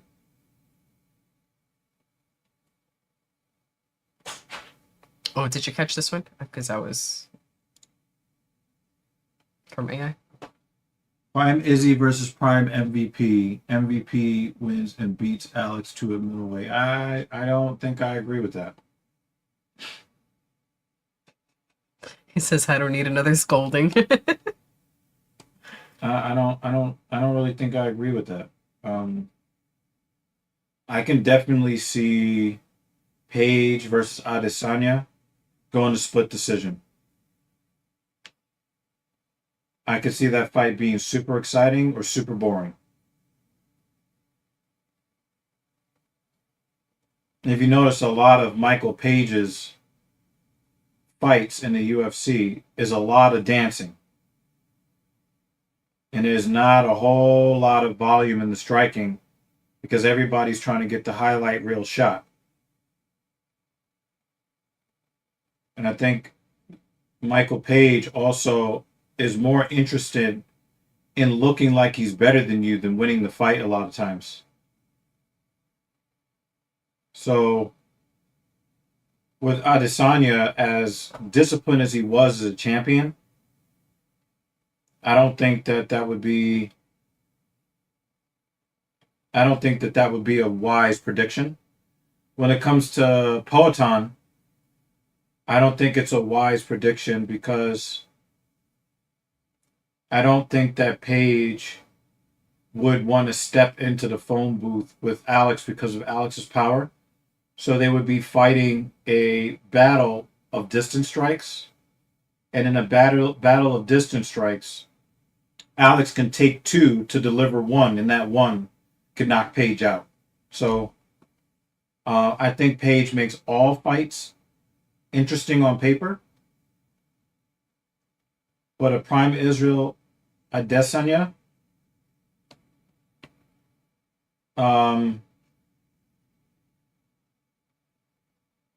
I can see that becoming a stalemate and people booing because there's not a lot of action. I can see that happening. I'd like to see the strike count so far because, like, Yeah, AI says, MVP. Oh, wait, no, it was Jay. Page is not throwing enough. Yeah, but he never So throws far. enough. Travis says MVP sucks.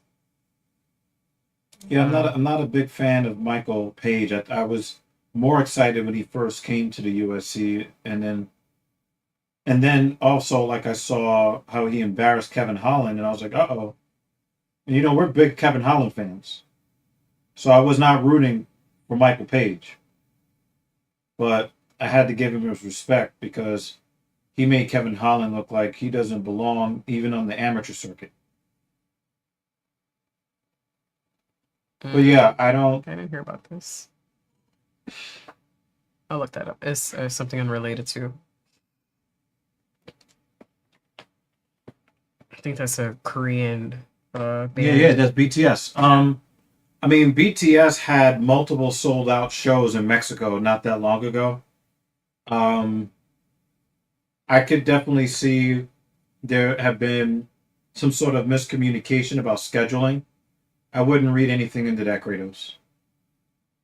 I just think that it sucks that a lot of the fans lost pretty much some of the best years they could have gotten from BTS due to military service. But it looks like all the guys, made it out of there in one piece.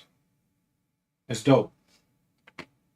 I don't know how they're going to be able to maintain being, pop stars after military service. I think they're kind of aging out of that.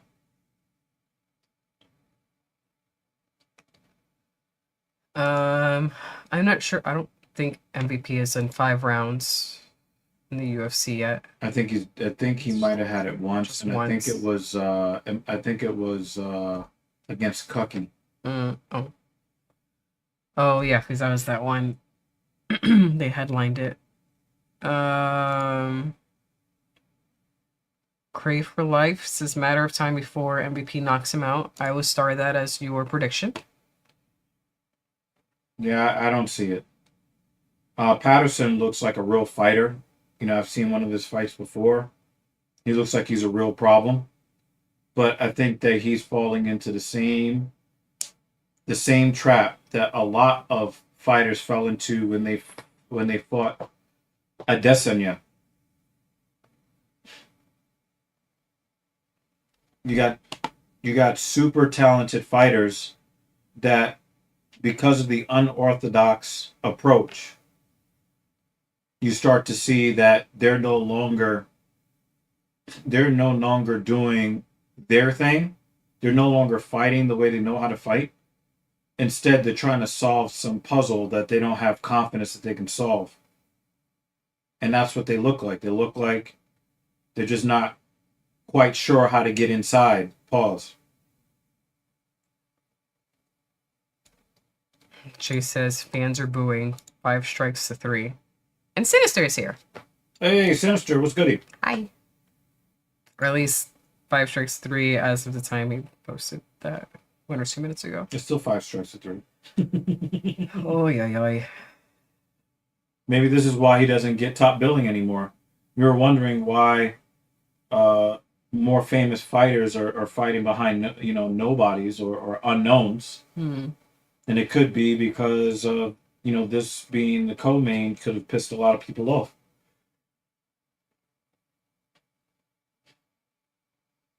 I do want to make it clear for the record that I believe that the BMF belt is officially retired in my mind. There is no BMF belt. It's over. I feel like they could have stopped that after the first fight. Like, do it once. That's what they were supposed to do. As, something with the fun. Rock, the Rock coming in. Yeah, this whole big production. Mm-hmm. Like, you did it once and it was fun and let it go. I totally agree with you.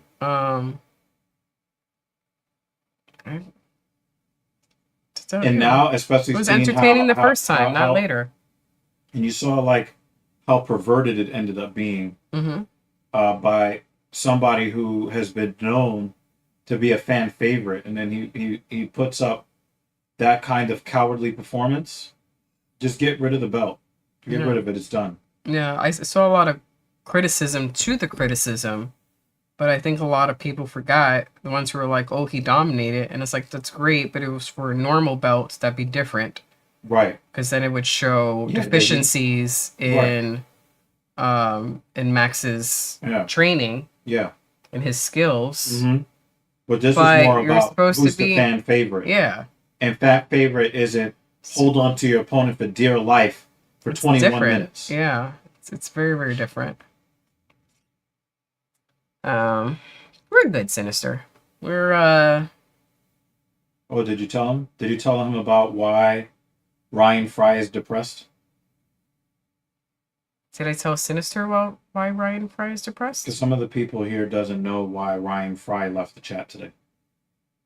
Oh, I mean, does Sinister even know who Ryan Fry is? Are they usually in the chat at the same time? He killed the joke. Oh, I wasn't even sure he would get it. I mean, I get like the hour part, but I don't think they're normally in the chat at the same time. He'd be like, "Who the fuck is Ryan Fry?" You know what I mean? Like, anyway, we're doing well, and we're about to celebrate. She just hit him with the Conor McGregor. Who the fuck is this guy? We do have a new TSP member. Hopefully. You fit right in. Hopefully. You fit right in, so join us. We had Lewis Rossman pop into the chat earlier. That was dope. Mm-hmm.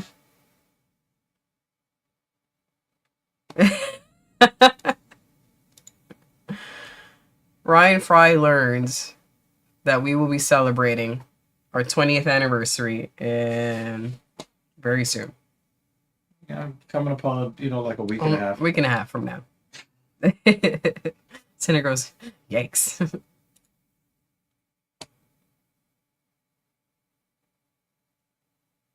We're not even allowed to have like a little hope that something is going to be good.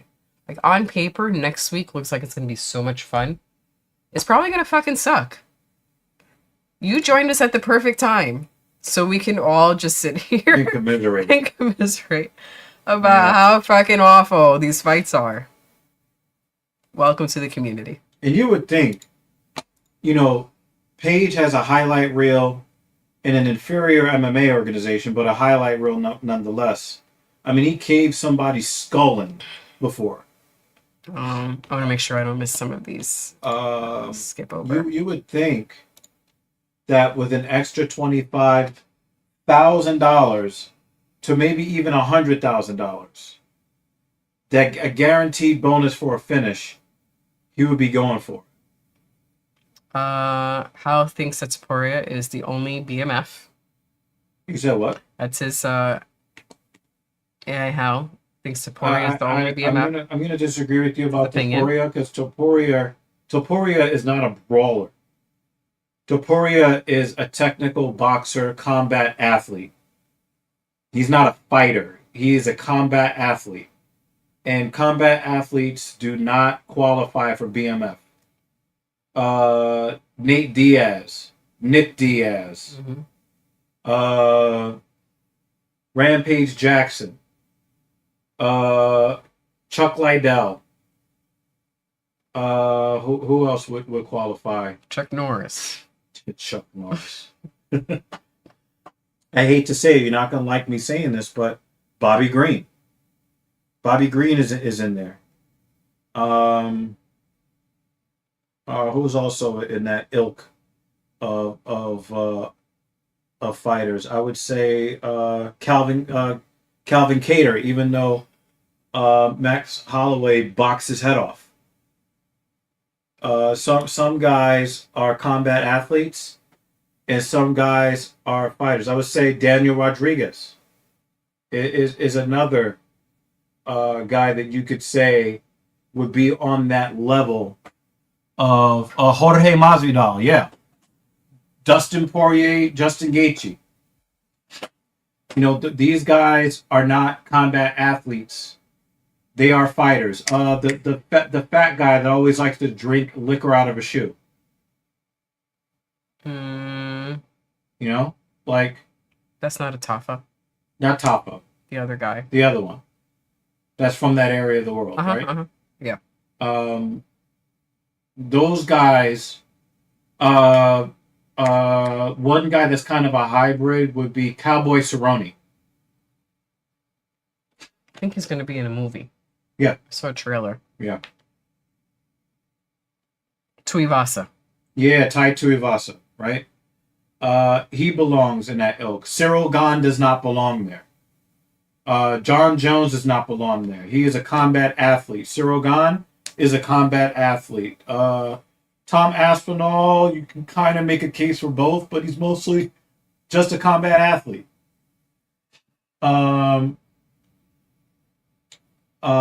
Somebody who's a wannabe BMF who is just a combat athlete would be Usman. Kamaru Usman is a wannabe BMF, but he's a combat athlete. Actually broke them up. Nice. Tyron Woodley was a fighter. Kind of like a hybrid between combat athlete and brawler. But for the most part, a lot of these guys, Hunt was a BMF guy. Not everybody who wins fights is a BMF. Even Conor McGregor's not a BMF. He is a combat athlete. The ref looks bored. Travis thinks that the BMF belt, those fights need to have a stand and bang rules because the second a grappler gets hold of that It's belt, gone. It's over. I totally agree with Travis here. Mm-hmm. Nobody came out of 2 weeks ago thinking, wow, Charles Oliveira is my favorite fighter. For 25 minutes, he avoided fighting. There are folks who actually do believe that, which is why I made the comment that I made of if what he did was for just a normal UFC belt, then we could say, oh, the grappling shows deficiencies in Max's training because there are people who spoke about it in that way. Yeah. But it's like, but that's not the belt we're talking about. Yeah, that's not the point of the fight. Yeah. You know who another guy that belongs in there? Kevin Holland belongs in that conversation. On a good day. But Israel Adesanya does not belong in that conversation. Michael Page does not belong in that conversation. And as much as I hate Paddy Pimblett could his last fight was Paddy Pimblett could be the perfect hybrid of tactical combat athlete and scouser. Mm-hmm. He belongs in that conversation. But some guys are just really, really talented from a martial arts perspective. They're not BMF guys. They're just not. And that's okay. So the same way Jay has his comments of embarrassing at the end of each fight, AI House is hot garbage. Cut the both of them. Oh shit! Now he's starting to sound like. You sure you're not JL? One says embarrassing, the other one says hot garbage. I think. Kind of going backwards on the comments. Kimbo Slice I'm gonna is a get to you street guys. fighter. I mean, he's not a BMF. He was a BMF. Unfortunately, I think he passed away at age 44 from a heart condition.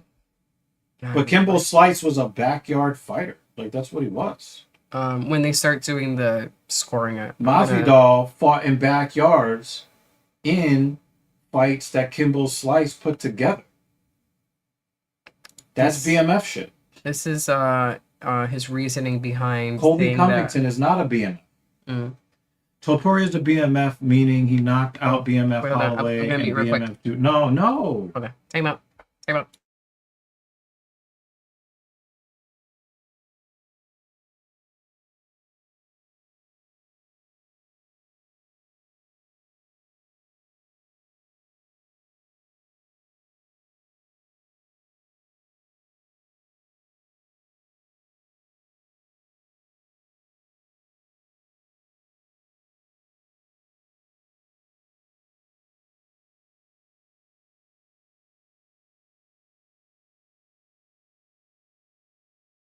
Right.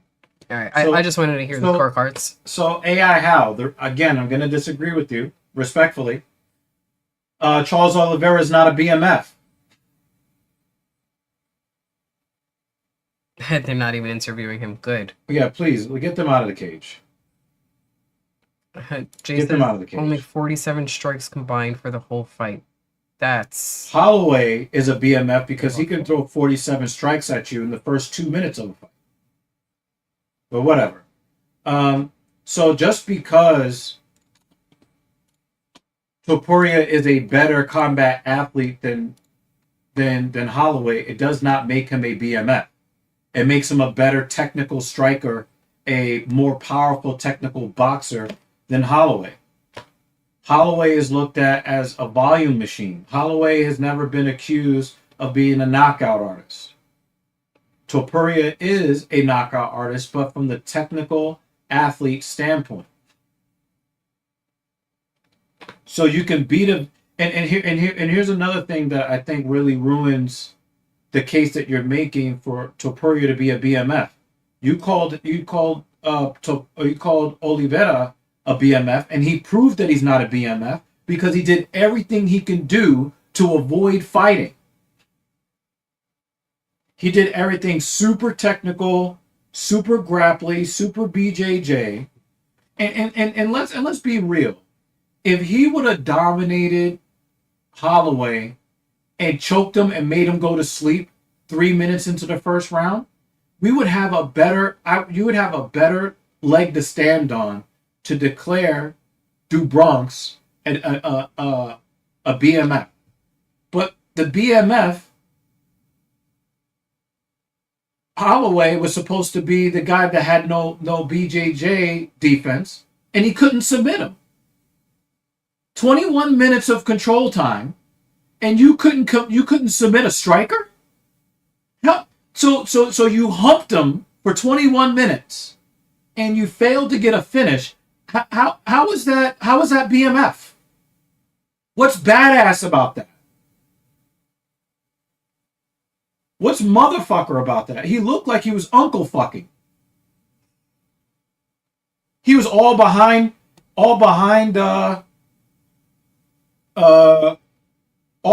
Holloway, making sure his crotch matched Holloway's booty cheeks. Yeah. There was nothing about that said BMF, which is why the belt is dead.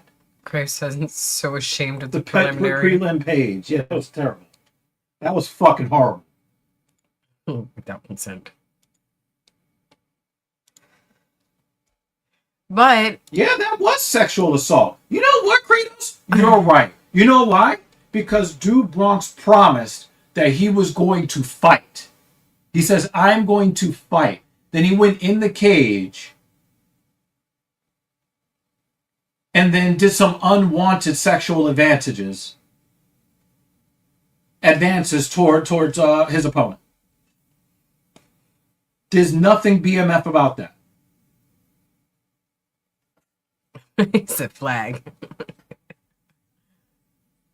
Hell yeah. Definitely a flag on the play. Like, there was nothing wholesome. There was nothing kosher.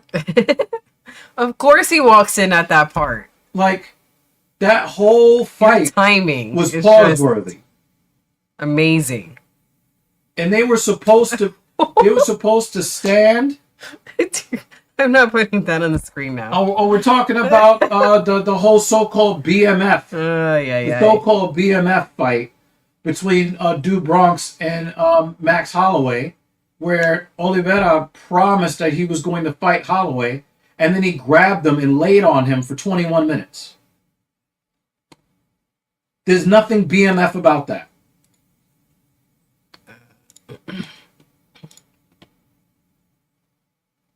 There's a BUF. He's the baddest uncle fucker, because that shit look gay. Nah, I'm not. I'm not on board with that. I'm not on board with that. Nope. And again, Ilia Topuria is not a brawler. He's not from the streets. He's not a tough guy. That guy is clean cut. I mean, he might as well come. He comes out there with a rose after the fight, doesn't he? I don't remember. There's nothing BMF about him. He's just a better fighter. He's a better. I mean, he might not be a better boxer because he was getting dominated by Holloway in their fight as far as the boxing game was concerned. The problem is that he's got too much power for guys at 145 and 155. He's just got those hands. And if he hits somebody the way that they hit him, they're going to go down, not him. That's just because he's got more power. But it doesn't make him a bad motherfucker. He doesn't have that attitude. He is a combat athlete. As well as Masvidal 3.0. Well, I hope they show that, because we've been wanting to end this stream for like 2 hours. Not because of you guys. You guys have been great. But these fucking fights have just been trash. I get the feeling that Michael Page will never get a headliner on a card ever again. I don't think so. I don't think they're going to let him do that. I think those days are over for him. Mm-hmm. I think that they learned not to trust him. I think that Michael Page is just in a different part of his career where he's more concerned with solving the puzzle and skating by the skin of his teeth with his win money than actually entertaining anybody. Yeah. He's been peacocking. Yeah, I just think that the days of him crushing people's skulls. Do you remember that one guy that got his skull crushed by it was Cyborg's ex-boyfriend or ex-husband. I think he was also called Cyborg. Yeah. He went to Level Change, and Michael Page did a jumping knee at that same time. And you could actually see the divot in his forehead, and they had to stop the fight. Mm-hmm.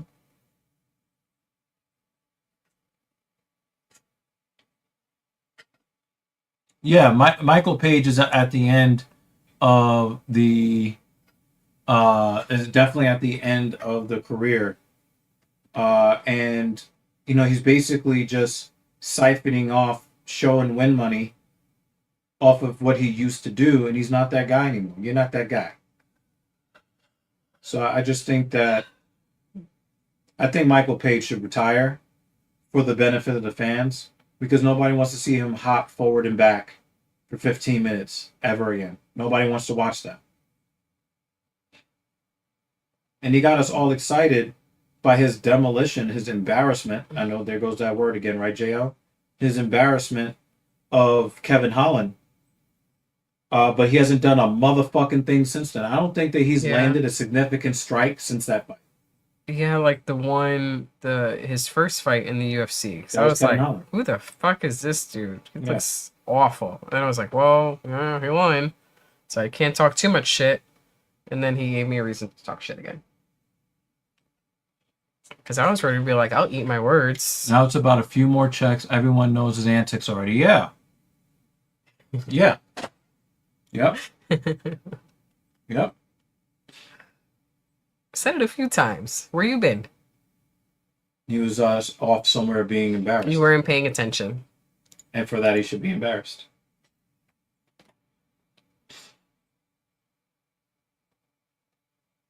I really do love the support that you guys are bringing to us today. I think we started at the stream with like 9 viewers, with three viewers, and you guys have tripled that. So we've got more engagement towards the end of the stream. We do appreciate it. Thank you. Oh, Brooklyn Breeze. I watched 3 movies back to back to back in the middle of the night in this order. I watched Shaft from the year 2000. I watched Juice. And then I watched Get Rich or Die Trying.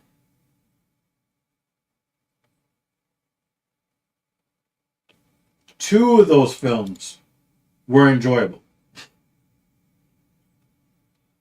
Kratos brings up the dodgeball film. I haven't seen that in a long time.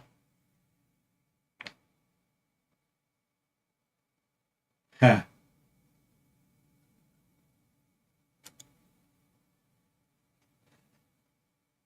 Yeah, that Juice movie was it felt like it was written by a Korean or something.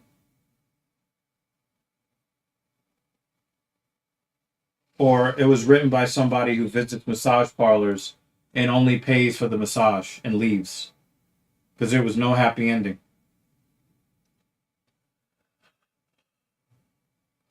Yep. Yep.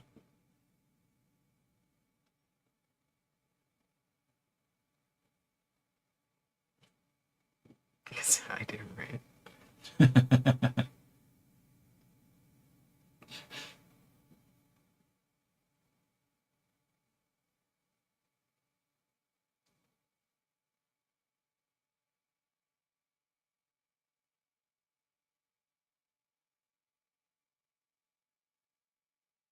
Well, somebody in the chat was bigging up Michael Aswell, so we'll see if he's actually really good. Omar Epps is good people. Yeah, you could tell. I found out way late that Omar Epps was in House MD and ER.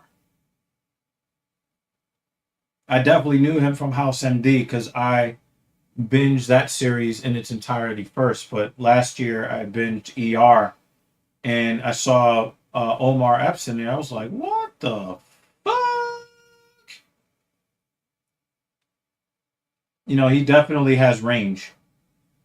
But the thing is, here's the thing about him. He always seems like, even when he tries to play outlaw roles, he doesn't feel like an outlaw. And I think that it kind of makes sense when you look at some of the other roles that he's done, where he's not,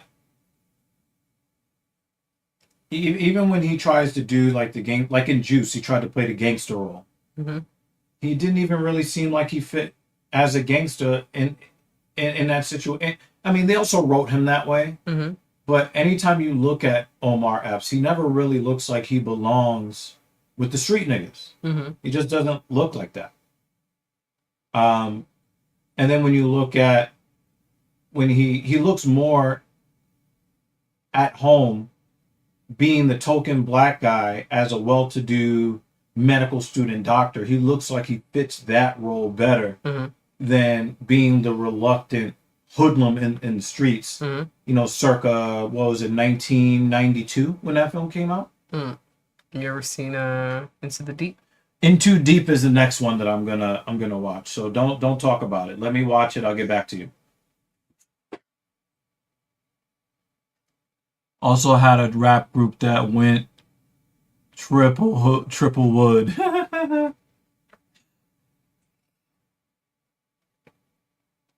So yeah, let me watch In Too Deep. I'm probably gonna watch. Do you want to watch that with me after this?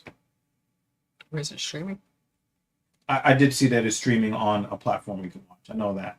It's on a I platform. went look. I went looking for um, Terminator Genesis, and it's not even streaming on Paramount, and it's a Paramount movie. That don't make no fucking sense. It's one of these. I probably saw it many years ago. Oh, that's the dude from The Wire in there. Fucking what was his name? Fuck, in The Wire. Shit, I forgot his name in The Wire. Actually, no, you gotta pay to watch it. It's only on Friendly TV. I thought I saw it on one of the streaming services. We'll check. Yeah, I'm gonna. Check There's it been a out. couple of times where Google was incorrect, and I did find Oh it on yeah, they like told me it was on Paramount Paramount or Plus, and it wasn't. yeah, or like it might be on Peacock.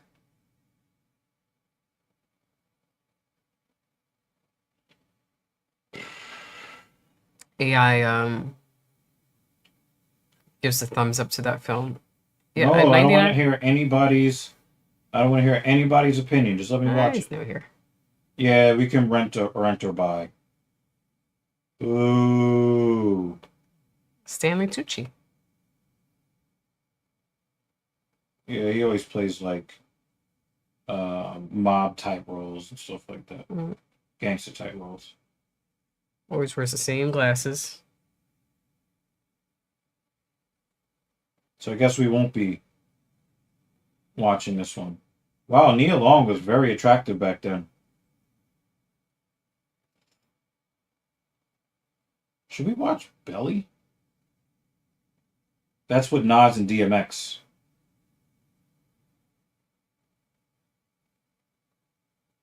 Can we at least get like one enjoyable movie in there? It's on Prime. Ooh.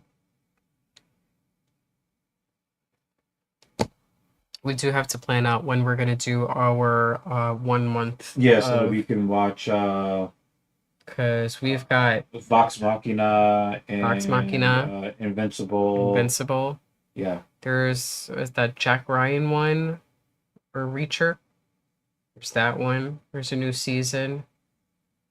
There's a handful of shows. In a black movie, the woman's name must always be Keisha. Like, we'll set aside 1 month where we won't see sunlight. What is it with everybody wanting to kill Mekhi Phifer? Mekhi Phifer is in Shaft. They killed him in the first 17 seconds of the movie. Dan says we need to watch a Chuck Norris film.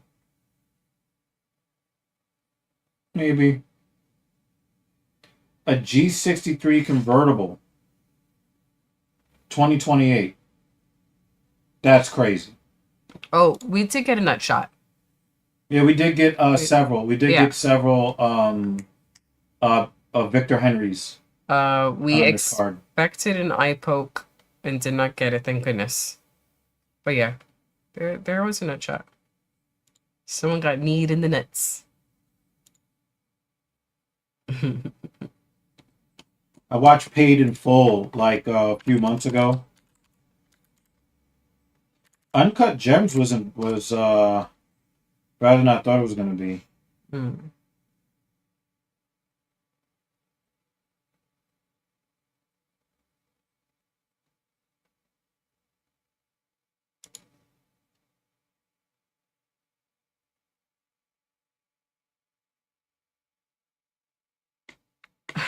It was pause, no pause, typing and getting dressed. State Property, which was the whole Rockefeller Beanie Siegel shit.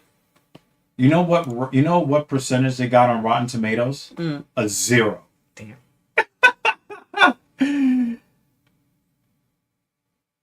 Oh yeah, that was fucked up. That was Christian Bale.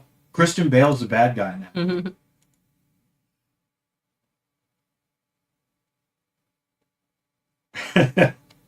And of course, AI would know the most racist line in the movie. Well, what did he say earlier? Trump 2032? That's what he said. Yeah. That's funny as hell. Paid in Full was around the time I was just becoming inactive. State Property, I was behind the scenes. Ah, okay. Yeah, a lot of Paid in Full was based on true shit. As a matter of fact, like if you hear Cameron talk about it, uh, people have like approached him in a real angry way because they don't like how his character comported himself.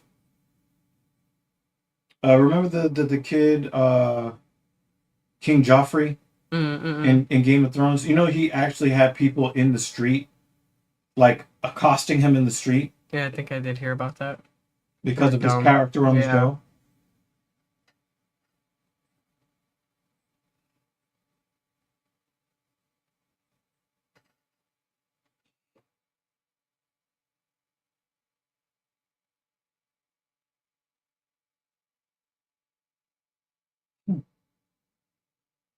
Look at these mutton chops from the original Shaft movie. Oh yeah, that's Oh my god. You can grill those medium well. those are serious. For real.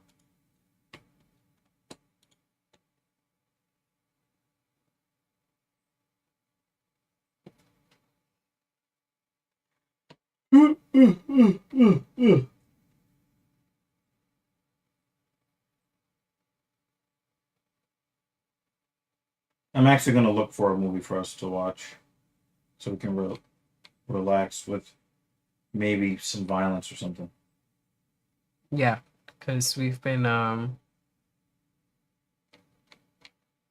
cheated out of some quality violence for the past 5.5 hours.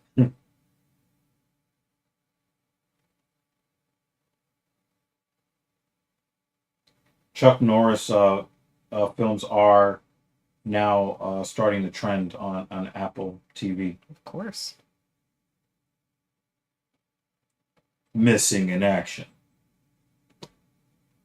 It's on Tubi. I would, but I just don't like Tubi. I'm not going to read Or some of MG. these out loud. Yeah, I heard. Oh yeah, definitely hook me up with that pink horsepower. Absolutely. Because I have one, but I never used it because it's like a collector's item. I think that should probably go in the garbage. No, I'm not going to open it. It's a collector's item. Seems like a science experiment now. But it's a collector's item. I'm not opening it. Yes, sir. But if he gets me some pink horsepower. Time to end the stream?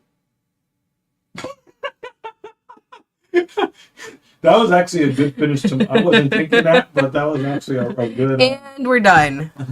the red end stream button. The Deontay Wilder movie. I have not seen that. All right, Brooklyn. That's dope.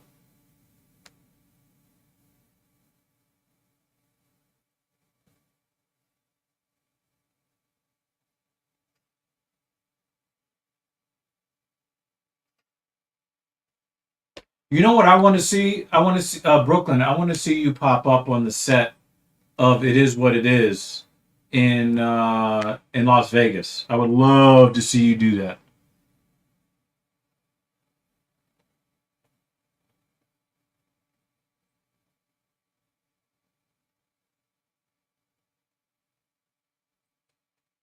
I don't even know what he's referring to. But yeah, I would love for you to show up on the set of It Is What It Is. Oh, it's a collectible. Oh, yeah. Was supposed to be in there months ago, but things fell. Yo, dude, you gotta let me know if you end up over there. What is that? Punk punch?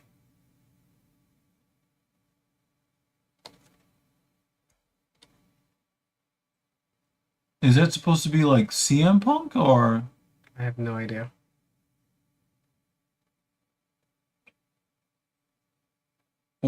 some emo 2000s era shit? I don't know. But they're pushing the zero sugar line right now. Yep. Which is, cancer causing. But okay.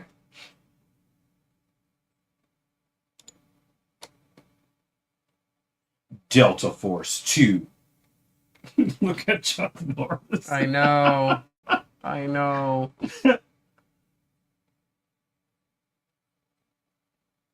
Another Tubi movie. Boo. Oh, he did have a movie in post-production, so we actually might see.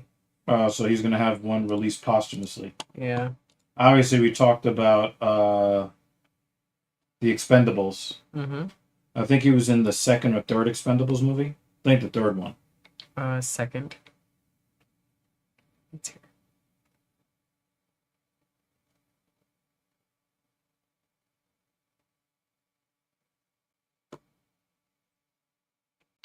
He said he'll hopefully be in Vegas for WrestleMania. Yeah, they got discount tickets because nobody wants to go.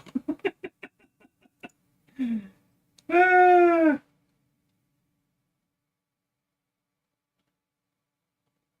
Oh, he says he'll bring us back a shirt. You know what? That'd I be don't nice. hate that. I don't hate that. Just make sure you give me an extra medium. Let us know. Medium, please. I've been wanting to watch Sicario 2 for a while, and I can't find it anywhere. They're like, oh, you can watch it on Stars. Suck my dick. I ain't watching that. No more streaming services. Fuck off. AI House says he's watching TV shows this weekend, like Paradise Season 2. We've just been watching a lot of brain rotting. There's the Yeah. brain rot. Yeah. Brain rotting YouTube. Yeah. Yep. She watches a virgin talk about the weather. It's hilarious. It's great weatherman, okay? It looks like Sisu Road to Revenge might be out. Oh, you can buy it's for purchase. It took a while for the first one to be streamable. It took over a year. Yeah.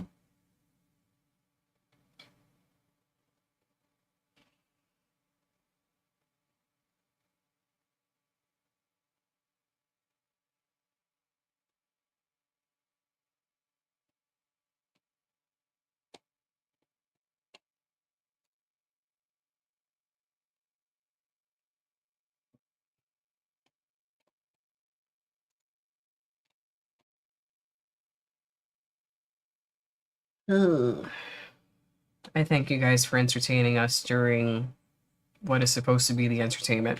Yeah, because we don't give a single fuck what's going on the screen.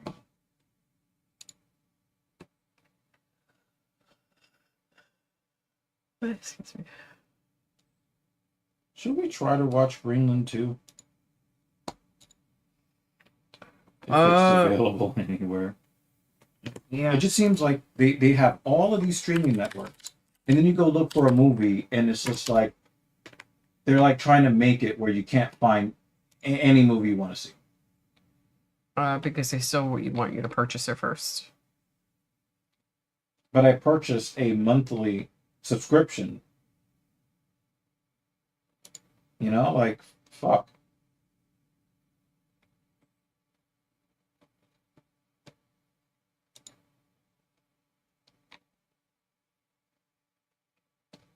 Yeah, I mean, if it just means I gotta be a little more patient, that's what I'm gonna do. Yeah, it's still not streamable anywhere yet. But I did want to. I actually wanted to see this one. You said let me know the sizes. Pause, nigga. That's what I said. He was talking about the shirts. Nah, that was So unacceptable. That was he wasn't unacceptable. even paying attention. Oh my Yeah, because I'm sitting back here looking for a movie to entertain you with. That's why I was reading the comments. Extra large. Yeah. That's crazy. Okay, large. I'm staying out of it. Yeah. Okay.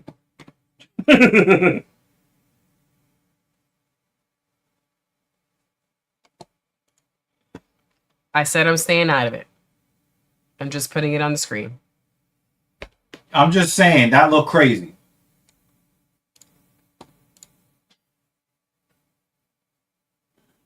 We watched World War Z recently. Mm-hmm.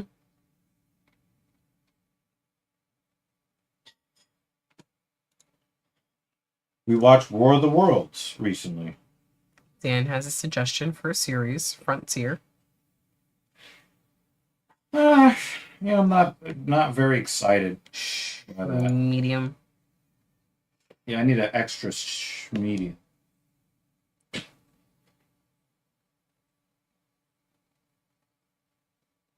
Neither of these guys look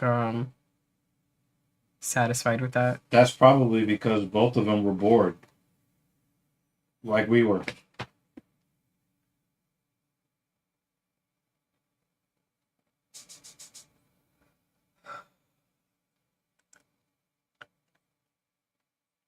Also, whatever we put on, 50-50 chance I fall asleep in the middle of it. Oh yeah, we just watched Unstoppable.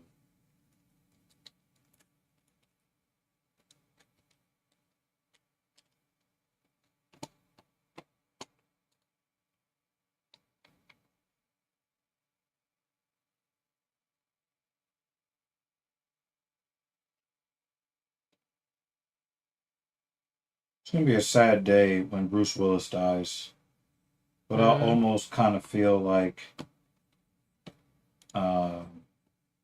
relief because I know that he is his situation. 1 second, I'm gonna you just.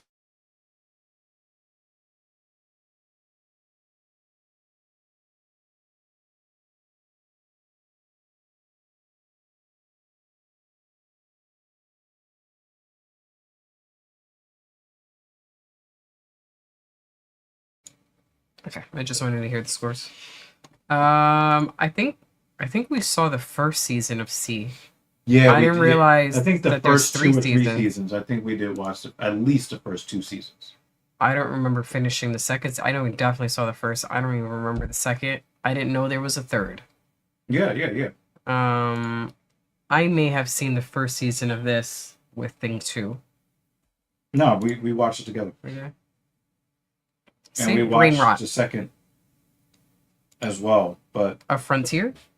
No, of C. Yeah, I'm talking now about Frontier. Oh, okay. I'm saying that Frontier, I may have seen that with Thing 2.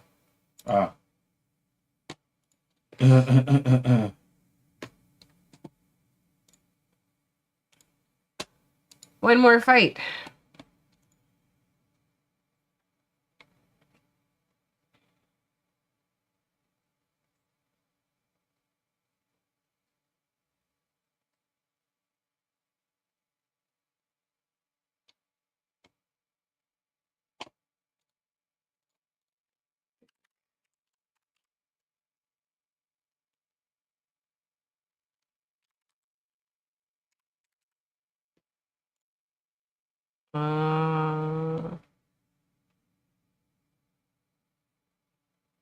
Oh, no, I did not see this one.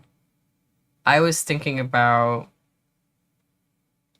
Jason Momoa's other show that revolves around the king who united the Hawaiian Islands. Forgot the name of that one. That one I saw. I did not see Frontier.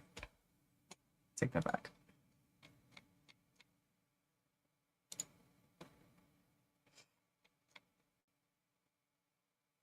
Chief of War. That's what it was. I got them mixed up.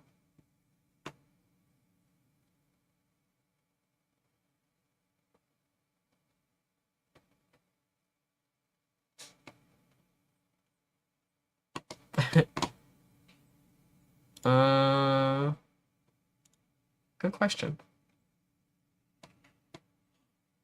Did any Americans win today?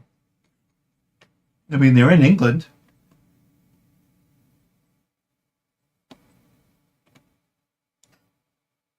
I mean, they didn't really have that many Americans to begin with. No, she's from the UK. Oh, yes. I remember she did have the accent. Is Mason Jones from the UK as well? We know Nathaniel Wood is from the UK. Yeah, Wales. he's from the UK. Yeah, this is a UK card, so Silva? I mean, if I see a Spanish name, I assume they're from. Oh, California. but I mean, if is he really American? California. If ICE is trying to like He's deport from you, California. that's just too One distant. American one. The Wrecking Crew with Momoa and Batista was good. Oh, that one I didn't see. I think they Yeah. play brothers. I think 3 Americans. Wow. Yeah, but this is mostly a UK card. I don't think this fight is going to be boring, though. I genuinely do not believe that this will be a boring fight.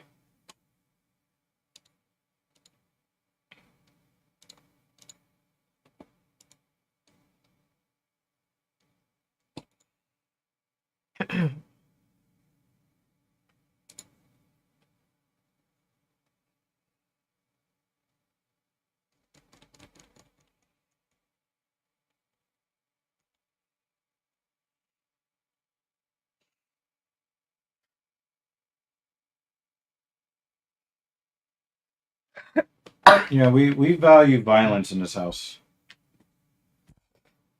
Even the domestic. I meant American, okay? Not foreign one. Domestic. Exactly.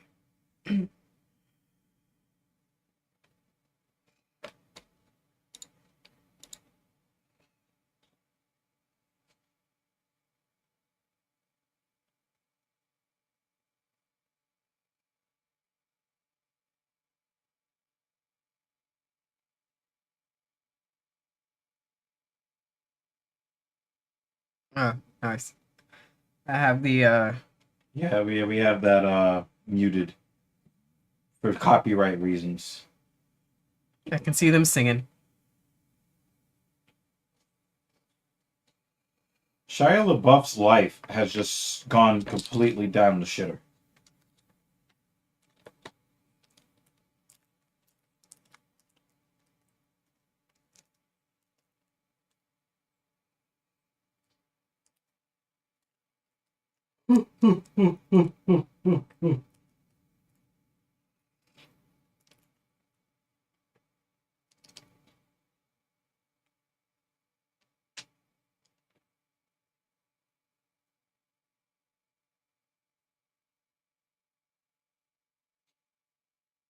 Hurricane Heist. Yeah.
AI analyst talking about opioid epidemic killing off Americans competing in sports.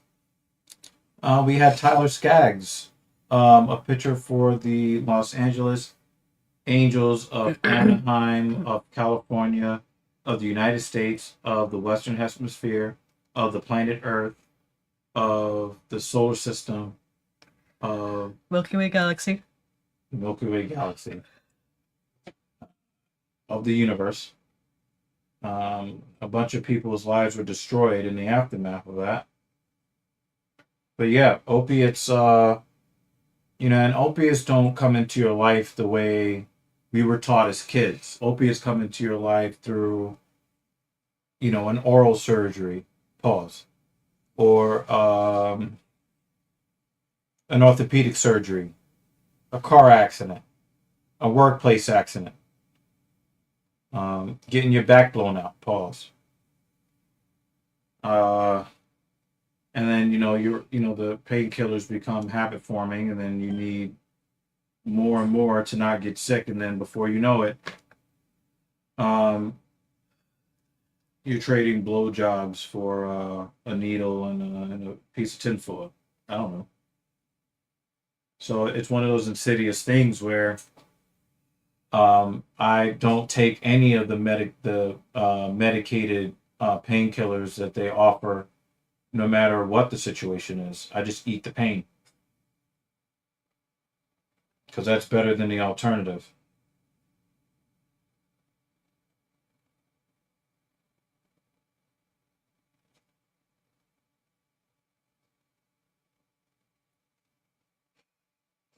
Brooklyn Breeze is late.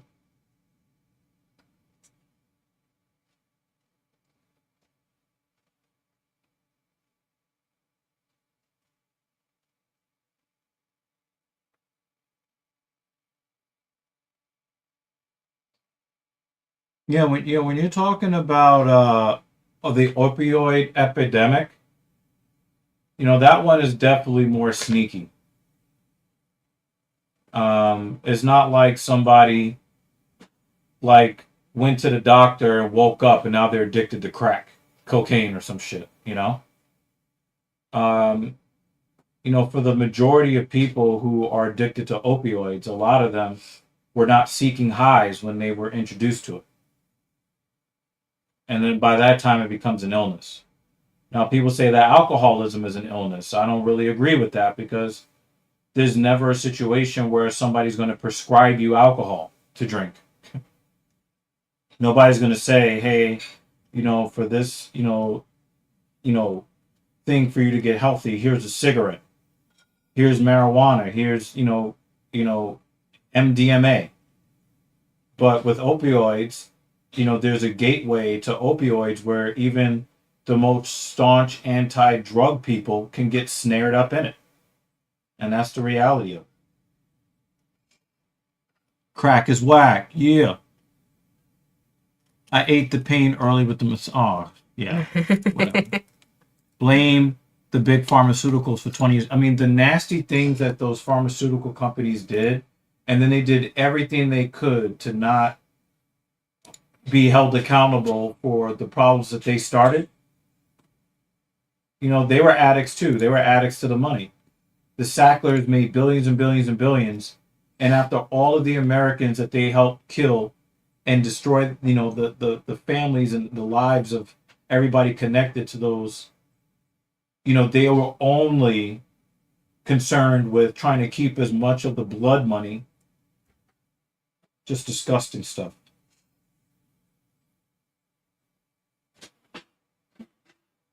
Why they got all these nigga movies on Peacock? Least And it looks, expensive? and the thing is, like, when you look at them, you can tell the movie sucks. They're probably the least expensive ones. For them to put on Peacock, I guess. Uh-huh. And they call it action and adventure. Like, that shit is just trash. I mean, the big films, I think, are selective as to which streaming service they get put on first. Guess so.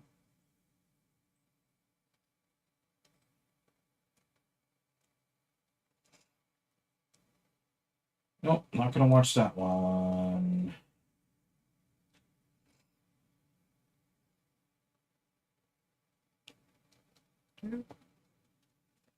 Oh, somebody tried to rip off the Fast and the Furious. The Fast and the Fierce. What the fuck is that?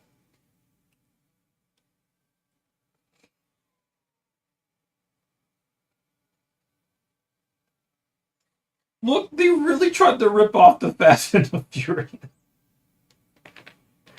That's awful. I will never watch that movie. Get the Okay, fuck the out of mortgage here. films didn't go away.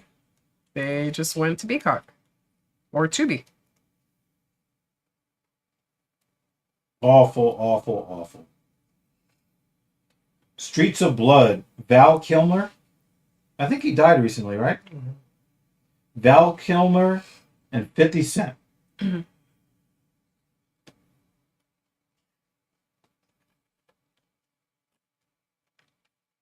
Anybody want to see 50 Cent play a cop?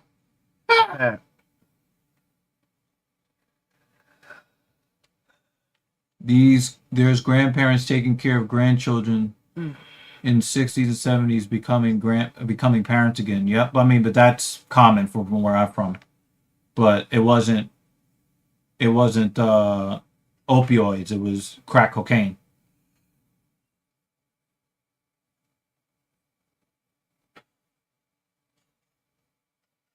I thought Evloev was undefeated. What do you mean? Not? Oh, you guys are talking about that sparring shit.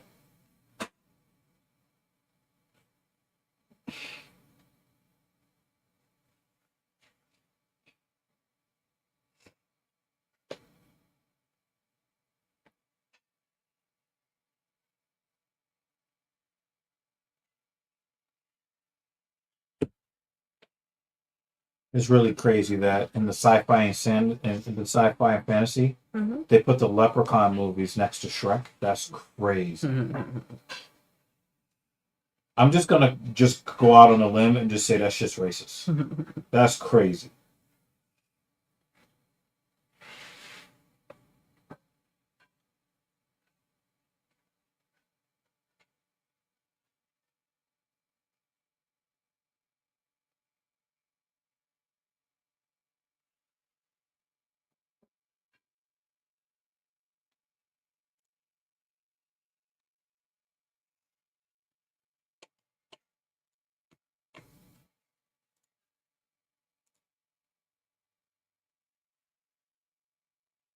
AI thinks we're gonna get lamprey time. Well, next week we're back to normal time, 5 p.m.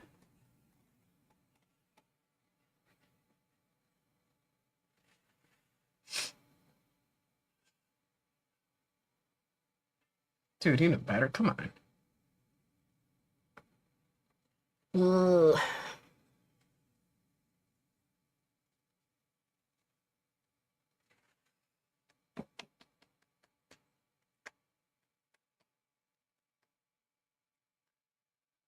I'm just putting stuff on a list Okay. and then seeing if you would be up to seeing some of this stuff. Okay.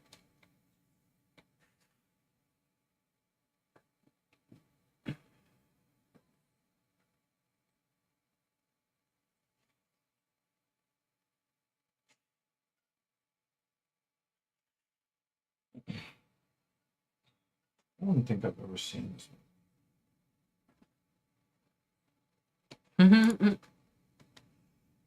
For Dan, he says they can make it before midnight, first or second round finish. Well, we have a 10-minute intro from Buffer. one.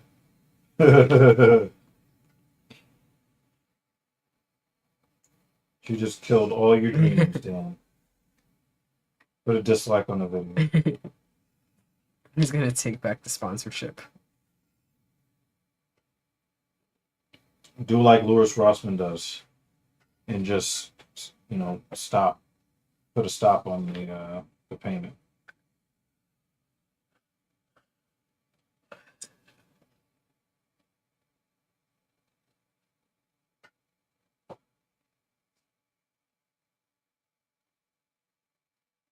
Well, I think we have some people popping in, hoping to see the stream. If you arrive, get disappointed, just hit something on your way out. Yep. Even if it's your own TV. Like, dislike, accidental clicking on the sub. Oops, I don't know how that happened. Pretty please. What? How did I get so good at this one?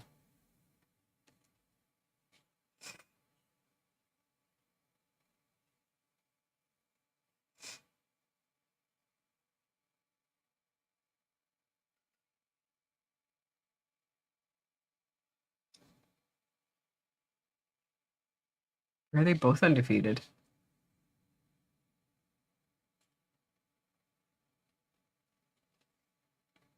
$17 0-1, and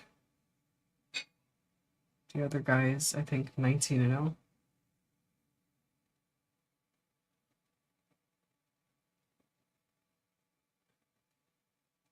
Some of the name of these films are just so bad that even if the movie is good, Yeah, 19-0.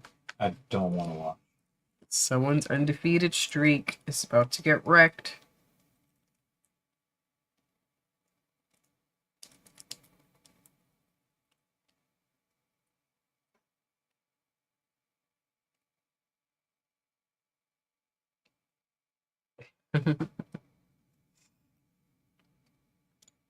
Why, thank you. There's already a movie called The Bodyguard. You can't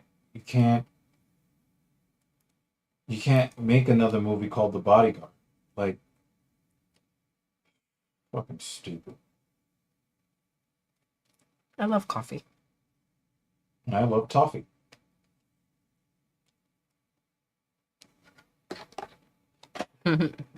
He said 2 coffees for the both of you. Nope. Just a coffee for her and a toffee for me. We'll give him hot chocolate. Yeah. You can make a second cup of coffee, though, and I'll take it. Actually, no, I think 2 will take it.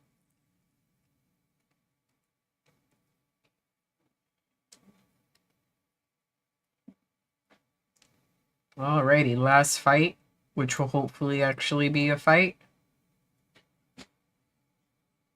Just 3 psych movies? Huh? Awful. Awfully awesome.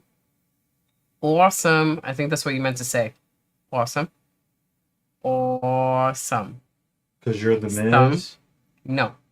And you're He's awful. Psych. All of the Psych. films and TV shows are awesome.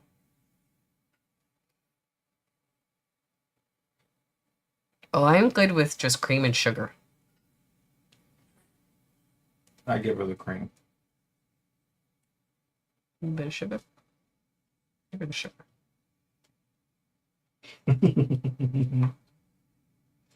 Round 1.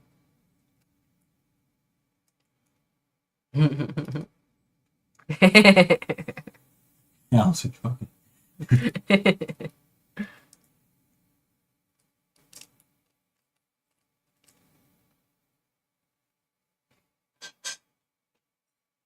You know, we might get a more cautious version of both of these guys just simply because these guys have had to win so many fights in a row to still not get a title shot.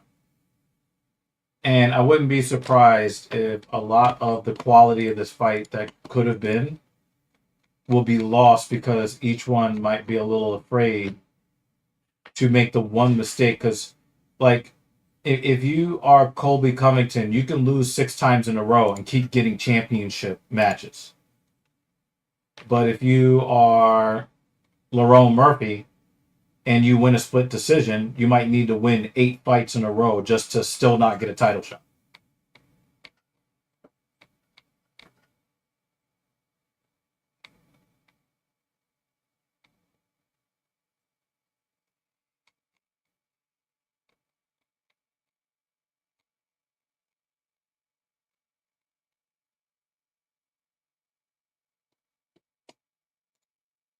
It is odd that Evloev ranked number 1.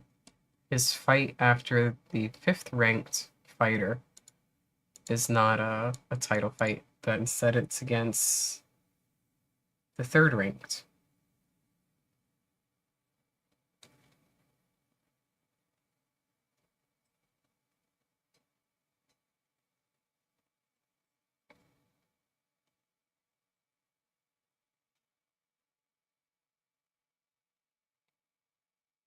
I really like Naomi Harris. I have a crush on her still. Hmm.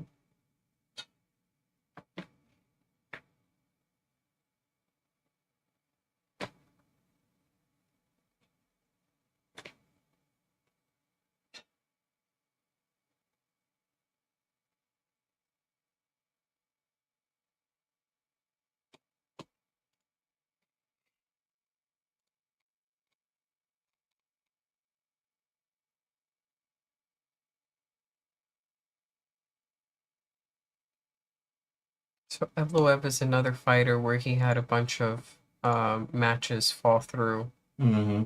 in the past year, which is probably why he's stuck in this number one contenders match, even though he's number one. Yeah, but you know, he also kind of got on Dana White's bad side for, I guess, a performance that he didn't particularly love as far as his approach in the fight. Mhm. Even though he won the fight.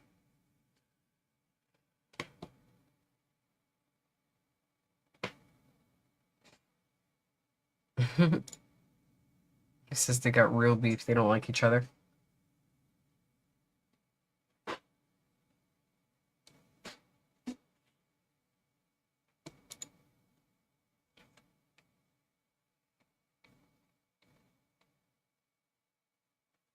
Thing 2 is cooking and it smells wonderful. You can't really smell anything right now. What you making? Are you clogged up? It just seems like my sense of smell has been inhibited a little bit. Mm.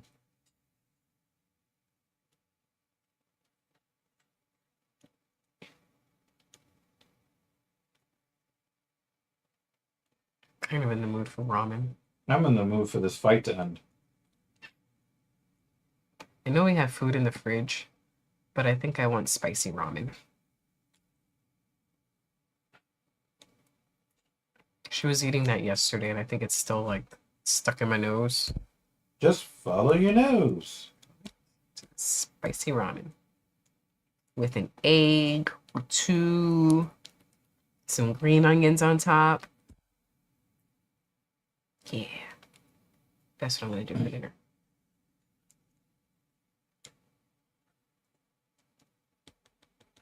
Wait a minute. They have a Milli Vanilli movie?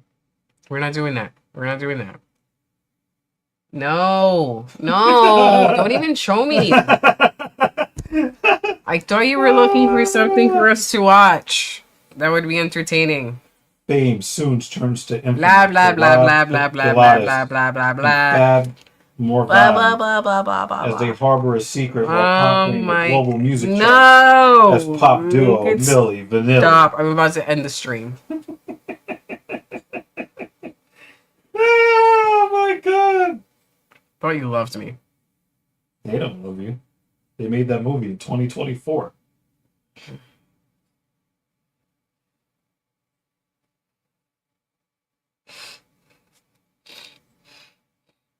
Well, my left nostril opened up.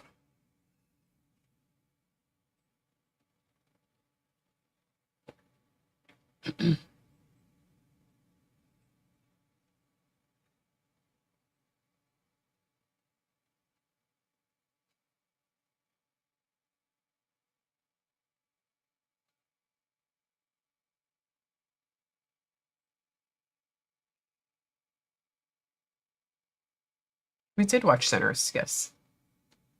So that Yeah, a couple of weeks ago? Yeah, I think it was a bit overhyped. It was not a bad movie. It was pretty good.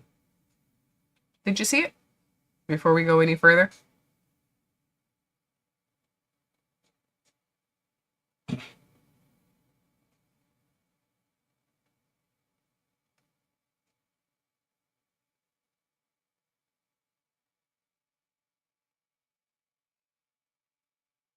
It's only a couple of movies I think I could think of that I definitely want to watch in the theater so far. One of them being Mortal Kombat. I don't want to wait for streaming for that one. I think there was another one, but I don't remember off the top of my head.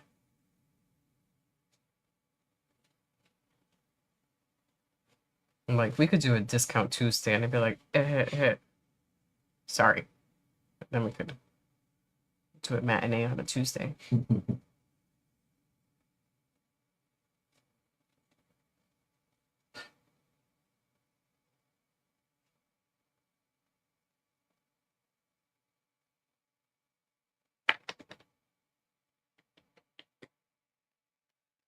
Oh boy.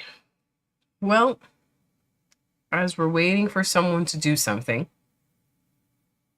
thank you guys for joining us today. It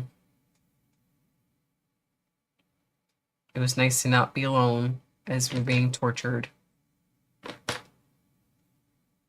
by the fights. It's a nice early one. Dan, I don't think you're going to get to bed before midnight. I'm sorry. I hope that changes within the next 2 minutes and 15 hours. seconds. Well, it's 7 for us. It's Yeah, they're definitely trying to 5 win. ahead. They're definitely. These guys are not trying to finish. These guys are just trying to protect their spots at the top of the featherweight division.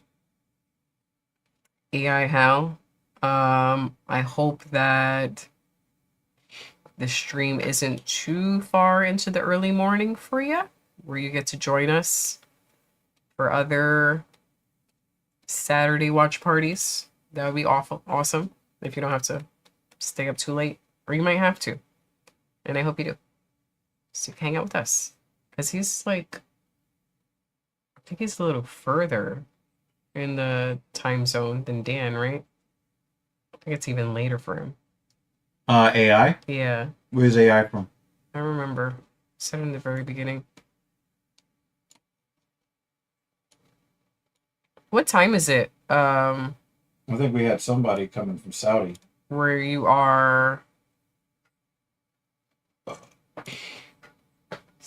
CT Eastern time?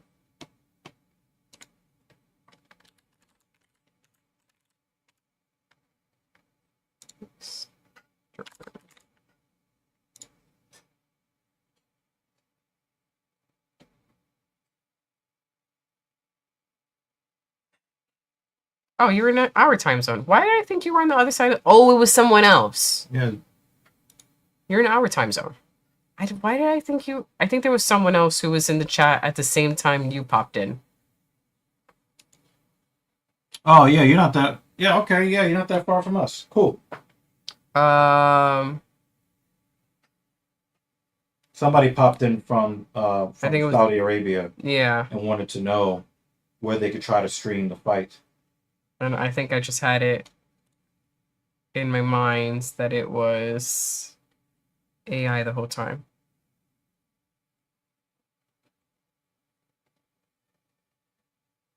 Oh, iPixel. That's who it was. It was the other person who with the red logo, iPixel 522.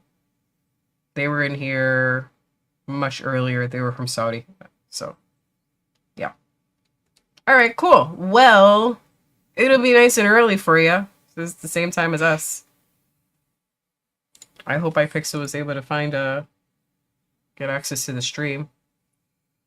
I put the link for both Paramount and UFC Fight Pass in the description, so going forward, if anyone asks, we could just let them know to try either of the links and see what works in their country.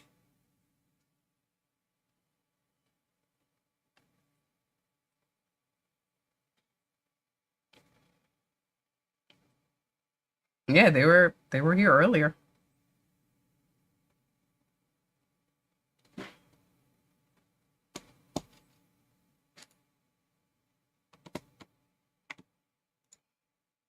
Of course, Travis chimes in for that one.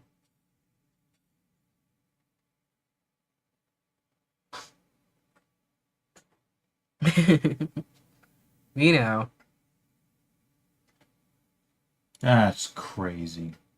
We know. This is the appropriate response. You know.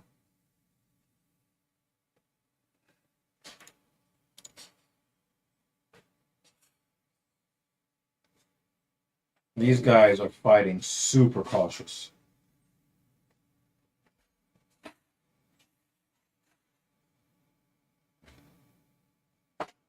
Dan was actually trying to be a responsible adult today, and they said, nah, you're staying up, Dan.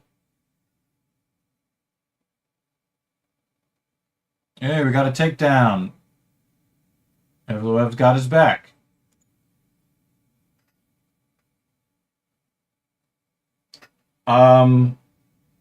What style? It looked like he just started fighting.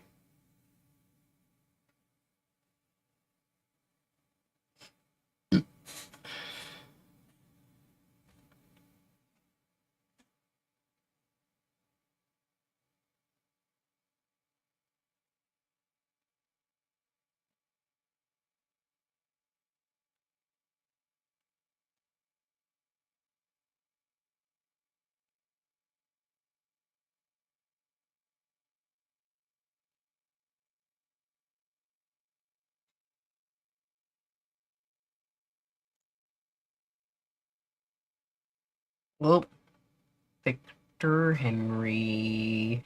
Damn, son. It was all dick and balls, man. Wall dick and balls.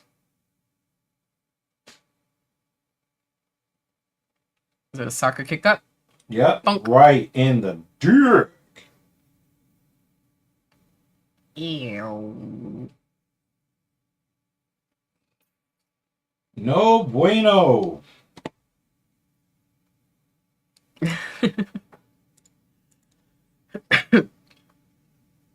AI, how do you remember the fight with Victor Henry maybe a year ago? 2 years ago. 2 years ago? When he got that Yeah. really bad nut shot and the doctor came in and was telling him that he didn't get hit in the balls. And then Victor Henry was crying out and he was like, no, it was all dick and balls. And he was just like in so much pain 2 years ago.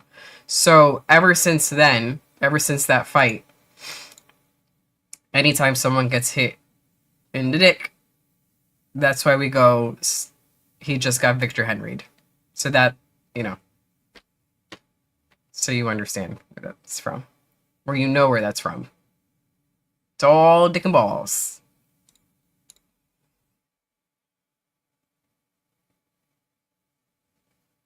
It's Yeah, amazing that that's the only thing I remember about that guy. Well, I mean, It's a he nut shot probably he would not. He might appreciate it or not, but around these parts, he's a legend for accepting really, really debilitating nut shots. Uh-huh. Yep. It's that was a memorable fight.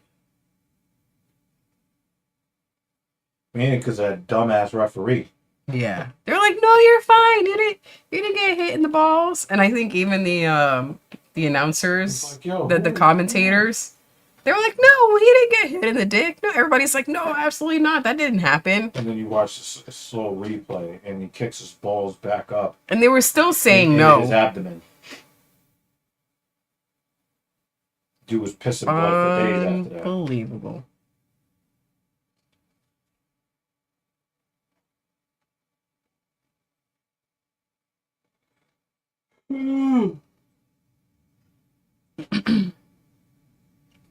Oh my god, these guys are now in the way of my Movie night. spicy ramen and movie night. Oh, I don't know. Were they? Well, you know, it's not really much happening here. So, Victor Henry.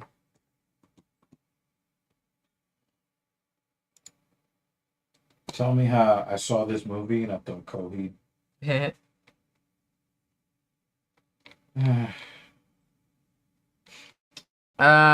He's still figuring it out.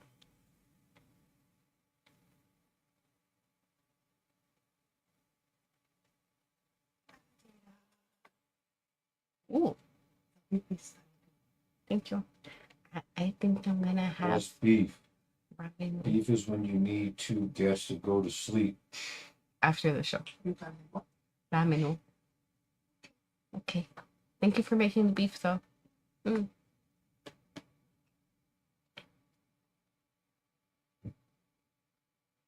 Got a little blood.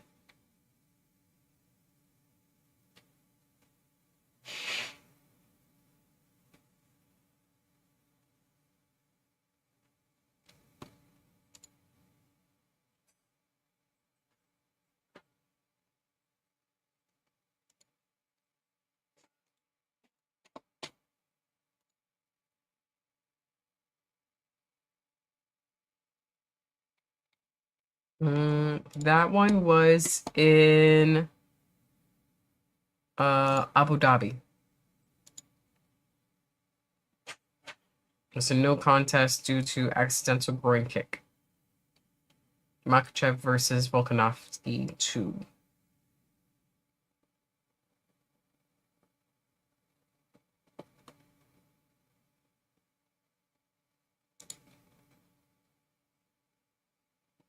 It's close, yeah. Close enough. A little cut on the eyebrow.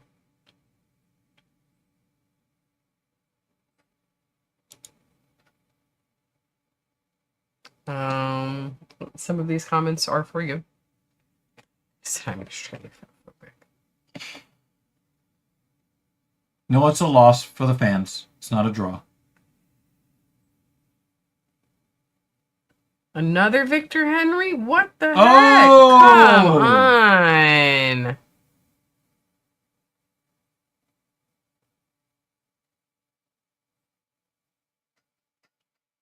Yep. Wow, it looked like he was trying to kick him there. Damn.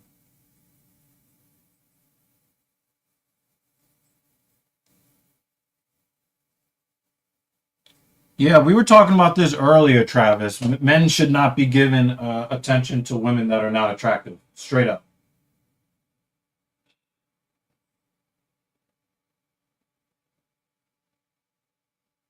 Oh my god.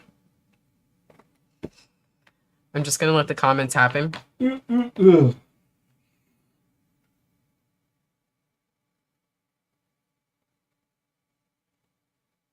Two Victor Henrys in a row. We need a point taken.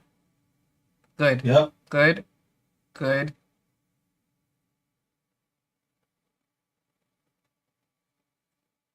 Point taken. Excellent.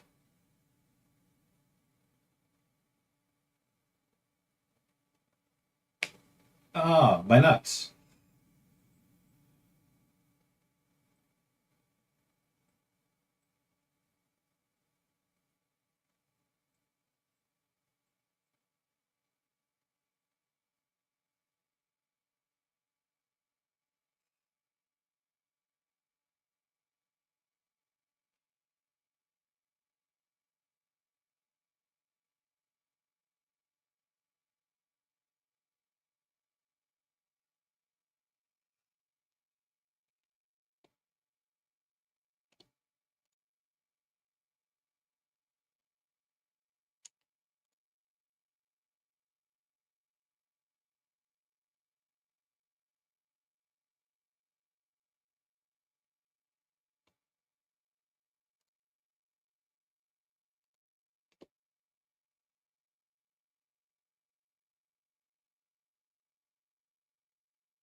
I can't type correctly half the time. You should see my text messages. It's a hot mess.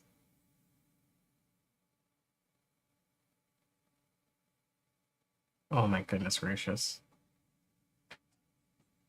Yep, the chat is chatting. Mason DeMaio. Mason DeMaio. He came in round 4 of a fight that we were hoping would end in the first So we're round. not calling it the main event. We're just calling it the last fight on the The card. last fight of the card. Man, it's been can you see the excitement?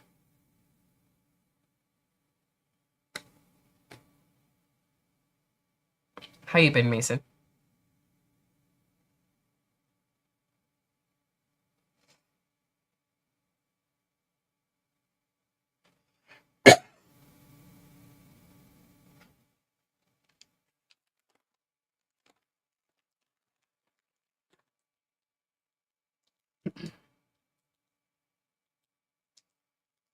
I had a weird flavor, Yeah. and I lost feeling in my tongue for a little bit. Yep. Same here. It did the trick though, because I did feel better, like in the upper part of my chest. Yeah, but it kind of was- ruins your ability to taste stuff. Not pleasant. But coughing was also not pleasant, so it did its job. I might pick up a pack of cough drops from work just to have it in my pocket. Wicked Pain. Okay.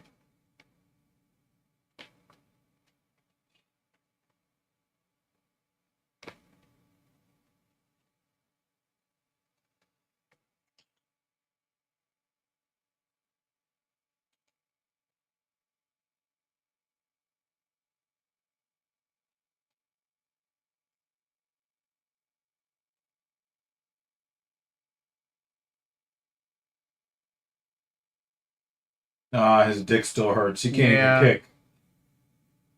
Looks like he's having trouble breathing. Yep. Yeah. I'm Looks gonna like be it's- surprised if there's some blood pooling up in his cup. Yeah, it looks like he keeps trying to adjust the cup, Yeah. like the strap on the side. Mm-hmm. That's unfortunate. Mm-hmm. And now Evloev cannot throw any inside leg kicks anymore. Mm-mm. Oh, someone said hi over on the vertical side. Rohan, if you're still there. Hello. When they hit like just the wave, it doesn't show up it on doesn't the show up, right? stream. But if you're still here, Which probably isn't, because he probably did that wave like howdy. 93 minutes ago. Probably.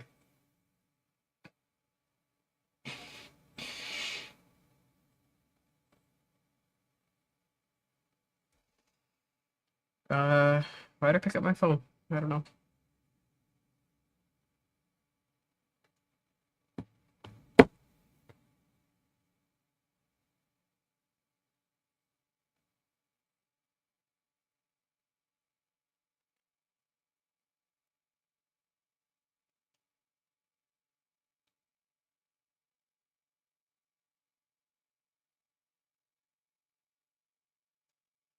And we're making it to round 5.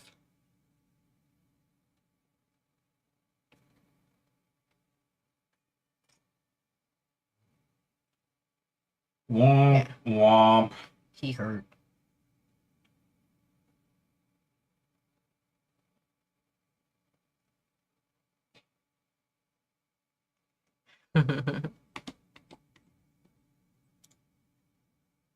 Dan says this is a night that needs to be forgotten. The 40-year-old virgin is fourth on HBO Max right now in the top 10.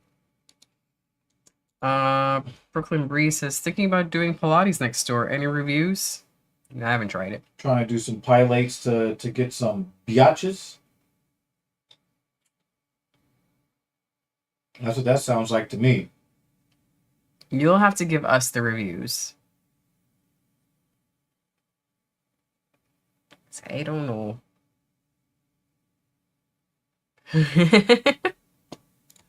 I'll put this one on screen so you can read it in his voice. Good.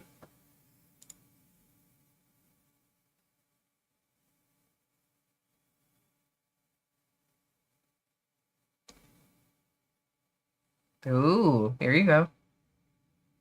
He said chatted one up and they were ready. So what?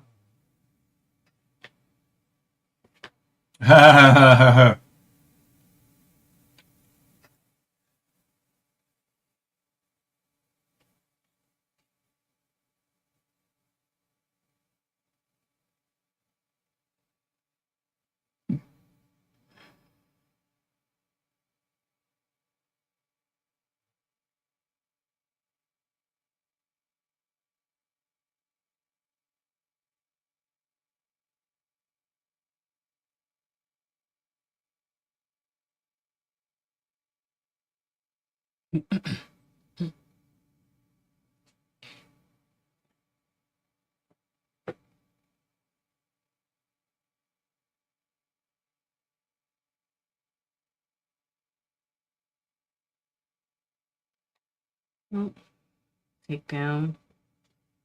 This will be a fun 4 minutes. Says Planet Fitness isn't bad though.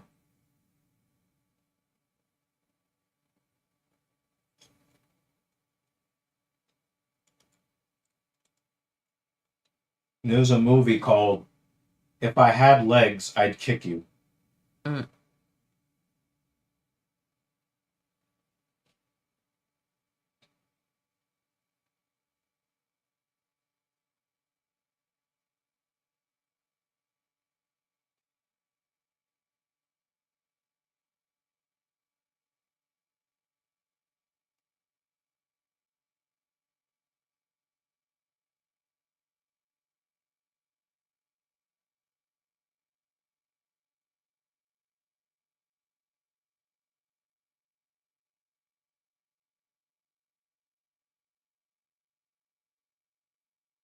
Oh, he gets on his feet. Good job.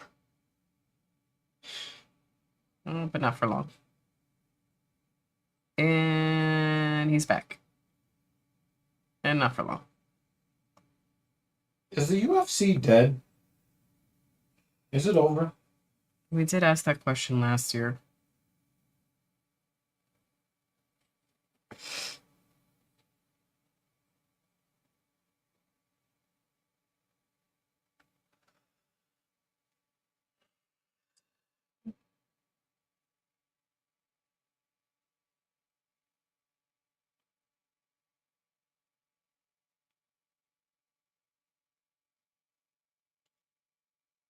Brooklyn Breeze says the May 9th show in Newark.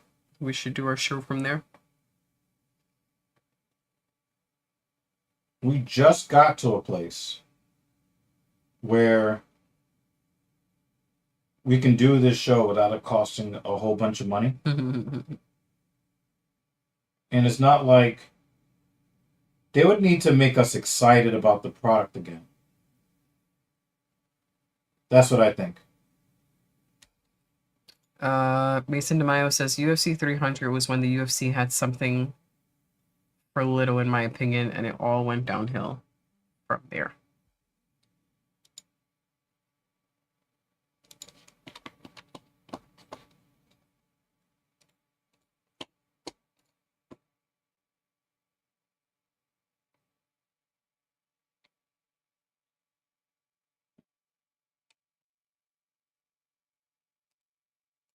That's the Chimaev Strickland fight. Oh, we're gonna watch it, but we're not gonna spend extra money in order to do so.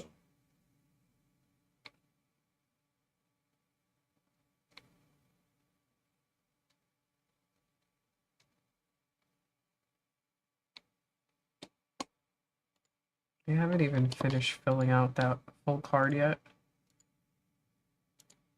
We're still more than a month away. Mm-hmm.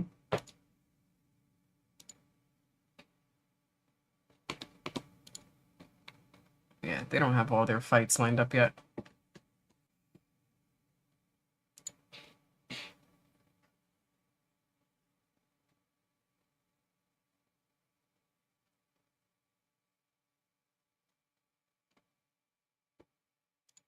Well, let's start doing house cleaning. All right. Well, let's wrap it up.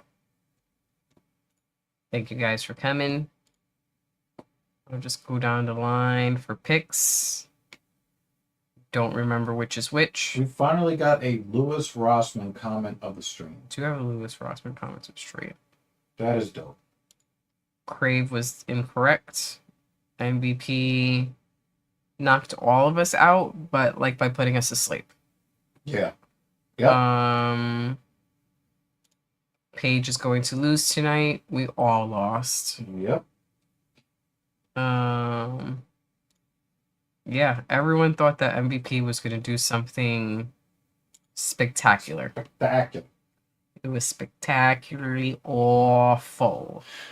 Yeah, that was. This is not. I mean, the chicks that let off the card were better than pretty much everybody else. Mm-hmm. We had a 26-second knockout. That was, what it was. But for the most part, this card was garbage. The comments of the stream by Lewis. Hockey is soccer for white. And he's wrong, but that shit was funny.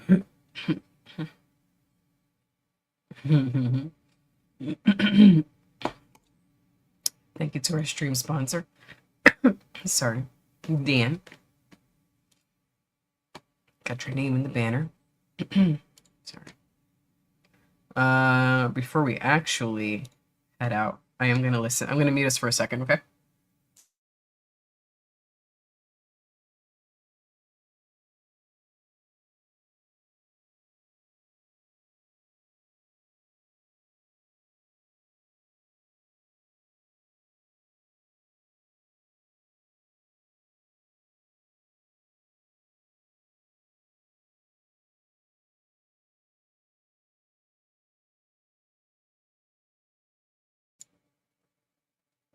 Well, one ref had it as a draw. I thought it I was- got that correct. I did think it was going to be a draw. One guy said it was draw. We're not going to listen to that interview. Dudes, enjoy the rest of your weekend. Enjoy the rest of your week. We will see you next week at 5 p.m. our time. You got anything before I send them off with Dan's send off? Because Dan is the man. Dan is the man.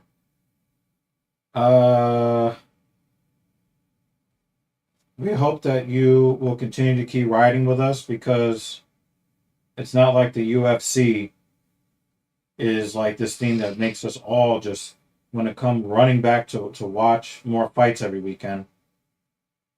I do appreciate every single one of you that has come through here. AI, Hal, thank you. Thank you for discovering us. I hope that you will enjoy not just the MMA content that we have, but, me and Captain Paul, we have different discussions with different opinions and stuff. So it'd be really cool if you came on by. Pause. Even you, Travis. Travis, thank you for coming by. Lewis, that was dope. We didn't get any David Banner today, which No, he said he probably wasn't made going to be here. probably made somebody happy. Yeah, he said he had work today, so Yeah. he already said he was going to be here. But I was saying that he should be here next week because his lady is the co-main. Yeah. So, yeah. So yeah, we'll have some more discussions and all that. Hopefully next week will be better. We've been saying that for a long time now. But seriously, hopefully next week will be better.